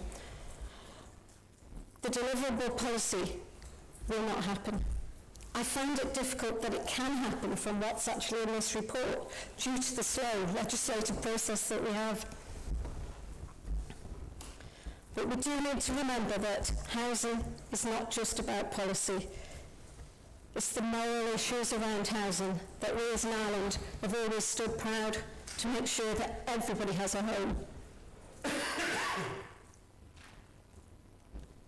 We cannot continue the mistakes of others and we need to ensure our approach prioritises regulation, social equity and long-term sustainability. We need to put people before the profits and the systems and before the silos. And I do believe we can create a housing framework that supports growth for all individuals. Whether they are currently in social housing, they need to have that opportunity for personal growth into a stepped up system where they could perhaps do, similar to Jersey, where they do a rent scheme of 80% whilst the people are buying their property. So 25% of the home they own, but the other 80% they're doing, it's something along those lines. We haven't got any of that. We could have done that. We've had 3 years to do that. We haven't got anything. We've had a housing board to deliver this. We've not delivered anything. And without getting that policy right and agreed in here and the regulations in place, no point building a house. We haven't got a system to put the house into. So, anyway, I'll just finish, Mr. President. If we get the right housing framework that supports that growth for individuals, it will strengthen all of our communities around the island and stability for our generations and the future generations, but it will also support our economy. So rather than handing our stock, our silver, as Mr Morehouse talked about, over to an arm's length body, to try and abrogate responsibility is the wrong direction. And what we need to be doing is retaining our silver until we've got the right policy and the right regulations in place. Thank you, Mr President. Call on the Lord Bishop. Of course, secure accommodation and a place to call home is part of the essential nature of human dignity and something that we all would want for ourselves and those with whom we serve. People of faith have a long history of providing accommodation of all types, not least through housing associations and especially specialist provision, of which some of us can be proud. And yet I would also add my voice to the plea for scrutiny and for robust governance. And I invite our continued reflection on what safeguards there would be needed to protect the voices and the views, particularly of tenants who live in stock that might be transferred to a housing association. I am mindful of this in the light of concerns raised with me by tenants of Grenfell Tower in past meetings with them in a previous life, who reported that their concerns and views were marginalised by the Tenant Management Association, which operated with them at arm's length. And those who may have followed the inquiry will be well aware of some of the issues raised there. So I do welcome the wholehearted endeavour to provide excellent accommodation for our people, and will do everything in my capacity to support that. But I'd also note the statement in the document which talks about the benefit of not being bound by the sort of bureaucracy of government. And I just wonder whether sometimes bureaucracy is helpful if it comes with an attendance on governance and safety. So I just want to raise that into our conversation. The Honourable Member, Dr. Hayward. Thank you, Mr President. The OHAM policy response has been a collaborative piece of work, and it's brought departments and teams together to understand and uncover accommodation shortages and opportunities for making real improvement to people's lives. The results of the assessment shouldn't come as a surprise to this court. We knew that we had an ageing population. We understand that sectors of our community need support and specialist housing to get the most from life. And the objective nature of the report supports and validates what we already believe to be the issues faced by our communities and our constituents. And the report doesn't just reflect the extent of the housing need, but it provides a layer of sophistication to our understanding of the type of housing that's needed. So we have an opportunity to use these findings to ensure that there is a range of appropriate accommodation, and that that's developed to prevent people ending up in costly care settings such as residential care or hospital, when with the right housing and support they could continue to live independently at home for longer, or even for the first time. So the department is working with the various needs described in the report, and I can confirm that we are currently investigating the feasibility of developing our first site for supported living accommodation, which will be designed to meet the needs of vulnerable people by creating a resource for co-location of a wellbeing hub. They're the front door really for homeless presentations. The DOI housing team, homeless prevention workers and homeless and self-neglect community workers. Supported housing for care leavers. We're investigating taster flats for those learning to live independently and to develop their independent living skills. Emergency accommodation for homeless people to replace the current expensive bed and breakfast model, and then interim support housing for homeless people to build up their skills ready so that they could move successfully into general needs housing. The department has been supporting local authorities to bring back long-term void properties into use, and we intend to facilitate and enable our partners, both public sector and private, to provide affordable homes by continuing to deliver on new first-time buyer homes. We've facilitated 15 this year so far, with 58 being completed over the last 2 years. Building new homes for rent. In November, we moved 6 households into new DOI bungalows that were built in Royal Park in Ramsey. And once fully approved, the DOI Ballacubban development will yield another 20 affordable homes, which are bungalows, apartments and houses. They're made up of mixed tenure, so there's the owner occupiers and rental in there as well. And we will continue to support the local authority development plans.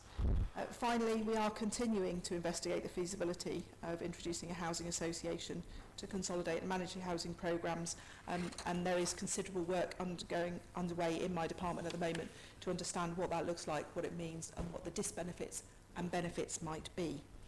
Thank you, Mr. President. Honourable Laura. Good morning, friend. I think an awful lot of points have been said, so I'll try and keep this as brief as I can. The first issue that I have with all of this, and I've got to try and remind myself that this is not the Housing and Community Board annual report, but a response to the OAHN, and I have tried to have that in the back of my mind while I've been writing. But it's about, it takes me right back to one of my objections to the Island Plan in the first place, which is about how we dealt with the biggest issue that was identified at the last election, which was housing, and how we dealt with it. We didn't do what most people would do and put it front and centre of the policy response. We stuck it outside of the Council of Ministers and created a Housing Communities Board, rather than giving it a seat at the central table of decision making, where it was going to be able to fight for funds and actually have policy influence around government. And I think that was one of the fundamental mistakes that was made around how we have dealt with housing and why we have had no tangible progress in the housing area for the last 3 years. So I do want to distance myself from the Honourable Member for Douglas Central as the founding chairman of the Housing Communities Board, his version of history, because I just don't subscribe to it. I didn't support the budget, and I didn't support the Island Plan because I didn't think that these were right. So when it's all of our faults, I'm not necessarily counting myself in that number. But I mean, I think Mr. Colster also put a written question down a couple of years ago. It says only 9 houses with net increase in the last 10 years or so, and none in the last 3. That's quite a worrying statistic, and that does say a lot about how we have structured our response to the problem. And I think that's something that we do need to look carefully at going forward as to whether we really do have a model there for delivery. And that's not a criticism of the current chair or the members of the board. I've met them with my chairman of the Poverty Committee hat on. I do not doubt their enthusiasm for the task. And that's only part of that task, alongside first-time buyers, homelessness, rental standards. There's a huge amount of catching up to do, but I'm just not seeing it. And I don't think that's necessarily their fault, but again, they haven't been given the resources to do it, and I think that comes back to how we have structured the solution to this problem. I'll save my comments on housing associations for another day, because I'm sure that day is coming when we'll debate it more fully in here. But anyone who holds local authorities up as a model for tenant representation is sadly misguided. So anything will be better than that model, but that's not obviously the only reason for deciding whether to go for that model or not to go for that model. And I do have the Honourable Member for Onken's words about governance ringing in my ears when we look at Handium, although it does have positives too. I also want to reiterate a point that Mr. Hooper made, and it can't be reiterated enough, about the report on housing and homelessness that the Poverty Committee did identified a need for sheltered and supported accommodation. But the OAHN itself calls for the 1,000 public sector units, and this is not going to deliver that. So we have come to accept that what is defined as being needed on our island is not going to be met. That's a concern. Public sector rental on the Isle of Man has historically been about 16 to 20% of housing stock. That proportion is dipping as more houses are being built, but the affordable housing element is invariably going towards first-time buyers, not local authorities, and that's because we haven't been able to solve the issue of the deficiency funding. It's easier, build them and get rid of them, hand them on to first-time buyers. It solves a problem, and it's a far easier quick fix than it is to sort the deficiency. And let's not delude ourselves. The heart of the deficiency problem is that people in public sector houses are going to need to pay more rent. And that's very unpalatable. That's not easy to say, but that is something that, whether it's delivered by the Department of Infrastructure or by a housing association, is going to have to be part of the mix if we are going to continue to have a sustainable model around public sector housing. we also had passing reference to 5,700 empty properties on the island. And again, we've seen very little movement on that front as well. We have seen the Department of Enterprise has got a bag full of carrots, but I've yet to meet anyone with a stick in this area as well, because that's another, it is a balanced proposition that we need in order to bring these houses back into use, and it doesn't seem to be getting the attention that I think it deserves. So I do want the Chair to commit to what proportion of these 1,000 houses are going to be public sector rental, that will remain within the public sector. And that might not be a question that he'll be able to answer today, but if he doesn't answer it soon, he can probably expect a written question along the same lines in the very near future. I am happy to support this report and response today because, again, to follow the lead of my friend and colleague, Mr. Hooper, something is better than nothing in this regard, but there is so much more that we need to build around this if the passion that is apparent in this court for housing for all is going to be realised. Thank you, Joanne. On the mover to reply. Thank you, Mr. President.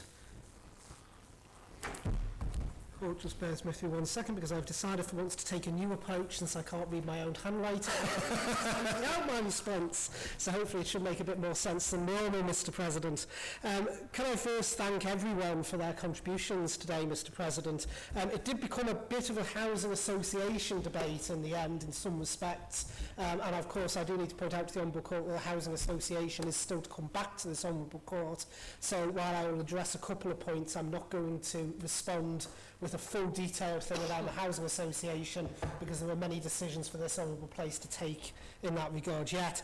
Starting off with Mr. Callister, and he said about addressing the housing issue is something that is a priority for him. Well, I'd actually hope it's a priority for us all, Mr. President. He's quite right. I mean, on the doorstep, certainly in Onchan, certainly in Douglas, and I can't believe the rest of the island was any different. The biggest thing that came up time and time again was housing, access to housing and provision of housing. And, you know, and that is where I have constantly said since I took on this role nearly 18 months ago now, that what we need to do is actually start delivering, start building things that people can touch and feel, because that is what people out there want to see. And this is what this response today is looking to try and deliver. The Honourable Member for Onchan said that the pace of progress has been slower than he would have personally liked. I've got to be honest, it's been slower than I would personally have liked. I would have liked to have seen spades in the ground by now and houses coming up. I can't obviously speak for the board prior to my time as chair, but I can assure the Honourable Member for Onchan, Mr. Callister, that there is no lack of urgency amongst the board. It was important that the board had the right data in front of it in order to move forward, because you want to make sure you're providing and building the right type of housing. And in fact, the board itself has been pushing time after time to go faster. That's both in terms of the lay members and the political members of the board. But it is important that anything we do is data-driven and that we are building housing in the right place and of the right type. How many times have we stood up, myself included in this Honourable Court, and been critical of something because we've said it's not underpinned by any data, that we've just put our finger in the air and decided to go off and do something. So it's absolutely essential that we had that data in place and the objective assessment of housing need actually done that.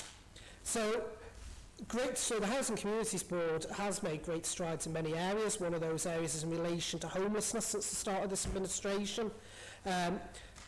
And the simple fact is that, you know, we can all talk about affordable housing, but what we actually need to do is build it. That is why we have the commitments we have today to try and move this forward. The commitment to deliver 1,000 affordable houses over the next decade would actually be equal to nearly double what has been delivered over the last decade. Mr. Callister also mentioned about the 48, and this ties into some of Mr. Speaker's remarks as well, the 48 repurposed or reconditioned houses to get them back into stock that appear in Appendix A. I'm going to be absolutely clear here now, Mr. President. In my view, those 48 should not and do not class against the 1,000 total. I've always been very clear that it's new units, so this is housing that didn't exist previously in terms of that 1,000 total. Mr Callister mentioned about the definition of affordable housing, and I think we do need to look at the definition of what we've been using for affordable housing, and I know this is something that we, the Housing Communities Board, are working on with DOI, because just because something is provided by a certain area, be it DOI, etc., doesn't actually mean it really is affordable. To my mind, for something to be affordable, it's got to be something that someone earning medium wage can actually afford. That's also the reason why this is one of the work streams that the board is working with on DOI, to look at the schemes that they have and what we deliver. So it is essential that we deliver public housing as well, Mr President. Mr Callister is right, the numbers have increased very little over the years. In fact, Mr Speaker mentioned about the last sort of 10 years or so. If you go back a bit further, in 2008 there was 5,286 public sector houses around the island.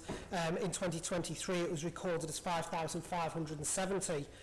So that's 15 years where there's been very, very little movement, and most of that movement was in the early part of those 15 years.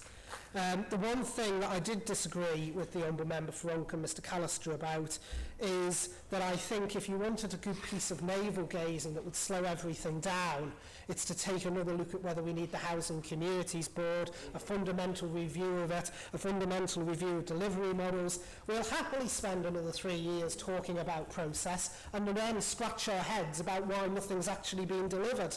So I do disagree with him on that. I think, yes, it is frustrating that it's taken a while to get to where we got to, but to try and go back and navel gaze around process and delivery at this point, I think would be completely and utterly the wrong thing.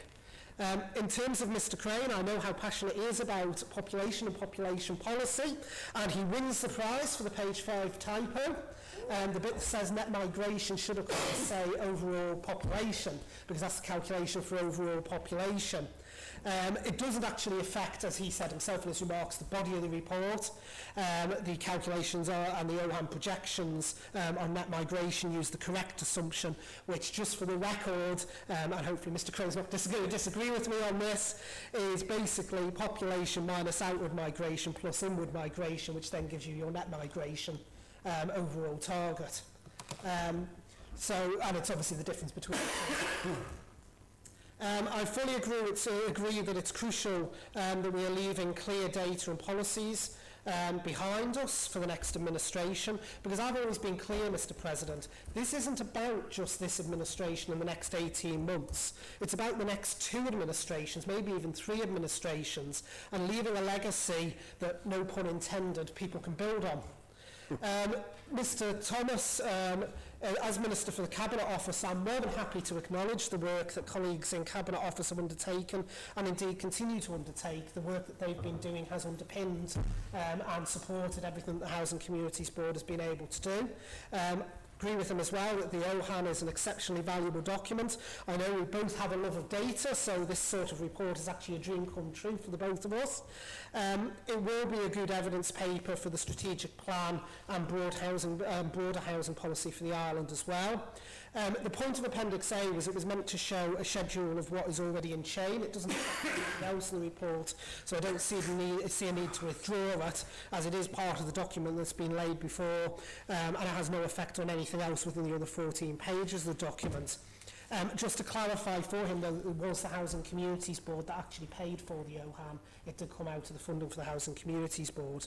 And in terms of vacant properties, as the Honourable Member will be aware, there is already work streams in progress in that regard.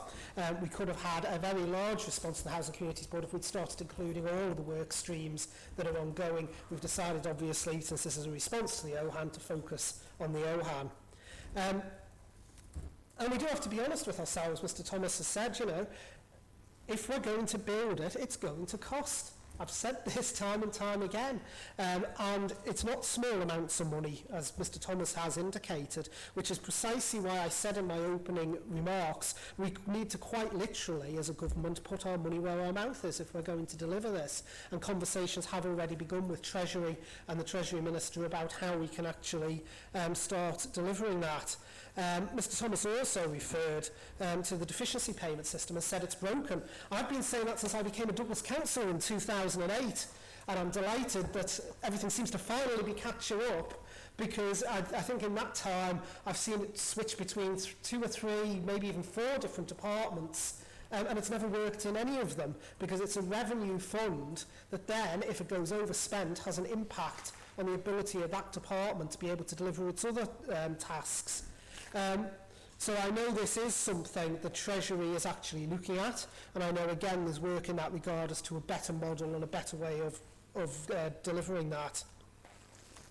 So Mr. Thomas asked, why does this report matter as such? It doesn't matter if you vote for, it doesn't matter if you vote against. I think it does matter, because while we can argue over the commitments and, as some members said, caveats that might be in there and so on, if you look back, it's really, in the life of the last few administrations, the first real commitment to actually deliver, to actually try and put some form of number on there and actually say over the next decade, this is where we go, and actually set out a long-term vision over a decade. A lot of what's come before has been very short-termism, looking at the life of one administration. We are trying to set a direction of travel that will go not just into the next administration, but potentially the one beyond that as well. So I think it does matter. And it is, to be frank, no matter what caveat's in there, something that, you know, people's feet should be held to the fire to actually say, this is our commitment, and how are we actually progressing it? So, turning to Mr Hooper, the Honourable Member for Ramsey, can I start by thanking Mr Hooper for his time on the Housing Communities Board. From my point of view as Chair, he was a very valuable member, and he always provided a very valuable contribution and very valuable challenge as well to try and push us along. He says that one of the problems is we haven't built any homes yet, Mr President, and he's right.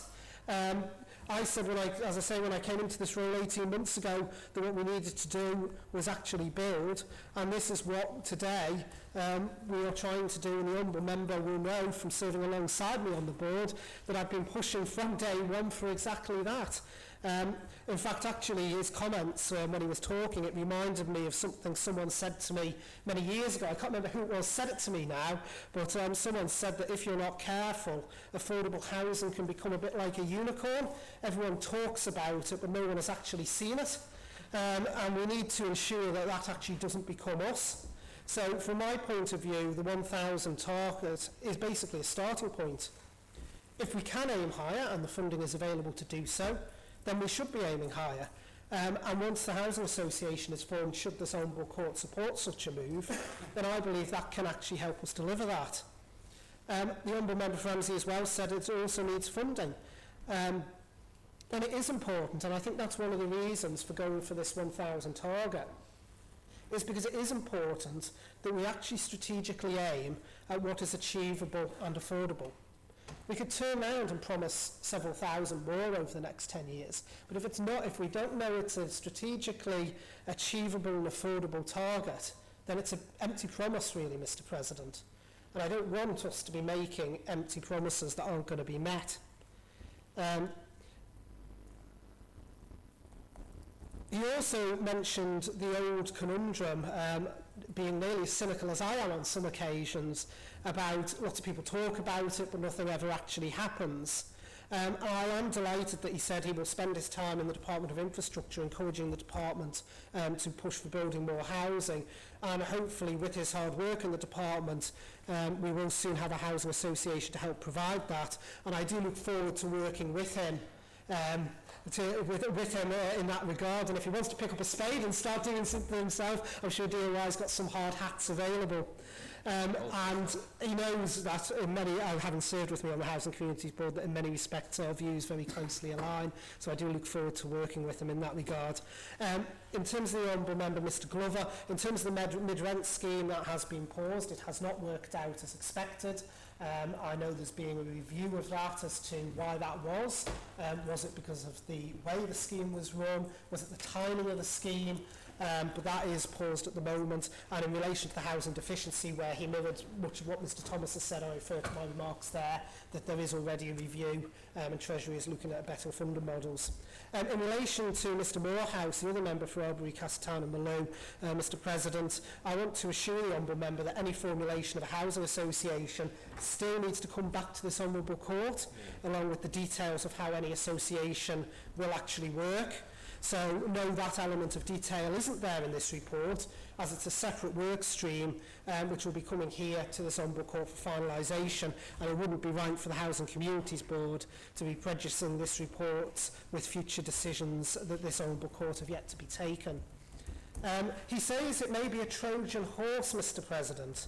And the one thing that came to my mind is I'd like to point out to the Ombudsman member that it only took the Greeks 3 days to build it. So maybe there's something we can actually learn from that. So if any housing association wants to be a Trojan horse in terms of their delivery timescales, I'd actually be quite delighted with that. In relation to Mrs. Kelsey, the Ombudsman member for council, in terms of vulnerable young people, Mr. President, and care leavers, it is essential that we ensure they have appropriate housing in place. This is a piece of work, as the Minister has stated, that DOI are leading on. They're leading on it because they have the expertise to be able to deliver that, but it is a work stream within the Housing Communities Board as well.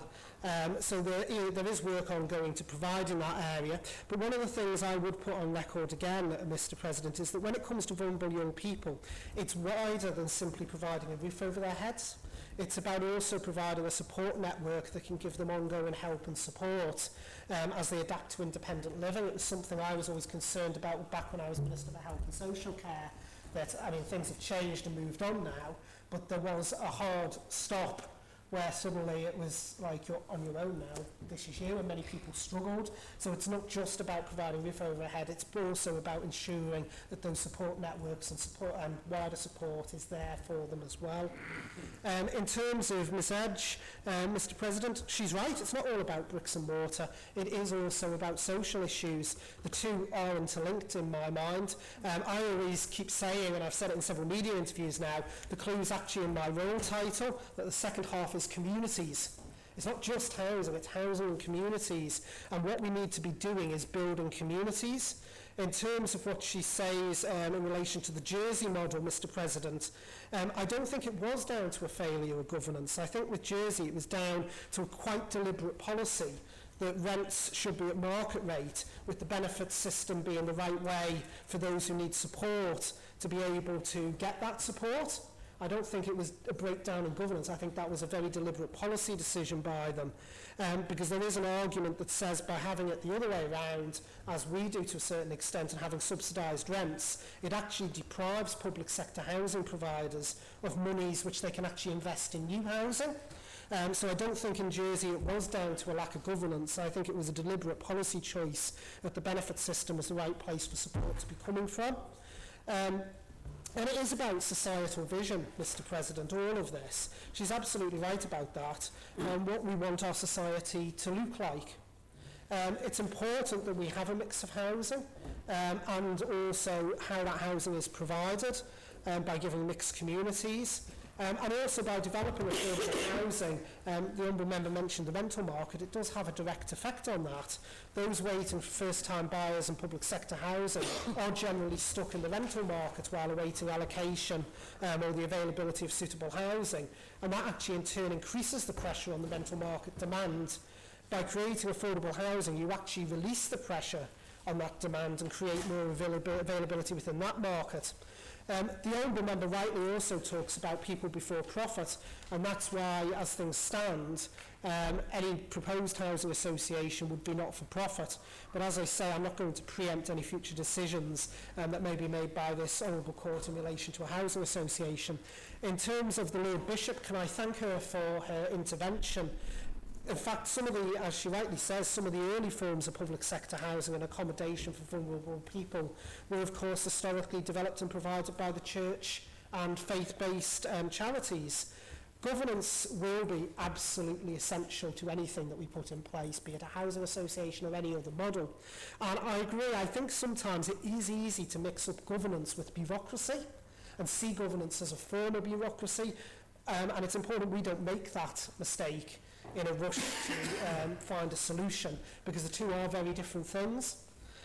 So I thank her for her intervention. Can I thank the Minister for Infrastructure, Dr Hayward, and thank her for clarifying the work ongoing in her department. And can I also take the opportunity, Mr President, because it's remiss of me, I think I always normally forget, to thank the officers within DOI for the help and support they've give both to the Housing and Communities Board and the drive to move the various work streams along, alongside, of course, continuing with their day-to-day work as well. This is additional into their day-to-day work, so I'd like to put on record my thanks to them.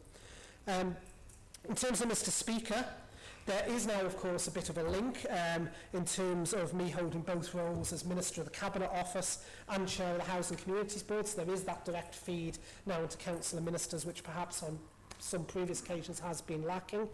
In too many times, in my view, and I'll put it on public record again because I've said it many times, we have in the past, across various administrations, conflated replacement or renewal with stock of new build. That's why, like I say, I'm being very clear, the 48 properties that are listed in Appendix A do not, in my view, class against the 1,000 house target. It must be 1,000 new homes, not replacements or recommissioning. And in terms of public sector housing, there is work ongoing to look at the potential split. We need to work with the local authorities as well as housing providers to see what we can try and advance with them in terms of schemes. So I can't put a number on it, so I may well have the written question from him very shortly to try and put a number on it. He's getting the pen ready as we speak, Mr. President.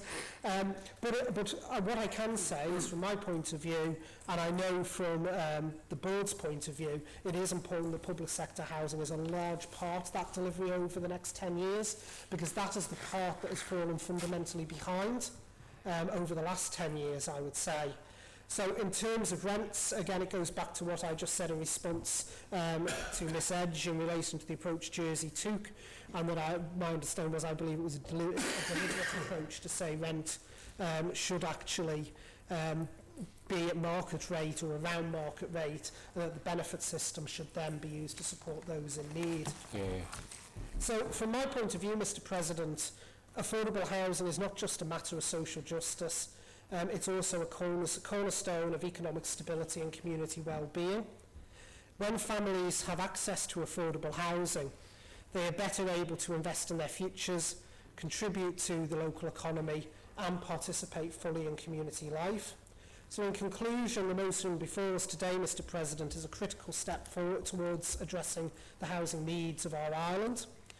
By receiving the Housing Communities Board policy response to the objective assessment of housing need and supporting the government's commitment to build, provide or facilitate up to 1,000 affordable homes over the next 10 years, I believe we are taking decisive action to ensure that residents have access to safe, secure and affordable housing. This commitment is not just about building homes, Mr. President. It's about building a better future for our island. It's about creating communities where people can thrive, where families can grow, and where everyone has the opportunity to succeed. By supporting this today, I think we can move forward with determination and resolve, knowing that our efforts will shape the future of the island for generations to come. Thank you, Mr. President. Honourable members, we come to vote on this item. Item 6, as laid out on the order paper. All those in favour, please say aye. Aye. Those against, please say no. No. Aye. Division called. Always well. Resign.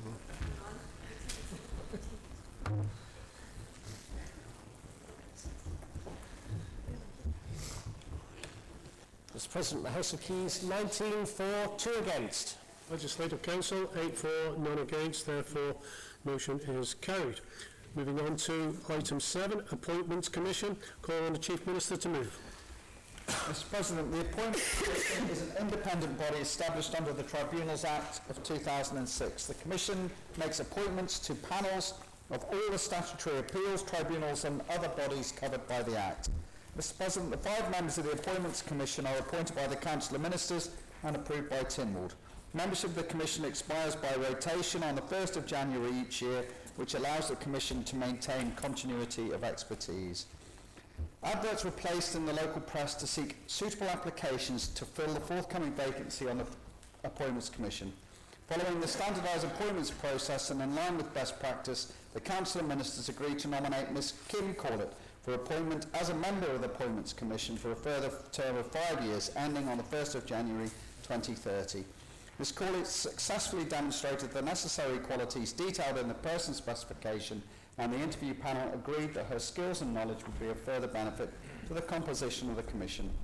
Mr President, I am sure that Ms Corlett will continue to bring a wealth of knowledge and experience to the Commission, and I am pleased therefore to be able to recommend that Ms Kim Corlett be appointed to the Appointments Commission for a further term of 5 years in accordance with the Tribunals Act 2006. Mr President, I beg to move.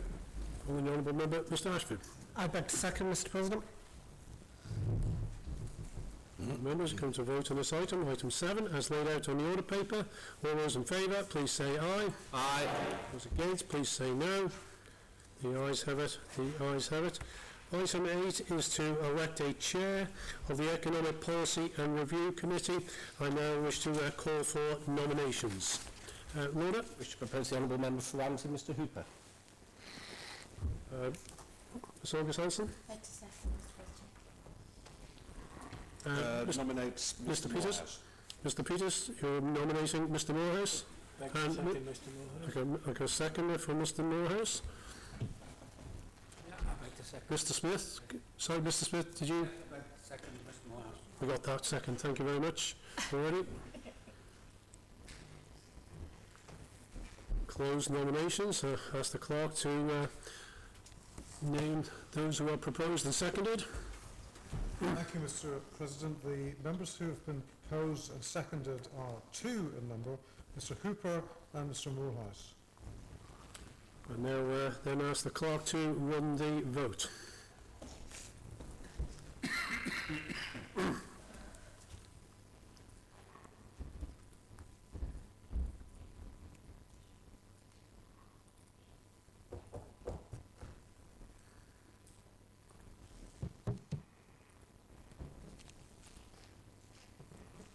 This is for Mr Hooper.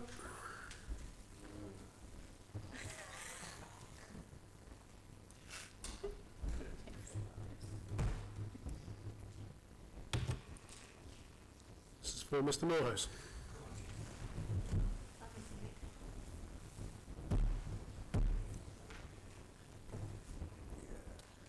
And the result is 19 votes for Mr Morehouse, who is now elected as the chair of the Economic Policy Review Committee.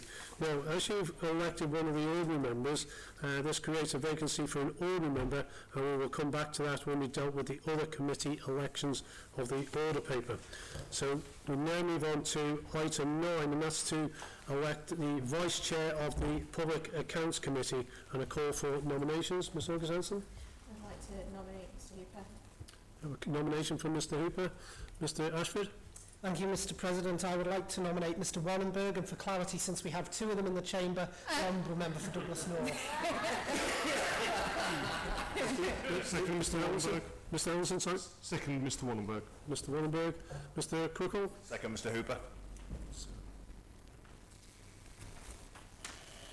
The members, there will close the nominations. Ask the clerk to name those who proposed and seconded before we go to vote. Thank you, Mr President. The members who have been proposed and seconded are 2 in number, Mr Hooper and Mr Wannenberg, MHK. Okay, we can now run the vote, please.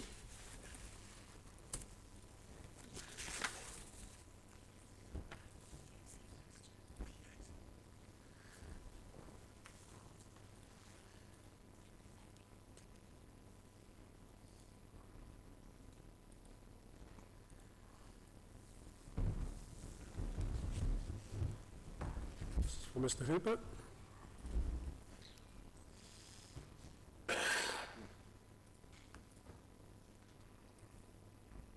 Now for Mr Wannenberg.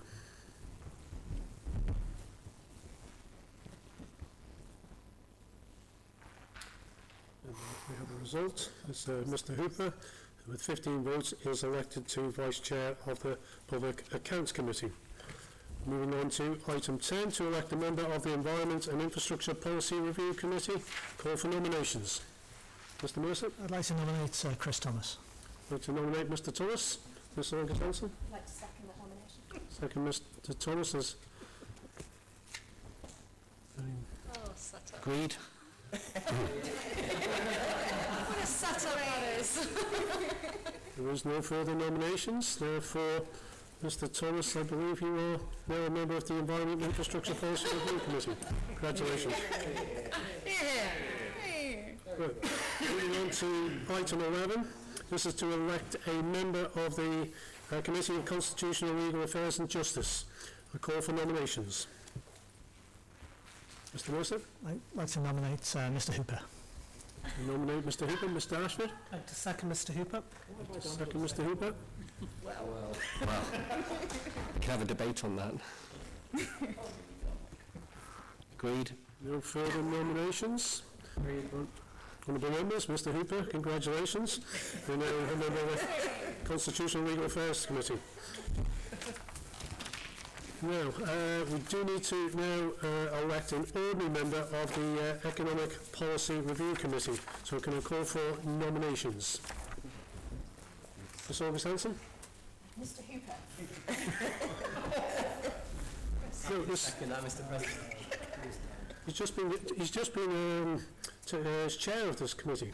No. Vice Chair. Oh, beg your pardon. Do apologies. You're one ahead of me. So, Mr. Hooper, to be a member of the Economic Policy Review Committee, do I get that seconded? Yeah, that was... Lauder, seconded. Thank you. Oh. I was. Oh, was it? Mr. Callister, second. Yes.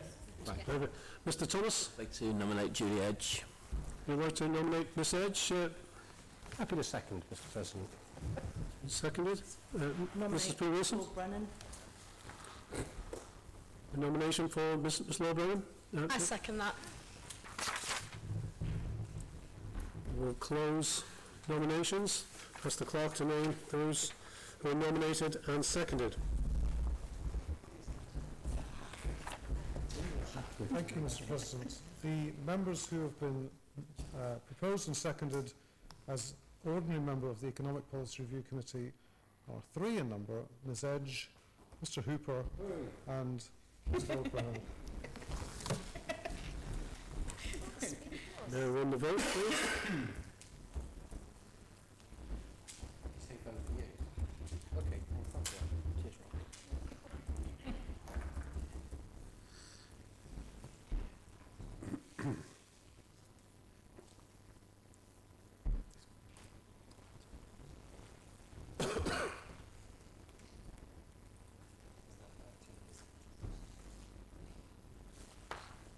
For Ms. Edge.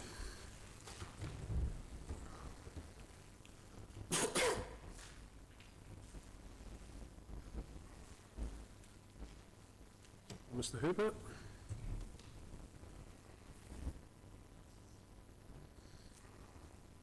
Member?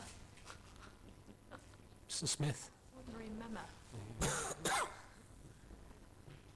Ms. Lawburn.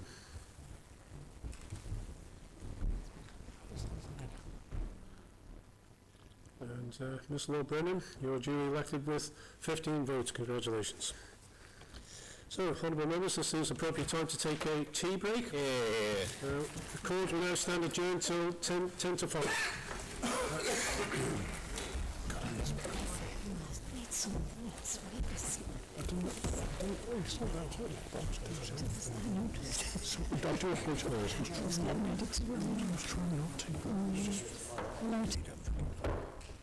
Now, honourable members, we shall resume our order paper at item 50 and, oh, beg your pardon, 12.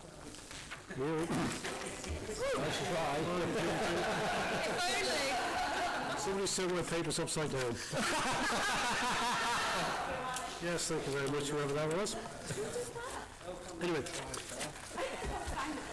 item 12. Net zero targets and budgets, and I call on the honourable member for Middle, Mr. Peters. Thank you very much, Mr. President. Almost got away with it. Whilst we're in a better place socially and economically than some of our neighbours, we have significant challenges to face as a Parliament. Many of these could be better addressed if we had more money to spend on things like health, education and infrastructure. Given that most working families have faced considerable financial strain over recent years with a constant cost of living crisis, it seems unfair to ask them for even more through taxes and charges. All departments are having their feet held to the fire to find efficiencies, and rightly so. When cash was more plentiful, previous administrations used it to solve problems, which is a short-term solution to long-term issues and is not sustainable. Maybe that's one of the reasons that ours is, according to some people, the worst government ever. This administration has inherited more problems, many from external pressures, and we've got less money for solutions. But there's one area of government expenditure which goes mostly unchallenged by this honourable court, costs our taxpayers tens of millions of pounds and is doomed to failure. Of course, I'm talking about climate change. If you'd asked 100 people 10 years ago if they supported a greener, renewable agenda, 99 would have said yes. Now they can see what this means in practice. I bet 75 at least would say no. The climate is changing, I don't dispute that. I have fundamental concerns with the headline-grabbing climate emergency lobby, but that's not important to my motion today. What I do have an issue with is our vainglorious commitments to doing anything about it. I watched a recent televised US Senate hearing where their climate change expert, and I use the term loosely, was asked how much the United States was going to spend on achieving net zero. He didn't know and was unwilling to put a price on it, but he eventually conceded that it was probably trillions of dollars. The questioner, a senator, then asked what effect that would have on global warming in degrees, and again the expert was unwilling to specify an outcome. I'm told the difference will be less than 1/100th of a degree, and if that's true, it should put an immediate end to net zero and the vast number of people making money from it. Mr. President, we're doing the same in the Isle of Man, albeit on a smaller scale.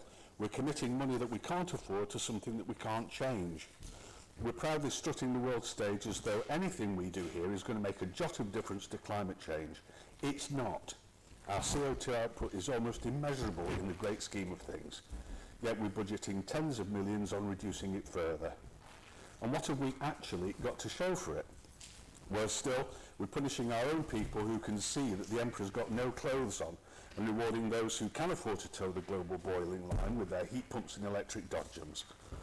Let me be quite clear, nobody's against progress, and I'm a supporter of us becoming cleaner and greener, and I absolutely applaud anything that will lead to our energy independence. But even with the greatest faith in my friends at the NUA, I doubt that their onshore turbines will produce anything like the energy that they estimate, and worry that even building them will result in another over-budget scheme with huge extra costs that the government of the day will be pilloried for. Our track record is poor. The Pulrose Power Station went massively over budget, so did the Douglas Promenade scheme and the ferry terminal in Liverpool. But at least we've got something in each of those examples to show for our money. With net zero, we'll have nothing. We're planning to spend £260 million on a new interconnector and a wind farm. That could cost every family in the island the thick end of £10,000 in capital costs alone. And will it just be £260 million, or could it be double or triple that? The UK is currently planning for grid brownouts where electricity could be rationed, all as a result of moving from reliable nuclear and fossil generation. And if rationing happens in the UK, what do you think will happen to our interconnectors? Do you really think that the UK will choose to power Douglas over Daventry? And how secure are our interconnectors?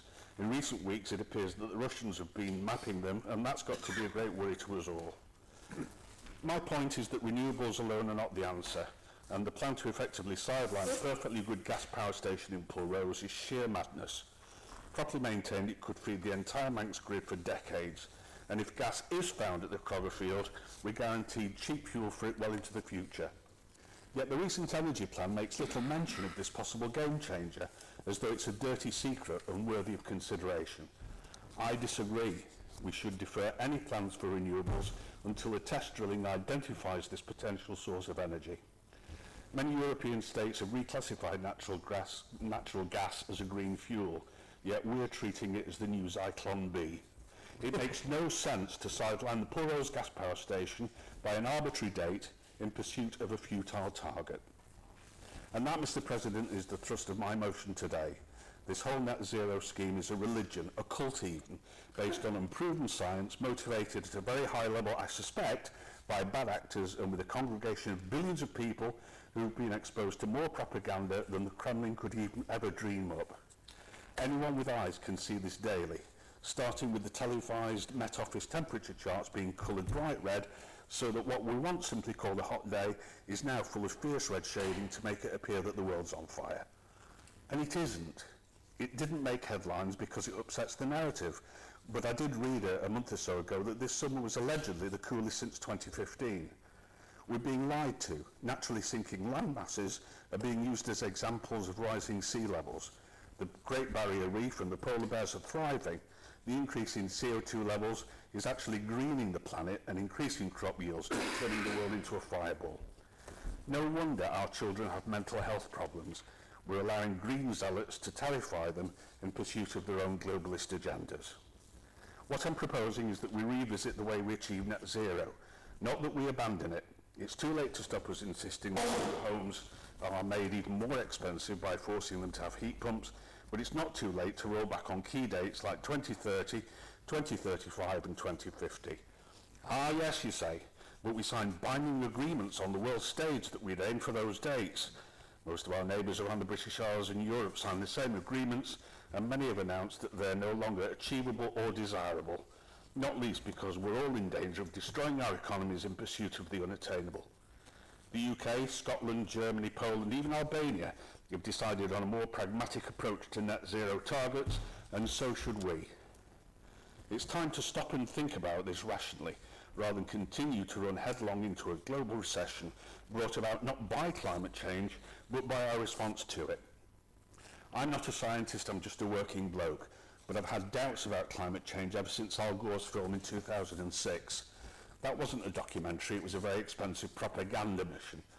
None of the predictions in that film have come true. In fact, from 2007, just a year after it was released, schools in the UK were not allowed to show it without a teacher pointing out the 9 fundamental errors in it and that it's a biased, one-sided presentation. But of course, they still showed it. It would probably be one conspiracy theory too far to talk about Project Fear or accuse the Chinese Communist Party of being behind all this. But does nobody else see the irony in them building 2 new coal-powered stations a week to drive factories to make green solutions to sell to the West? They're destroying our economies and we're paying them to do it. It's World War III without a single shot being fired.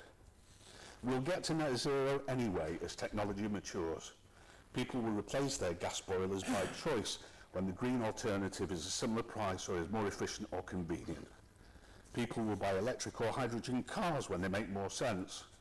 But we shouldn't be forcing people to do these things in the Isle of Man, because the inconvenient truth now is that we could turn off the entire gas supply tomorrow, close all the petrol stations, and it wouldn't affect climate change in any measurable way. But we'd be knitting our own sandals out of seaweed, living on spuds and herring, all to make a few noisy green zealots like that poor young woman Greta Thunberg happy. I'd rather let them glue themselves to the roads and throw soup at priceless works of art than dictate energy policy. Our primary responsibility as politicians is to represent the best interests of our people, and damaging net zero targets are not in the public interest.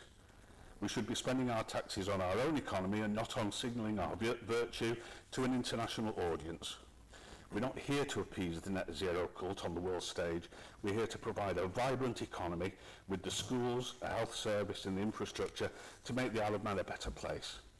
But we simply can't afford to do both.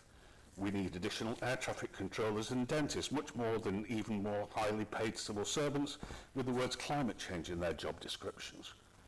So let's apply a little trade law to net zero. We'll get there naturally and should do so at our own pace. Let's return any unspent climate change budgets back to Treasury for the real benefits of our own people.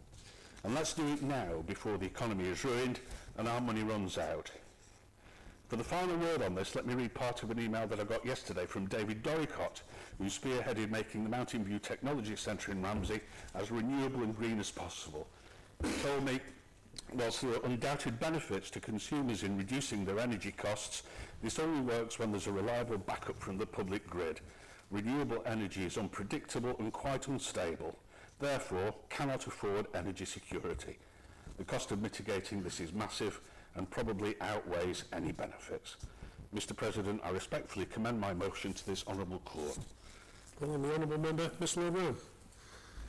Thank you, Mr. President, and I'm happy to second this motion, but I will come at this from a slightly different angle, but I'm happy to support it as it's set out on the order paper. Mr. President, I am somebody who believes in a better future for the Isle of Man. You know, I believe that there needs to be a sustainability agenda, there needs to be a just transition, there needs to be energy security and clean air and a way to make things better for people on the Isle of Man. For what it's worth, in my opinion, part of that would include natural gas, but I don't think we're necessarily going to get into all of that today. But what really caught my eye about this motion, and I actually think that there could be a wider issue that in effect Tynwald and the Council of Ministers, any government in the future has really basically been lumbered with, and that is the Climate Change Act itself, running at 48 pages long, and it was actually quite interesting to go back and review some of that recently and think about some of the thoughts around the times. Mr. President, many people in this honourable court may not know some of the backgrounds of this, but actually it's quite fun, it's quite interesting, and actually if you believe in action rather than bureaucratic requirements, you know, what I'm about to tell you might be quite interesting. So, well, where did the Climate Change Act come from? Okay, so there was a definite trend at the time around 2020 and sort of in the years preceding that to say, right, we're going to legislate. But where it came from on the Isle of Man, and actually this is before there was any real efforts, as there has been in this administration, to address matters. Now, there would be a whole list of those things that are specific and meaningful that have been brought forward in this government and that are good. And that was great to see those actions happen.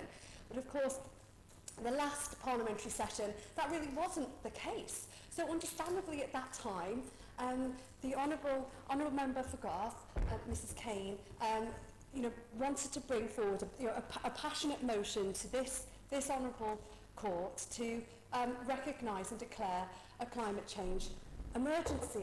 And so panicked was the Chief Minister of the time back then, so panicked was he by the idea that this might actually be brought to the court and declared and recognised as an issue, actually saying, well, look, we need to address this, that frankly the response was, well, don't worry, Mr President, don't worry, honourable members, we will have a bill, we will have a climate change bill to address these matters. And actually the reality of that, and so my argument is, good call to have council ministers review the targets and the budgets, absolutely quite right, that would be valid actually under any sort of post-legislative scrutiny measure by this point, I think, given the significance of this 48-page bill.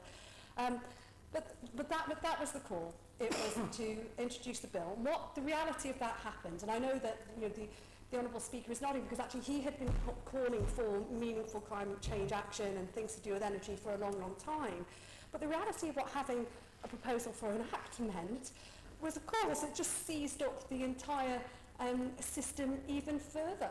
And it distracted away, convenient distraction, which meant that nothing had to happen in the last administration at all on this, apart from having the bill. And then the bill itself really does bind and tie the hands of this government to a highly detailed level, and any future government, because of how it's set out. Now, as I say, Mr President, I do believe in having a sustainability agenda, and I believe in having meaningful actions to address things.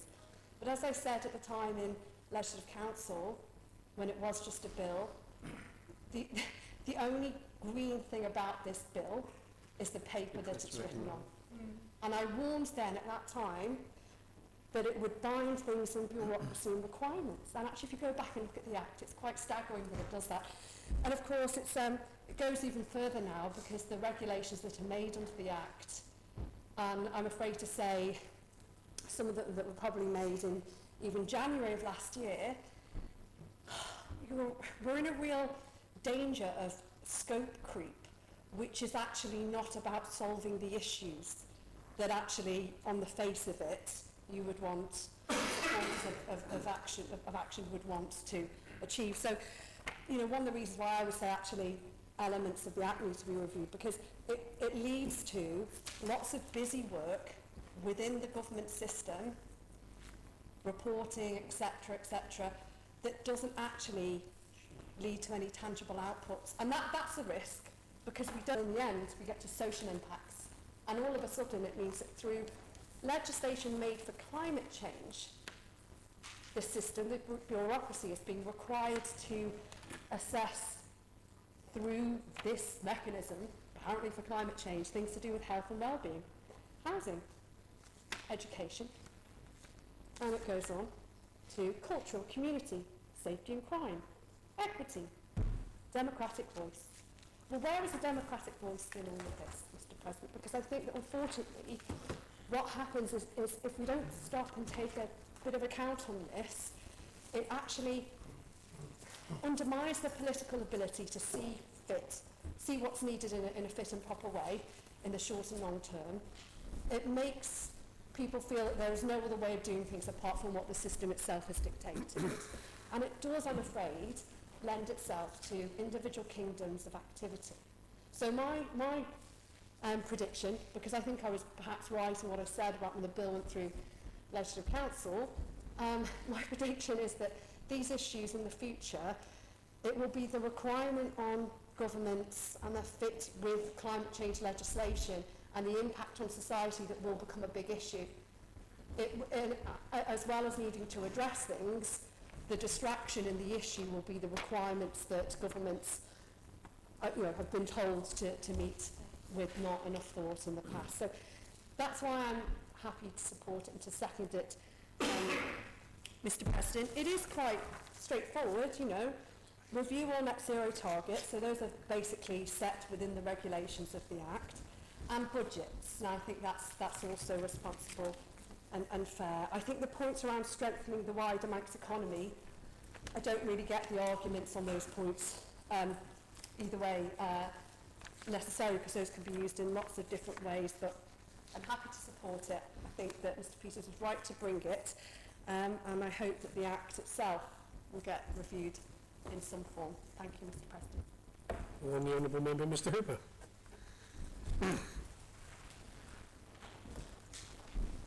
Thank you very much, Mr. President. The case for climate action has never been stronger. Climate change is progressing much more rapidly than expected and presents the greatest threat to our health, homes, businesses, livelihoods, energy security, food security, and ultimately our way of life. We may feel a bit shielded here, but the Isle of Man is not immune from these impacts, as we should be only too aware after this weekend. The frequency and severity of storms is increasing, and weather warnings issued by the Isle of Man Met Office have increased in number and severity in recent years. Since the year 2000, at least 27 floods have occurred on the Isle of Man. In 2019, the Laxey Flooding Report estimated that in addition to more than £28 million worth of damages from the Laxey floods, the island could face £900 million in direct flood damages over the next 100 years. But this is not a static figure. Every fraction of a degree of warming will worsen the impacts of climate change, and so every action we take to prolong or increase emissions will add to these costs. The Climate Change Risks and Opportunities report for the island is nearing completion. It's identified 119 risks across 5 sectors: natural environment, health and communities, infrastructure, economy and international dimensions. This assessment identifies that we presently face 6 severe and 18 major risks from climate change, and this will increase to 32 severe and 42 major risks by 2080 if we fail to continue to act today. To be clear, Hector Aim, these threats become more severe, more damaging and more costly as the level of greenhouse gases in the atmosphere increases. Failure to curb our emissions is to knowingly contribute to increasing these risks and these costs. I'm here talking on behalf of DEFRA, and as a result, you'd perhaps expect me to be focusing on the environmental impacts of climate change. But I want to talk less about the global situation and more about the Isle of Man. I appreciate that abating catastrophic warming to the point of an unlivable planet is not a compelling enough reason to decarbonise for some people.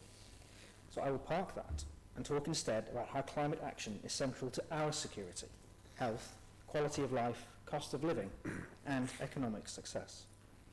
I'm going to start by upsetting Mr. Peters, for which I apologise in advance. Honourable members may know that I drive an electric car. Do I do this because I think it's better for the environment? Partly. But the main reason is because it is cheaper. I spend less money on maintenance, less money on fuel, and the money that I do spend goes to the MUA, which is taxpayer-owned rather than off-island oil companies. Now, I accept the MUA is currently heavily gas-reliant, but I am assured they are working on it. And for anybody who is interested, there are a lot of very good articles about overcoming the intermittent nature of renewables, and I'm sure the MUA are all over it. The reason I use this as an example is because this logic is exactly the approach being taken by the government. Almost 80% of what has been spent so far from climate change funds has been spent on improving people's homes, making them warmer, healthier and cheaper to run. Our community will benefit immediately from these measures and for years to come. I don't know about you, honourable members, but I very much like the idea of government helping people to have more money in their pockets and healthier homes to live in. Looking at applying this logic directly to the public sector, government spends in excess of £10 million a year on energy.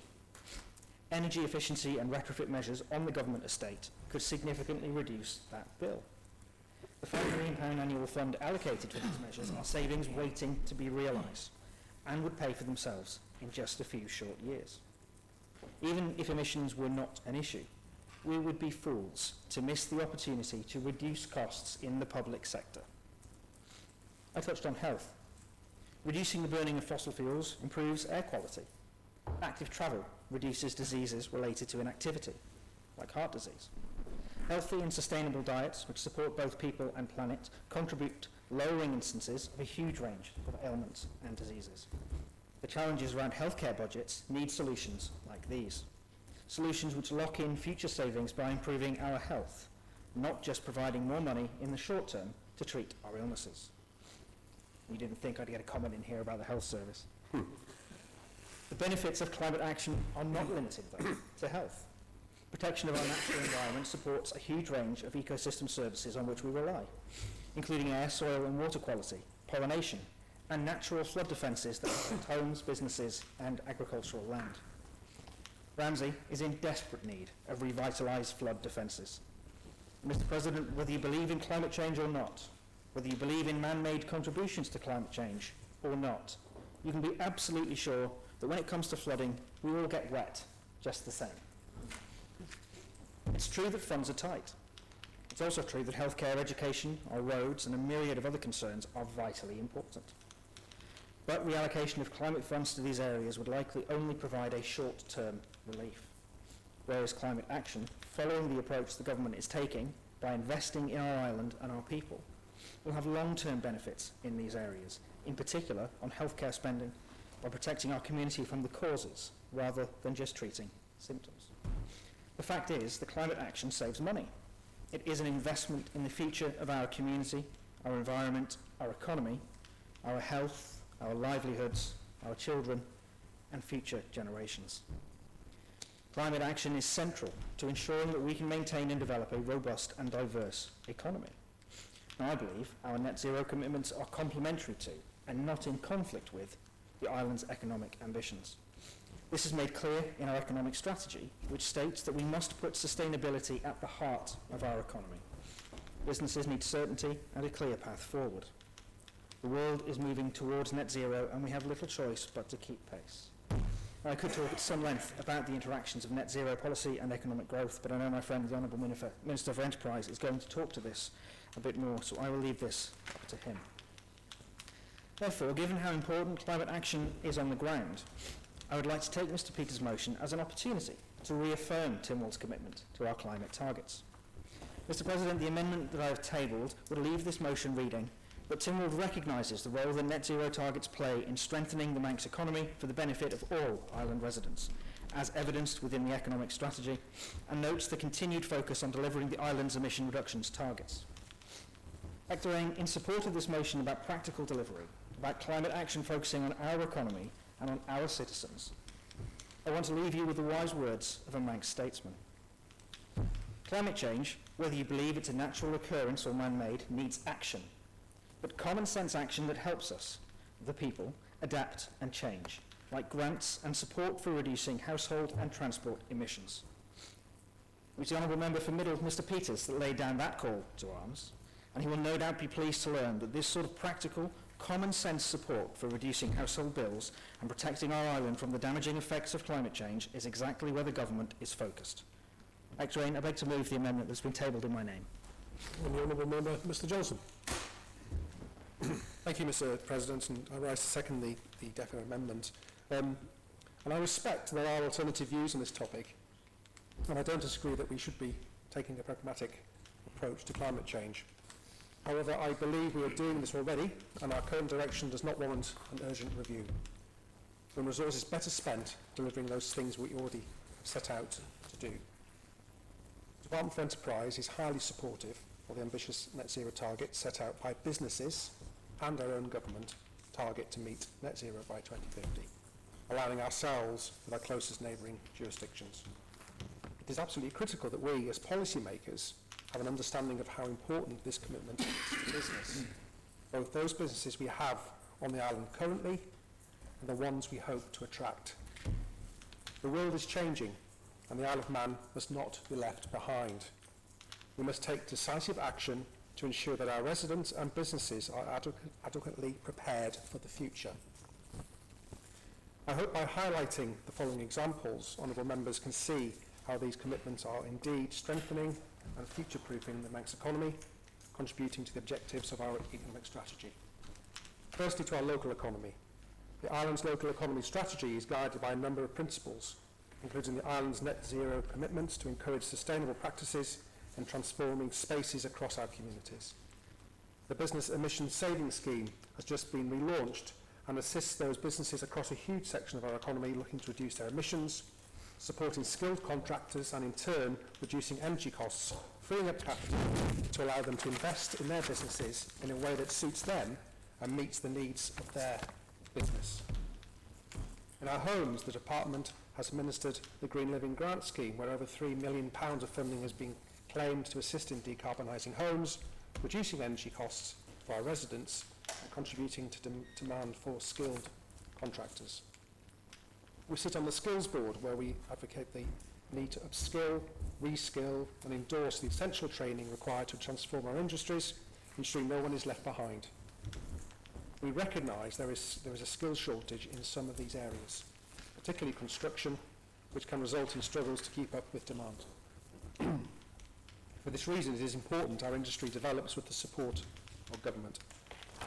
Just a few weeks ago, the Digital Finance and Business Agencies announced their 2025 Innovation Challenge, inviting the brightest minds, both locally and internationally, to showcase their ideas across the clean tech, fintech, and data and AI industries, all of which will be instrumental in our net zero journey. Not only does this provide a showcase for local and international talent, the initiative promotes the island globally as a place that takes environmental, social and governance responsibilities seriously and invites those businesses to the island, providing custom to our tourism and hospitality sectors with an aim to position the island as a unique place to do business. In addition, the Finance Agency has published their Sustainable Finance Roadmap, initiative designed to bolster the island's position as a leading financial centre with a strong sustainable financing proposition, which is supported by those private sector organisations with strong ESG principles. With the financial sector making up approximately 48% of the island's economy, there is a real risk that if we do not act to support these organisations with propositions such as this, they will look to jurisdictions that do provide strong frameworks and will threaten thousands of jobs on our island by not taking action. Our agencies actively engage with industries across the spectrum of our economy on a daily basis, and it has become abundantly clear that environmental, social and governance considerations have embedded themselves in the fabric of everyday decision-making. ESG is now a paramount focus, guiding the strategic directions and operational choices of these businesses. We have private sector organisations willing to invest in adaptation and mitigation projects on our island. To support this, it is vital we have a framework and support them in doing so. A firm policy position on our commitments is essential to provide stability for these investments. We recognise the diverse needs of each sector and are committed to providing tailored assistance to ensure that no industry is left behind in this crucial journey to net zero. Lastly, our truly unique position as the only biosphere nation must not be an opportunity that is overlooked and is already embedded across the Department for Enterprise. In our pursuit of these targets, it is crucial to maintain a sense of realism. While achieving net zero will be a hugely significant milestone for our island, it is clear that we alone cannot halt the progression of climate change. However, if we, along with countries and international actors across the world, ensure we are taking climate change seriously in our policy and decision making, we have a real chance of making a significant impact on the rate at which the climate is changing, allowing for adaptation, as well as supporting generations to come. Honourable members, I don't think this should be an either-or situation. We are able to deliver our climate commitments whilst ensuring our other goals are met that are to the benefit of all residents. What is clear is that climate change will impact every single resident of our island. The question is, how can we best mitigate this change and prepare for the future? The climate change team estimate that there's a potential for several hundred millions of pounds of economic benefits arising from opportunities across the Manx economy during the transition to net zero. We can only leverage this by being committed to our targets. And by remaining committed to these targets in our voting today, we are providing a clear message and certainty to the private sector that we are moving in the right direction. The Department's agencies work with these industries day in and day out. It is clear that some industries are taking charge in this area, and we will continue to support them in doing so. And for some industries, this will mean change, but my department is committed to bringing those industries along with us on this journey. Mr. President, I beg to second the amendment. Call on the honourable member, Mr. Graham. Where am I, Rector Anne? I absolutely welcome the opportunity that the honourable member's motion provides for us to explore this issue. I've stated previously in this chamber that I value enormously the contribution made by the honourable member for Middle, Mr. Peters, to the climate change debate. He's taken a consistent position, and I'm aware that his views are supported by some members of our island community. I think nowhere near the percentages that he talked about earlier. However, I've also said that it's hugely important that in our decision-making, we follow the science. The strength of the scientific evidence is very high and growing. The Earth's climate is changing, and human activity is the primary cause of that change. The scientific views on those are as near as you'll ever get to science being unequivocal. By mass, 3/4 of this planet's thin layer of atmosphere lies within less than 11 kilometres of the surface. That's about the distance from here to the Hawthorne Inn on the road to Peel. Okay, so that's 3/4 of the mass of the atmosphere. It is within that height above us. Every day, we are pumping 162 million tonnes of greenhouse gases into that small amount of atmosphere. And some people think, oh, there must be other causes of the changing climate. We need look no further than that. There is a good understanding of the impact of doing that. Globally, 2024 is highly likely now, indeed it's expected to be the hottest year on record, beating the previous hottest year, which was last year. The air temperatures are rising, ocean temperatures are increasing, the polar ice is reducing, storms, both wind and rain, are strengthening, sea level is rising. We can even observe and measure these changes here in the Isle of Man. Science is not only explaining the changes, increasingly it's predicting the changes, providing clear evidence that the science is right, not just theoretical. I would recommend the honourable member for Middle, if nothing else, to read the chapter in the book by Greta Thunberg. and numerous other experts, of course. But the chapter, The Science is as Solid as It Gets, absolutely endorse that. I know he has a copy, Hector Ann. 2 years ago, I gifted him a copy under that Tynwald protocol of Secret Santa. Not so secret. I confessed to that a long time ago. Right. The Isle of Man was late to recognise the climate emergency in 2019. We were late in implementing our primary legislation in the Climate Change Act to establish our 2018 baseline and our net zero target of 2050. We were late and cautious setting our interim targets in the subordinate legislation of the first Climate Change Action Plan of 2022. But there's an enormous amount of work going on to put this right, and we fully enshrined that in legislation. We've also committed to the Paris Agreement, not as individual signatories, but within the UK's NDCs, nationally determined contributions. On our own, of course, the Isle of Man won't have much impact on global climate change, but we will have as much impact as any other group of 85,000 people. I sometimes hear it said by individuals, I don't recycle, I'd make no difference to the world. Well, one individual not recycling or recycling, yes, of course they don't change, but the recycling across the planet is entirely made up of individuals. You know, it's like saying one drop doesn't make the ocean. Well, the ocean is made up of drops. You know, our size does not exclude us from being engaged with this. I'm absolutely confident that climate change can be and will be brought under control.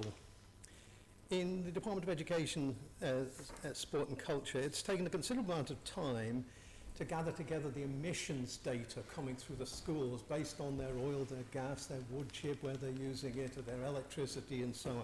It's taken an enormous amount of time, but data from our schools show that when Manx Utilities decarbonise, in about 6 years from now, the greenhouse gas emissions linked to our schools will more than halve at that point. That is the progress that's in train as we're going forward here. Now is not the time to reduce our commitment. Now is not the time to reduce our targets. It is our energy strategy that will strengthen the Manx economy for the benefit of all residents. It will provide long-term energy security and stability. It will encourage inward investment. It will create new jobs. It will reduce the imports of fuels. It will reduce our energy costs. Spending on net zero is spending on our own economy. More than this, it will improve air quality and improve our public health. It will result in better built housing, in improved household insulation, more efficient heating systems. As building controls move forwards to encourage mechanical ventilation systems, we will have fewer damp houses and we will eradicate black mould from the island's housing stock. This is what the net zero funding is earmarked to achieve. It will be money very well spent for the benefit of all residents. The motion urges Tynwald to take a more pragmatic, sensible, realistic approach to climate change. There is no more sensible, realistic, pragmatic approach to climate change than our long-term commitment to reduce our emissions and achieve our targets.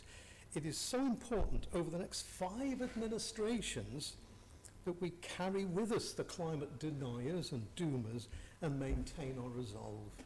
I'd just like to give some recognition, Ectoran, to the work of DEFRA's energy and climate change teams and to the staff of Manx Utilities, all following a steep learning curve, but showing increasing, in my perspective, increasing expertise in the work they do. I'd like to thank them for their commitment and to the important work that they undertake.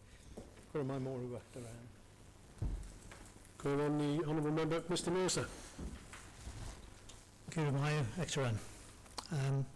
I rise to fully associate myself with the remarks made by Honourable Member for Ramsey, Mr Hooper, and the Honourable Member for Ayr and Michael, Mr Johnson. I appreciate and support the amendment that's being placed before us by Mr Hooper, as I think this provides a necessary refinement to the motion put before us by Mr Peters. The Honourable Member for Middle, Mr Peters, has said that we can't afford to spend the amount of money that we're spending on climate change for no real return. Well, if the Honourable Member has ever sat in front of a Treasury board, he'll be reminded that getting blood out of a stone is probably easier than getting anything funded. You know, no scheme is approved, apologies to the Treasury Minister, but no scheme is approved for funding without a solid business case that aligns with the Island Plan and provides a demonstrable contribution to the economic strategy. Funding for net zero projects requires passing an even tougher set of criteria before it eventually goes to the Treasury Board. The Isle of Man already has a very pragmatic approach to climate change. I'm sure the Honourable Member would agree with me that mitigation and adaptation activities should be funded and that they should provide benefit for the Manx public. The flood prevention schemes in Castletown and Laxey are prime examples of this. There's nothing pragmatic about doing nothing and letting these places flood again and again. There is a public health aspect to spending on these changes. There's a real benefit to the public in terms of cleaner, healthier air. If a proposed scheme does not meet... there's a real benefit to the public in terms of cleaner, healthier air. To those who live in the shadow of the Pulrose power station, or in a town centre, for example, these people stand to gain great benefit from this transition to renewable energy and cleaner transport. All of the arguments the Honourable Member makes about our efforts to tackle emissions reductions are in fact straw man arguments. If a proposed scheme does not provide the additional co-benefits of economic contribution, either in reduced costs or improved services or other economic multipliers, then I would not expect it will pass the stringent checks imposed by both Treasury and the Net Zero Board. We've just heard from Mr. Hooper, who confirmed that 80% of the money spent so far has directly helped Manx taxpayers to have warmer homes through the Green Living Grant. This is great news. The economic arguments for maintaining our course are strong. There is already a burgeoning clean tech, green tech sector in our economy. The recent launch of the Sustainable Finance Roadmap is offering a significant potential for growth in one of our most important business sectors. With the launch of this, the Isle of Man is building for itself a reputation that must be closely protected and enhanced. If we were to choose to reduce our targets, what effect might this have on this driver of our economy? The Honourable Member for Middle, Mr. Peters, has argued that money is better spent on things like infrastructure and healthcare. And I would argue that our spend on climate mitigation and adaptation achieves exactly that. Flood prevention and mitigation, maintenance to infrastructure regarding more efficient forms of heating and lighting reduces the cost to the taxpayer and for the long term. Cleaner modes of transport and cleaner modes of energy production both reduce the impact on our healthcare system and for the long term. These are the type of savings we cannot ignore. Weakening or delaying net zero targets undermines the urgency and effectiveness of climate action. It risks long-term economic and environmental harm, and it could damage the Isle of Man's global reputation. Continuing on the current path to net zero, and even strengthening commitments where the evidence supports it, is not only an ethical and environmental necessity, but perhaps most importantly, an economic and social opportunity. Excellent, these are benefits that we cannot ignore. Over my own. The Honourable Member, Dr. Hayward. Thank you, Mr. President. It is clear from the overwhelming scientific evidence that the need for action in the face of climate change is and should remain of utmost importance to the Isle of Man. This is supported by the Tynwald resolutions so far. And in my new role as Minister of Infrastructure, I'm committed to supporting the Department in delivering its emissions reduction plan and the delivery of its long-running adaptation programme that is delivering real protection and improvement to our communities. Fortunately, we are in a position now where we have feasible and effective options to embrace sustainability, options such as those outlined in the renewable heating and transport decarbonisation scenarios. These actions will deliver many additional benefits, such as improving air quality, creating jobs, improving public health, safeguarding biodiversity, reducing poverty and financial constraints. The Department recognises the increasing threat posed by climate change to our island community now and in the future. Mr. President, I've already commented on the events of last Saturday when the island faced one of the strongest and most prolonged storms we've ever recorded. Those storms will continue to increase in severity as we move further into the climate change scenarios that we're facing. The science behind climate change can be complex, but it comes down to a simple matter of physics. As humans have released more and more carbon dioxide from fossil fuels and deforestation into the atmosphere, we trap more solar radiation, or heat. The heat comes from molecules in the atmosphere having more kinetic energy. They move faster when they're hot. More energy in the atmosphere increases the severity of storms, makes airflow faster, changes rainfall patterns, and increases the risk of wildfires. All of these consequences will threaten our way of life. Honourable Members, we are currently undertaking a revision to the 2016 National Strategy on Sea Defences, Flooding and Coastal Erosion.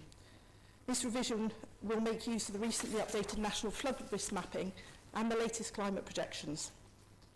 It will also reflect on more recent flood events to reassess our understanding of risk areas, the level of risk posed, and the investment that will be needed to reduce that risk to people and to property across the island.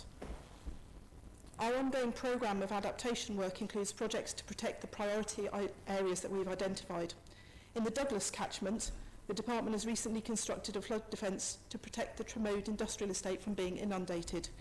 We have undertaken watercourse improvements at Pulrose to defend businesses and, critically, the power station from river flooding, such was experienced during Storm Desmond in 2015.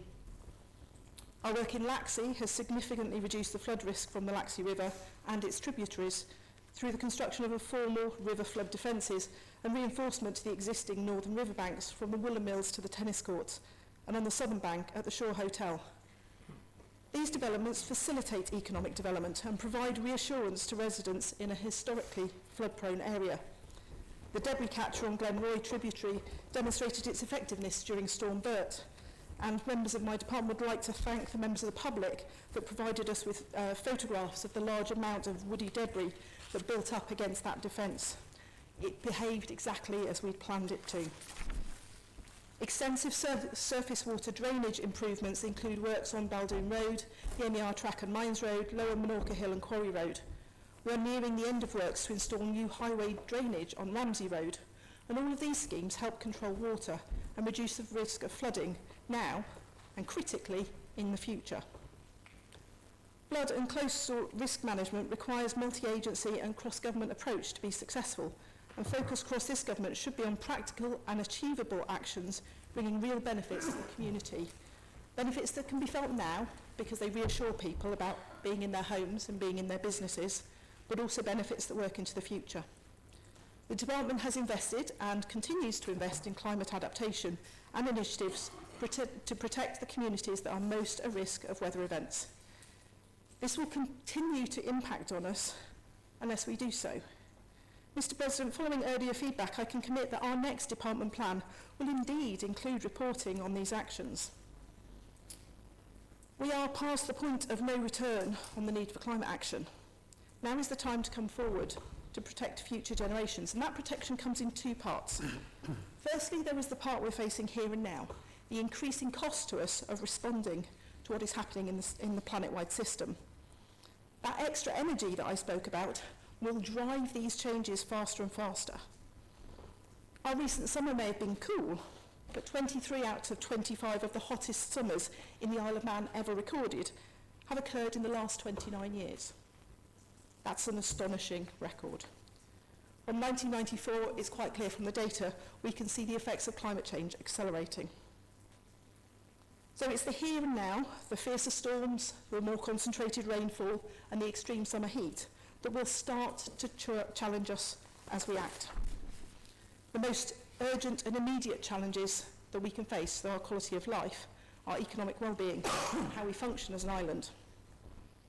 The second part of the protection comes from reducing our carbon emissions, and this is a longer-term measure. And that long-term nature is probably the reason why previous generations of politicians felt that they had the space to take a pragmatic approach and basically kick it down the road. But, Mr. President, we just can't do that anymore. It was brave and bold to set targets that couldn't easily be changed. It's clear that the longer it takes the countries of the world to reduce their carbon emissions, the more energy will be trapped in the system rather than radiated out to space. Higher global temperatures will occur, and the greater the effects will be. The threat is almost at extinction level. That is not hyperbole. It would be immoral to carry on without cutting our emissions. We will be selling out the futures of our children and our grandchildren. Mr. President, I wish this journey had started 30 years ago. I wish that the honourable members of the time had had the foresight to act sooner, when costs would have inevitably been lower. I wish they'd changed building codes so that every home built in the last 3 decades had been insulated to within an inch of its life. That would have cut energy costs, that would have cut energy use, it would have helped families living in poverty. I wish that they predicted the flood area better, those flood risks that we're now dealing with, have probably been known for a while. But as infrastructure was renewed, we could have always built something that was future-proof, with a clear understanding of the challenges that the future would bring. And after the foresight of picking gas rather than oil or coal for their power station, I wish that they'd recognise that they were early adopters of the transition fuel, and that thereafter they needed to invest in renewables. And we've had to wait until we've almost got to the end of life on the power station before we've really started addressing that. But they didn't. They didn't take those challenges. And now is our time to be responsible and pick up those challenges. And we are actually then facing a double whammy in terms of cost, because we're having to deal with the effects as well as having to mitigate against the future. Mr. President, I obviously support the continued investment in making people's lives better and strengthening our economy. But if we fail to take the next steps in our decarbonisation strategy, we will actually achieve neither. We will just be pushing the problem further down the road. Climate change is a real and present danger to the island now. It will be increasingly so in the future. The Isle of Man must be a responsible member of the world community and play its part in reducing greenhouse gases while we implement the adaptation and mitigation measures necessary to sustain our way of life. Mr. President, I won't be supporting this motion. The honourable member, Ms Edge. Thank you, Mr. President. I have circulated an amendment in case Mr. Peters' motion is successful, because I do think it's really important when we bring anything in here that we do have a date for it to come back for a debate or for a report. Otherwise, the government can just ignore it, really. But, you know, they could do the work but ignore it. So I think it's really important. So that's the purpose of putting that amendment in case honourable colleague here for Middle is successful. But I'm brought to my feet really by a lot of the comments that have been made today. I wasn't really prepared to make much of a contribution, but I know you keep hearing about what has already been achieved, but it's very little actually for the investment. And you know, the few people that have received grants are a few people, whereas we have 84,000 people, 45,000 homes is it on the island, and actually it's great to say we've done this, we've done that, but have we really done anything? So, you know, I think it's very, very minimal. So, I'm really, I think I chose decided to speak actually when Honourable Member for Peel spoke, Mr. Lord Brennan, because actually what she was saying was quite correct. We ended up with a bill, a climate change bill, but most people that have stood up today to talk have talked about a framework. We've got a piece of legislation that probably isn't fit for purpose and probably does need reviewing now, the way things have changed. We all know that the investment that we're going to need for interconnectors and wind, for renewables, and we're all saying that this, if we do this, it's going to save all of the householders on the Isle of Man money. How is it going to save people on the Isle of Man money when we've got to invest nearly £300 million? You know, I just actually think, and what did come to light when I heard a few ministers speak, and obviously the mover of the amendment, was we've got massive clash of policy here without proper thought process, and I think that's the key as to why we're not getting things right and things done. So the economic strategy, we have to do what's in the economic strategy. Many members have criticised the economic strategy, not fit for purpose. And here we are saying, well, we've got to do this and we're doing climate change because it's in the economic strategy. So I actually think there's so much clashing going on with the various things. The Minister for Enterprise talked about, you know, our biosphere and the biosphere nation, and we have to do this and everything else. But we're a biosphere nation, and we're a unique nation, but I haven't heard anybody say that within that biosphere commitment, in theory, you shouldn't be building 14-storey buildings on Douglas Quay and places like that, and concrete buildings, because that's all part of biosphere. Minister for Enterprise is shaking his head, And I don't know if he's aware, but for every tonne of cement that is used for construction, there's a tonne of CO2 goes into the atmosphere. And here we are today talking about housing, we need to build. But every time we're building with concrete, so we don't therefore then need to look at our policy of construction on the island and consider all of this, because there's many other ways of reducing our emissions without just doing the climate change. Honourable members probably maybe did notice, but the actual language that's been used around climate change has changed over the last 18 months. It was climate change. Now it's the energy, what's it called, sustainable finance, and the ESG. That's what everybody's talking about now. So they've decided to change it because investors are not investing in climate change anymore. They've chosen to walk away from it. But the financial institutions have got very, very clever, very, very quick, and they're talking about sustainable finance and actions. And actually, the Department for Enterprise very recently had a symposium on sustainable finance. And what it actually states is, it's a way forward for the island to become a global leader in sustainable finance. The core focus on Tynwald development and channeling investment towards net zero and nature positive goals.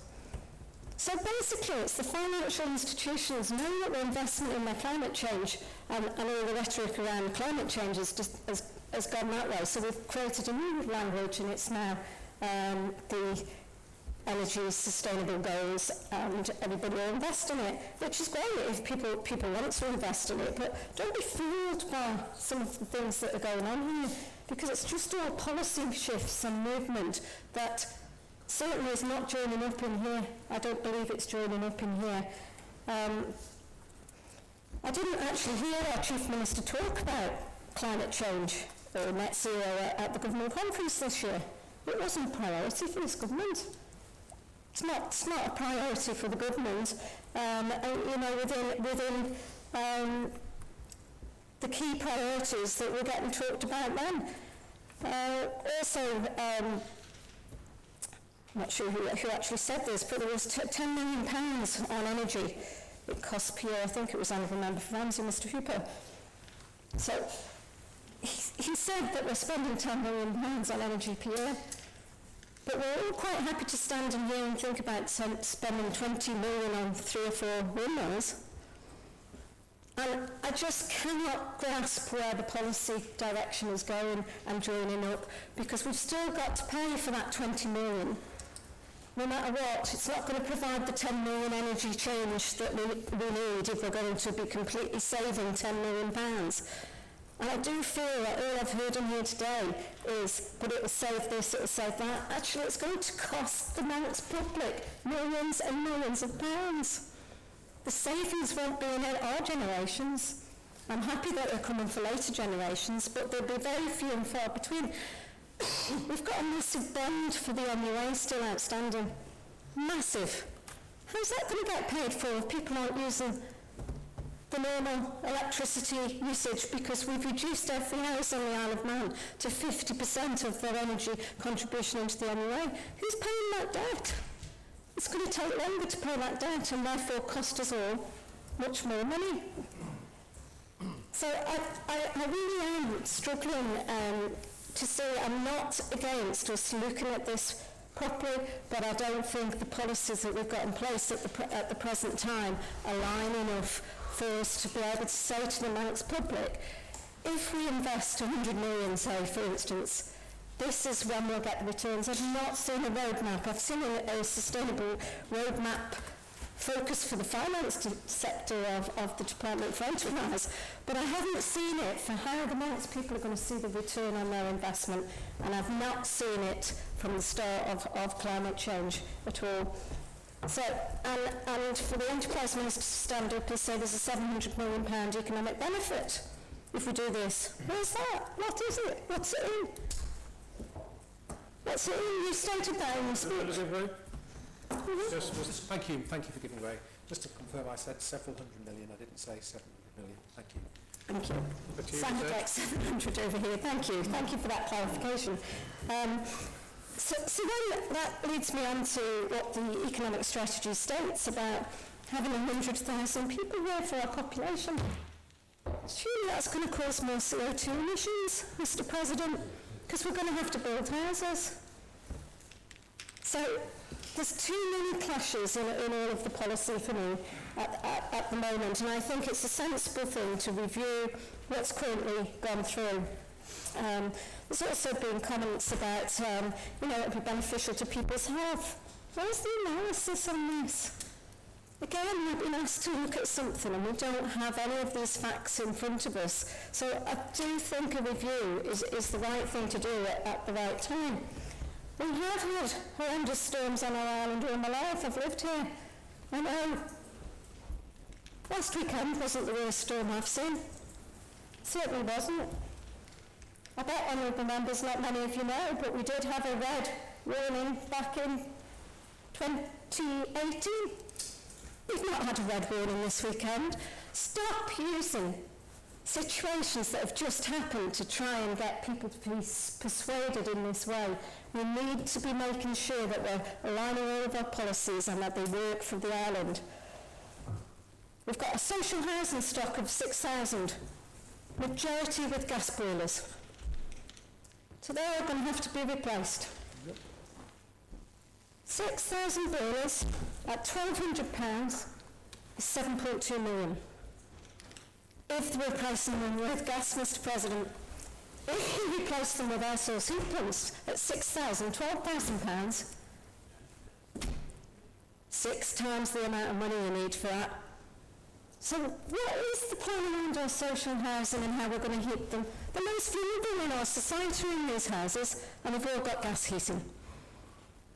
There's a few in Weston with oil, there's some air source heat pumps up in Aaron Michael in the houses, and the ones at Janet's Corner, there was 2, I think they were called silver grade homes built for, to reduce the costs of people that are living in them, and that has happened, that's worked. But we've got 2 of those houses on Janet's Corner doing that. So I'm really concerned that we're pushing forward, saying that this has got to continue to happen. Why not stop, have a review, look at it and think, where's all of our other policy direction that's coming in? Social housing is the big one for me, with 6,000 gas boilers in. A lot of them are about to need to be replaced. I certainly know in Onken, they're about to need replacing, they're 10 years old. And the policy is being to replace after 10 years. They're going to miss the opportunity to replace with gas because of the change that's coming in 2025. So Onken's housing tenants and Onken is going to have significant increase in costs. They can't even get an answer from the Department of Infrastructure on schemes they've got in to do replacements at the present time. They're held up somewhere in the system. And not necessarily on gas boilers, but certainly on other activities that Onken have got. So I do think government should be taking this opportunity for the Honourable Member for Middle to bring forward something that's sensible. We've got ring-fenced money sitting available for climate change, but we've got policy throughout government that's clashing at every corner.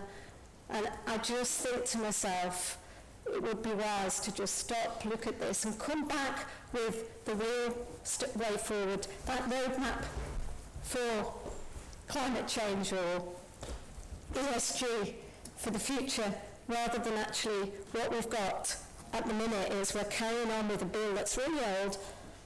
It was brought in the last administration. It was done because, and I'll be honest, I was in here at that time, and it became the most important matter because the electorate wanted to see something. And I'm sorry, but it did. That might not be your view, but it was certainly my view. The electorate wanted to see something before the next election, so we hurriedly wished something through without the proper thought for the future policy and how we were going to align everything.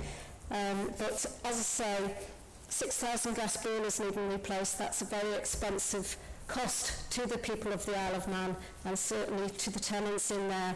how effective are they going to be in properties that perhaps need a lot of upgrades for his heat pump to be effective? Thank you, Mr. President. The Honourable Member, Mr. Henderson. Good morning, Actor, I've listened to the debate thus far with incredulity, to be quite honest, and total disbelief with some of the commentaries that have been made, and it would seem to me that there's very little insight, very little learning has taken place over the last few years, 10 years, 20 years.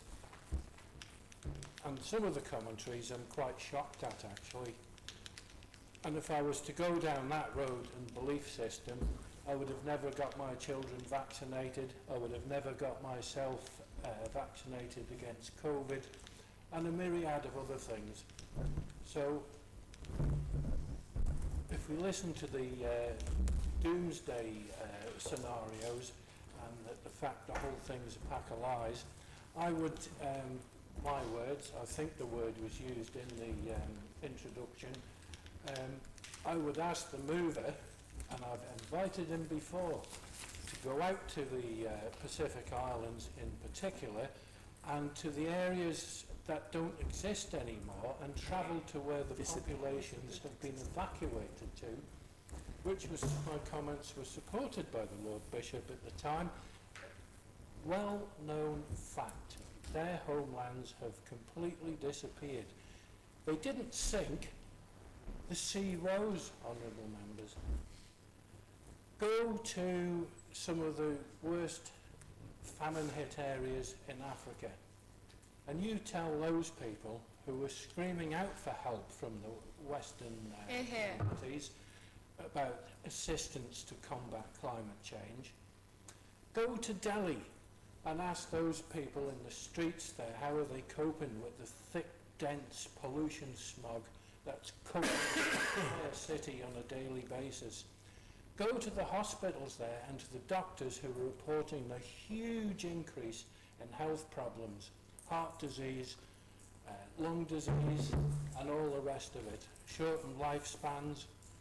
But you don't need to go to Delhi to do that. Go to London, go to Manchester, and go to Liverpool and watch the health statistics that have been measured by public health authorities.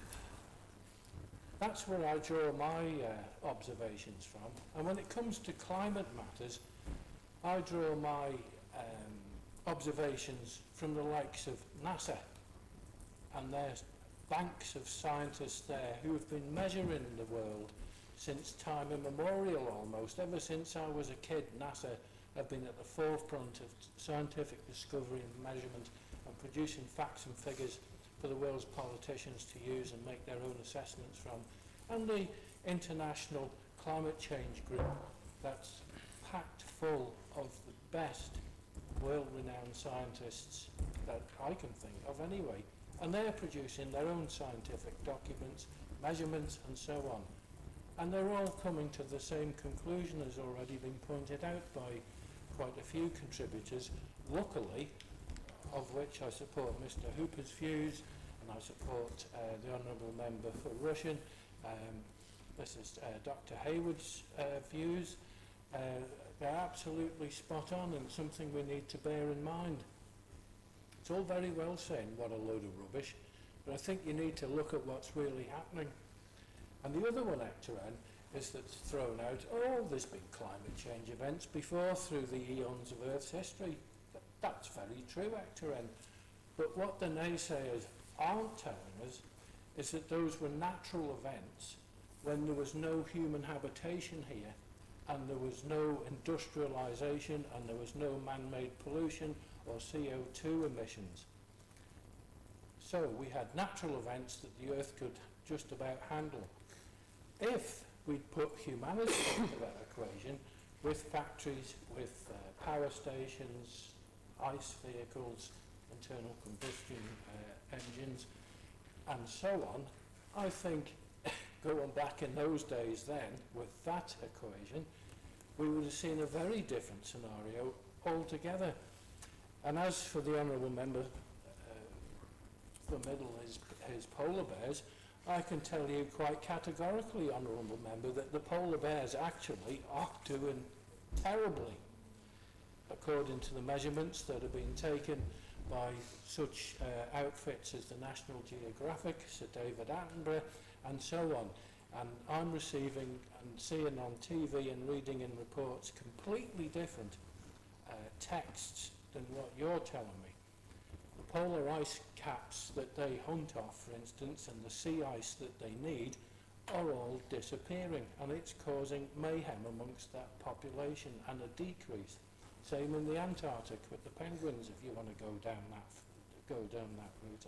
And the thing that hasn't been mentioned here that really upsets me at times, we talk about going for green energy, and we need to change our gas boilers and this, that and the other, and we'll be changing our ICE vehicles. Yet we never talk about, and that's where one thing I can see where government policy has failed, it's not gone out and pushed for people to change their own habits. I've said it time and time again here, and if we're looking for pragmatic solutions that the Honourable Member for Middle's looking for, I keep saying if we produce around 10 tonnes of CO2 every year, an average human, look at all the behaviours we could change, and I think we could halve it and we'd meet our emissions targets, no problem, by reducing what we do and the wasteful way in which we do things. Example, just before, the Tynwald printer outside here was going full belt, red hot, pouring heat out. Paper being printed on, ink being used, chemicals, and printers themselves produce pollutants.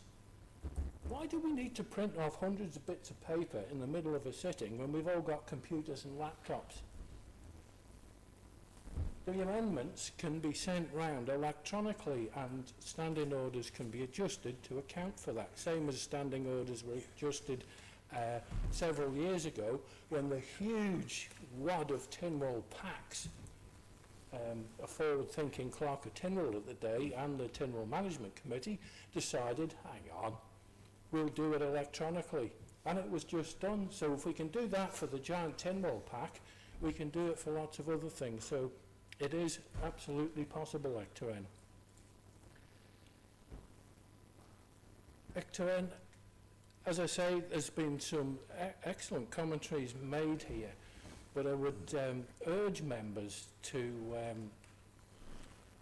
not support the motion as placed. Mr. Hooper's amendment is a sensible way forward, or if members feel incensed enough, don't support any of it. And the other thing, actually, and very important, if we all just, I'll start again, actually, the input from the Honourable Member for Middle, that is broadcast live across our nation. It's picked up in the news media and further afield. And what that's doing, or could have the potential for, is to make the community think, hang on, why should I be bothered? Why should I do anything? And I think it has the potential for a negative side effect in producing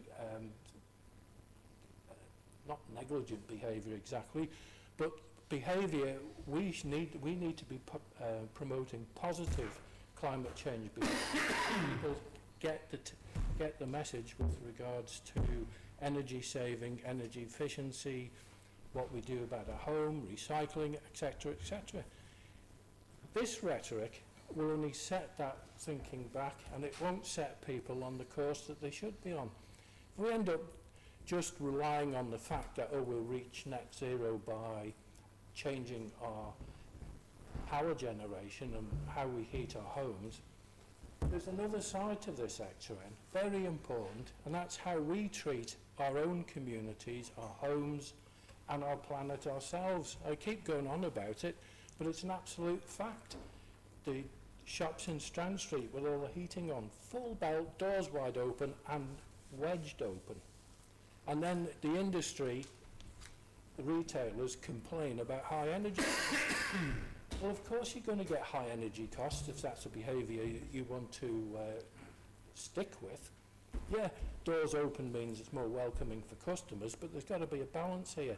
There's a whole myriad of behaviours that could be promoted by government in promotional campaigns across the island to get people to think about things and change their behaviour, which is the other important side to this debate, Actor N. Gurmayad. And the Honourable Member, Mr Thomas.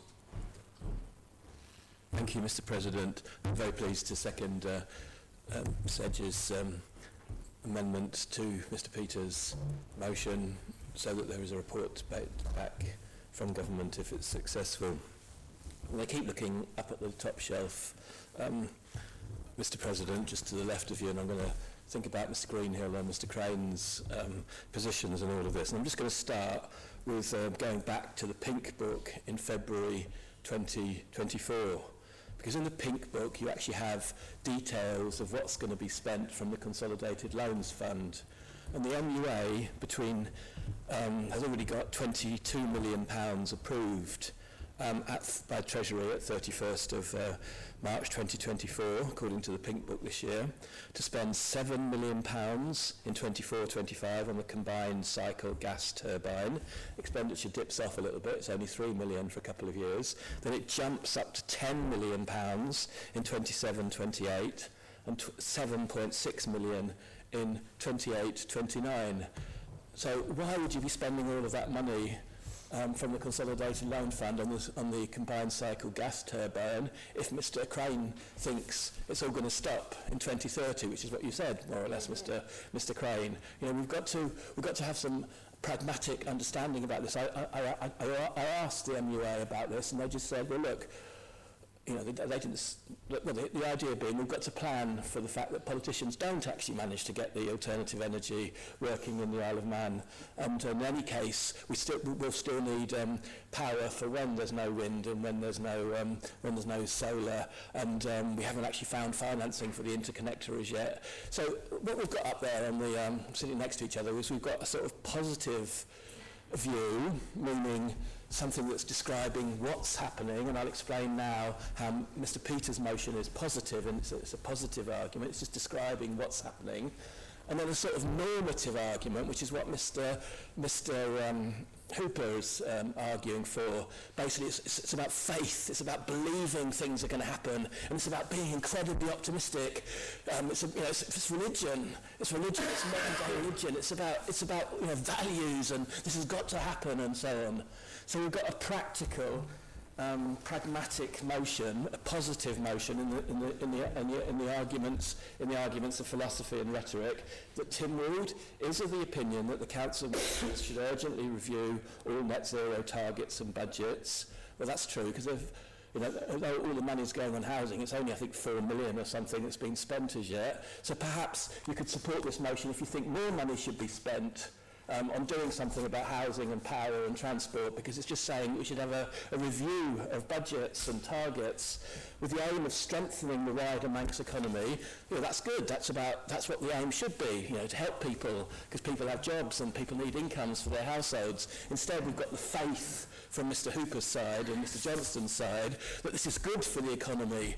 We know it's good for the economy. We don't actually know it's good for the economy. Let's just have to face, we don't actually produce any electric cars inside the Isle of Man. We don't actually produce any insulation for houses. We don't actually produce any air source heat pumps.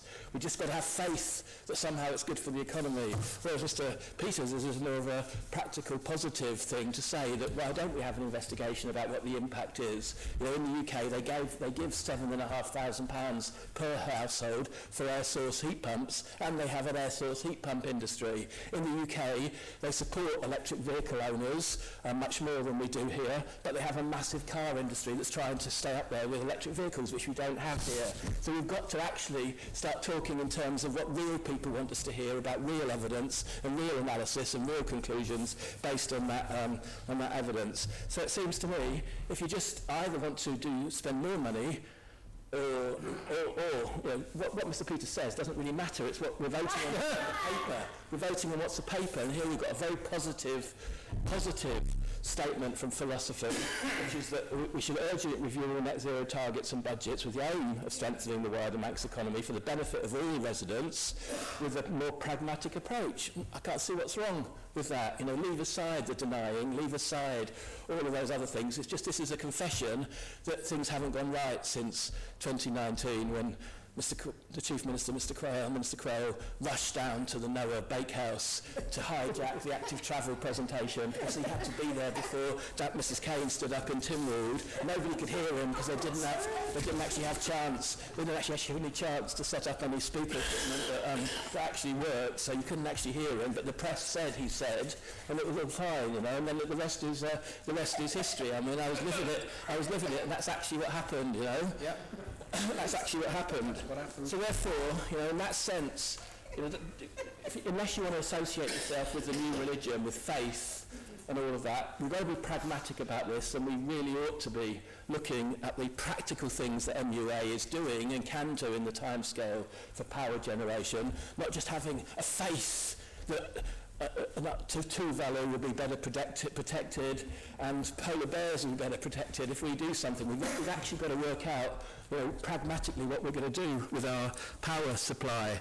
So, you know, one of the best documents I've seen for a long time, it's nearly as good as the documents we have about all these things before 2019. I've got in front of me a really good Tynwald order paper with documents in March 2019, which is some really good analysis of electric vehicles and home heating, but it's all been subjugated to this new faith, this new belief that you've got, and this new you know, going to church and associating with each other, and actually you're not part of the group unless you're going along to church to support this new faith in climate change. So a very practical thing. You know, the Manx Utilities hasn't told Manx Gas when there won't be gas in the pipeline. You know, the pipeline is financed.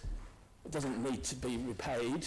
You know, Bord financed it for us, and it's financed. We've paid off the lease now. We own it. At some point, we'd have to choose to write off that infrastructure. And it's not just 6,000 public sector houses. It's 20,000 houses have gas supplies. It's all great talking about the renewable heating scenarios, but you know, I'm an early adopter, so my first ground source heat pump broke a couple of years ago, and you find anybody in the Isle of Man who can actually fix it, it's pretty difficult. You know, admittedly, not much better in Liverpool or wherever else I've gone, but you know, I've got to say, you know, we've got to have practical solutions for air source heat pumps, and we've got to work out how we're going to provide it. And Manx Utilities is an excellent operator, and there are plenty of good companies out there keeping me warm and keeping the hot water hot.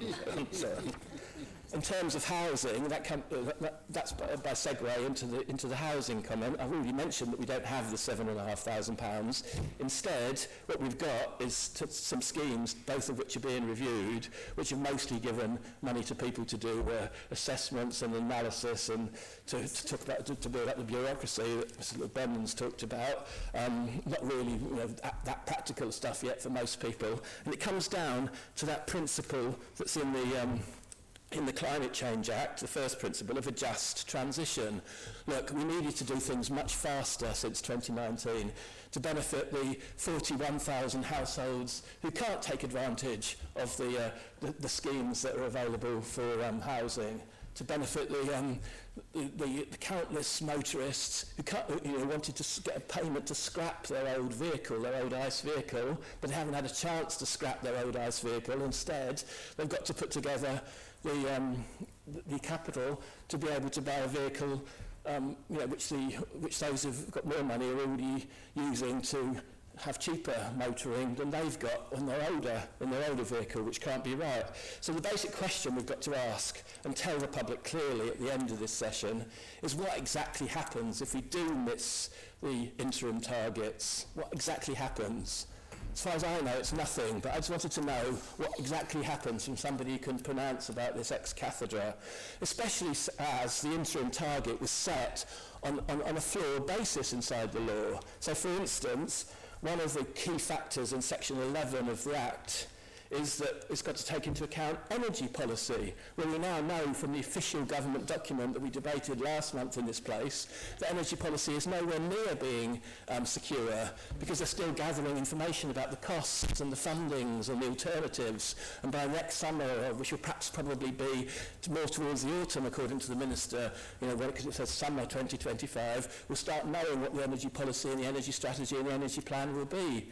But it's not likely, according to Manx Utilities Authority, that it will involve turning off gas in 2030. The combined cycle power station gas turbines can be run until 2050, so says the National Infrastructure Plan. It could well be that, because I seem to remember that a year or so ago, Mr. Peters said his Christmas present that he really wanted this year was an appraisal well out there in our territorial seas.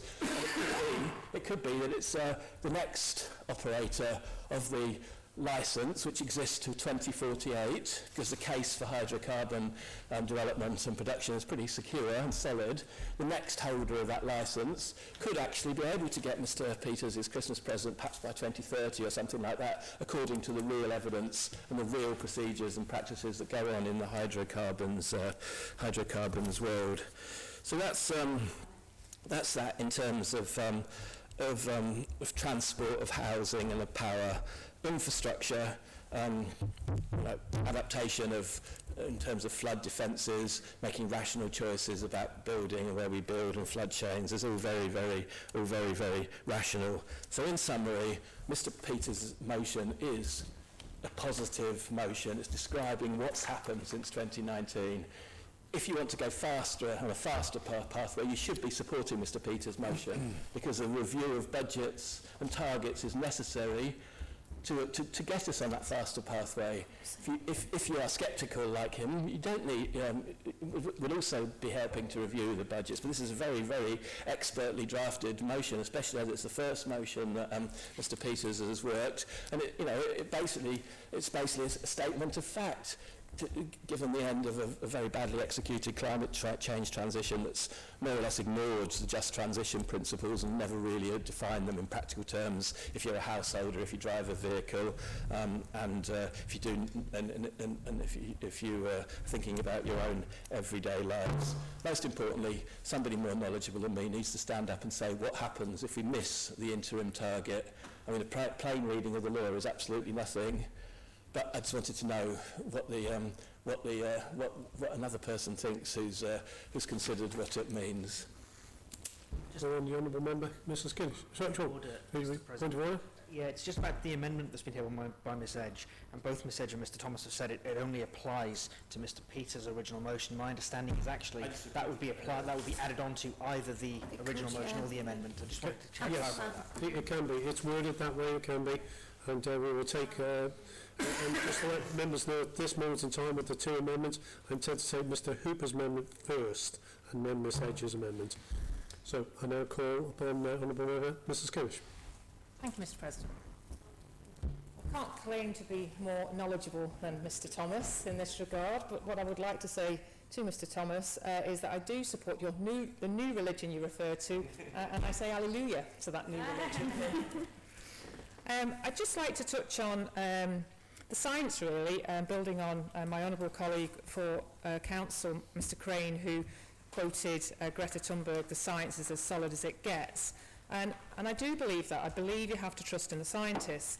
And I think many of you in here will remember Al Gore, the former Vice President of the United States, and he won jointly the Nobel Peace Prize in 2007 for his work.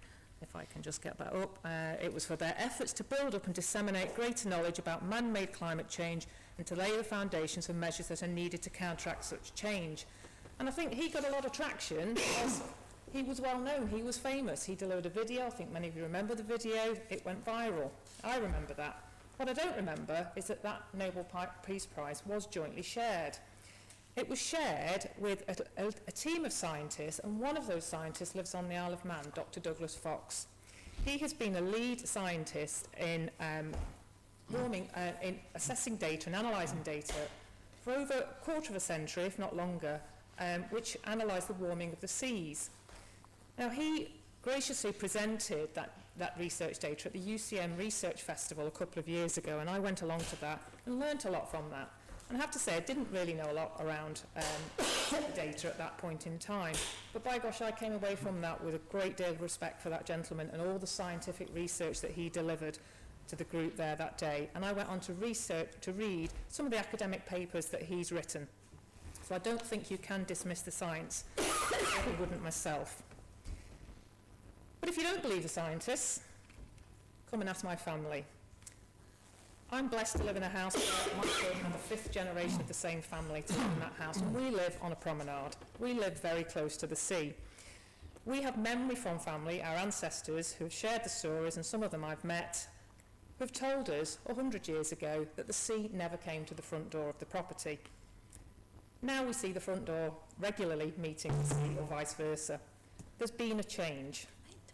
Dr. Hayward referred to wave action changes. There's been a definite change in wave action. So if you don't believe the scientists, then believe the people who live there.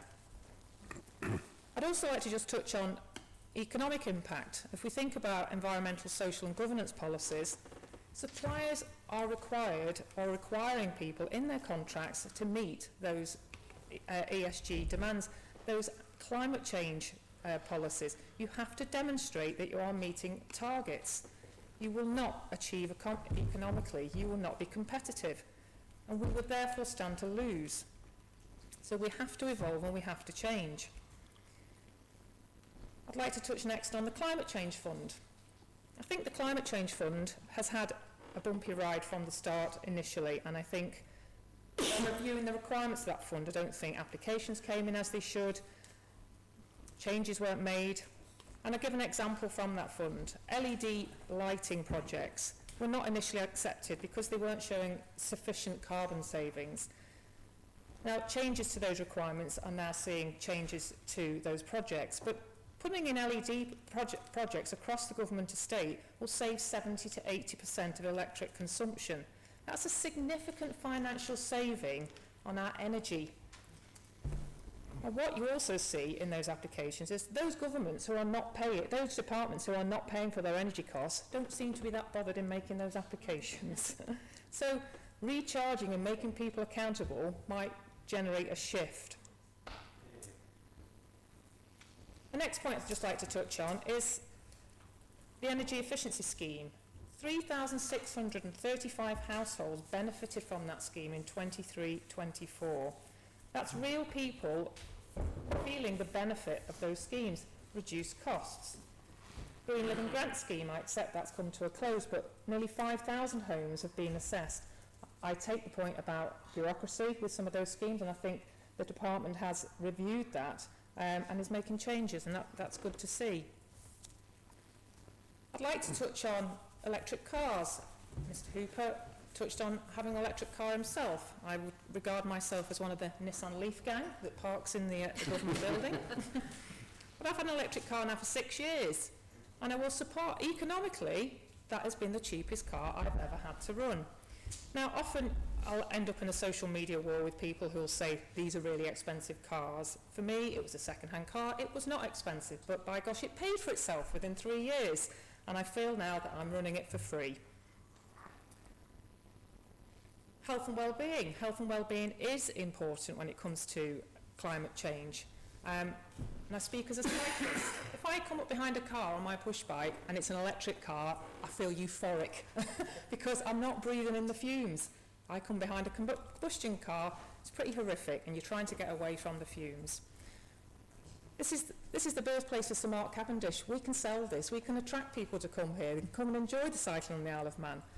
But let's make the car e-car island. We were a perfect environment to support the development of electric cars on this island for everybody to go electric with straight talking. So I'm going to be straight talking, and I can't support the motion brought by yourself. I do, however, support the motion brought by Mr. Hooper because I do support the economic advantage in support of the science, and I do trust in the science. So thank you, Mr. President.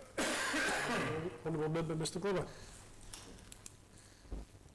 Good night, Actoran, and I'm very glad that I live in a democracy and we can hear different views from different people. I don't think any views should be shut down.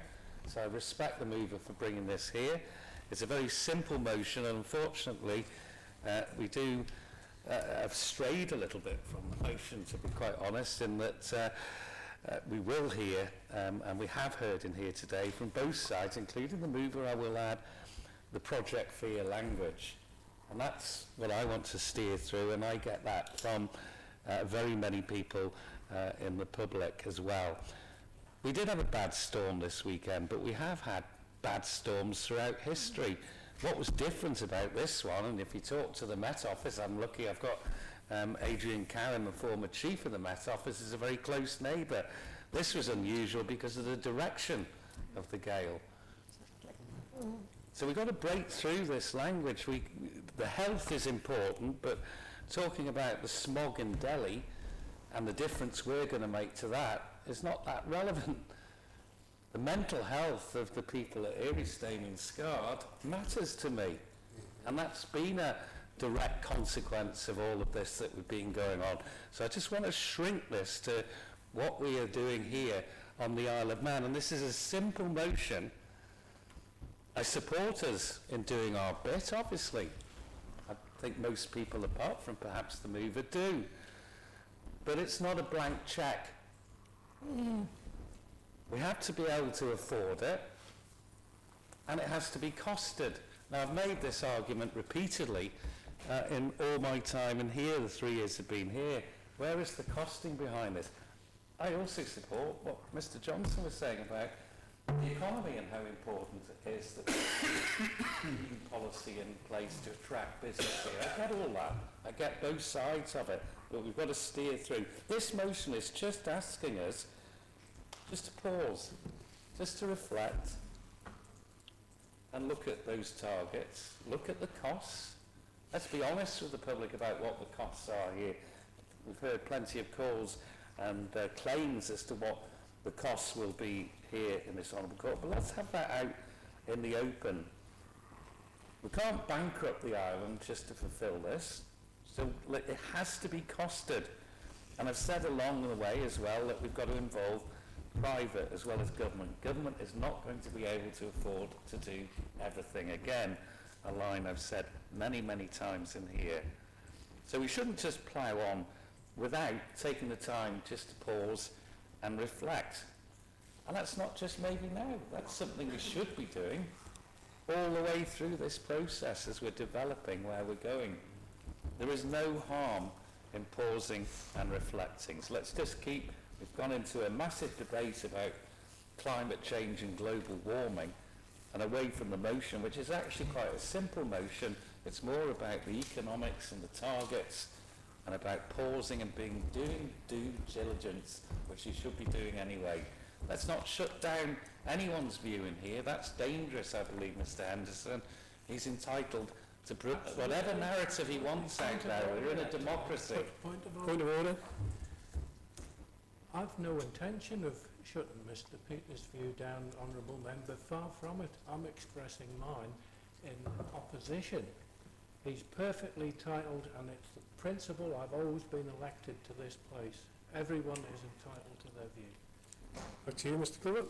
Guru Mahad, excellent. I'm very glad to hear that, and I'm glad you clarified that. But let's just pause and reflect. That's all this motion is asking us to do. It's not going into all the heat of the debate over climate change and global warming.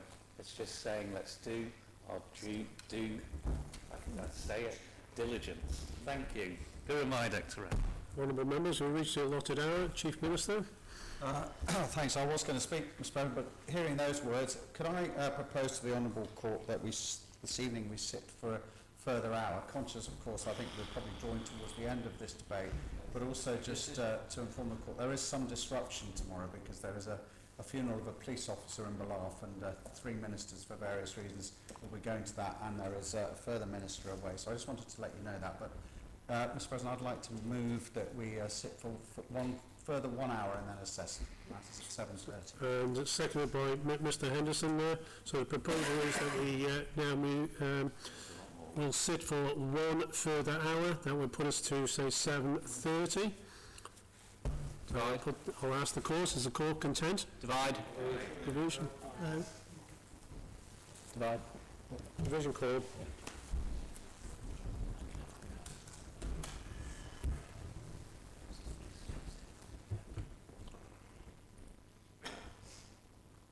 (17 for, 10 against), therefore we will now conclude till tomorrow. So, honourable members, just to remind, we have 4 more speakers on this this item, and next up to speak tomorrow morning at 10 o'clock will be Mrs. Kane. So, sorry? 22 required. There's 22 required to extend. So, honourable members, the call is now adjourned till 10 o'clock tomorrow morning.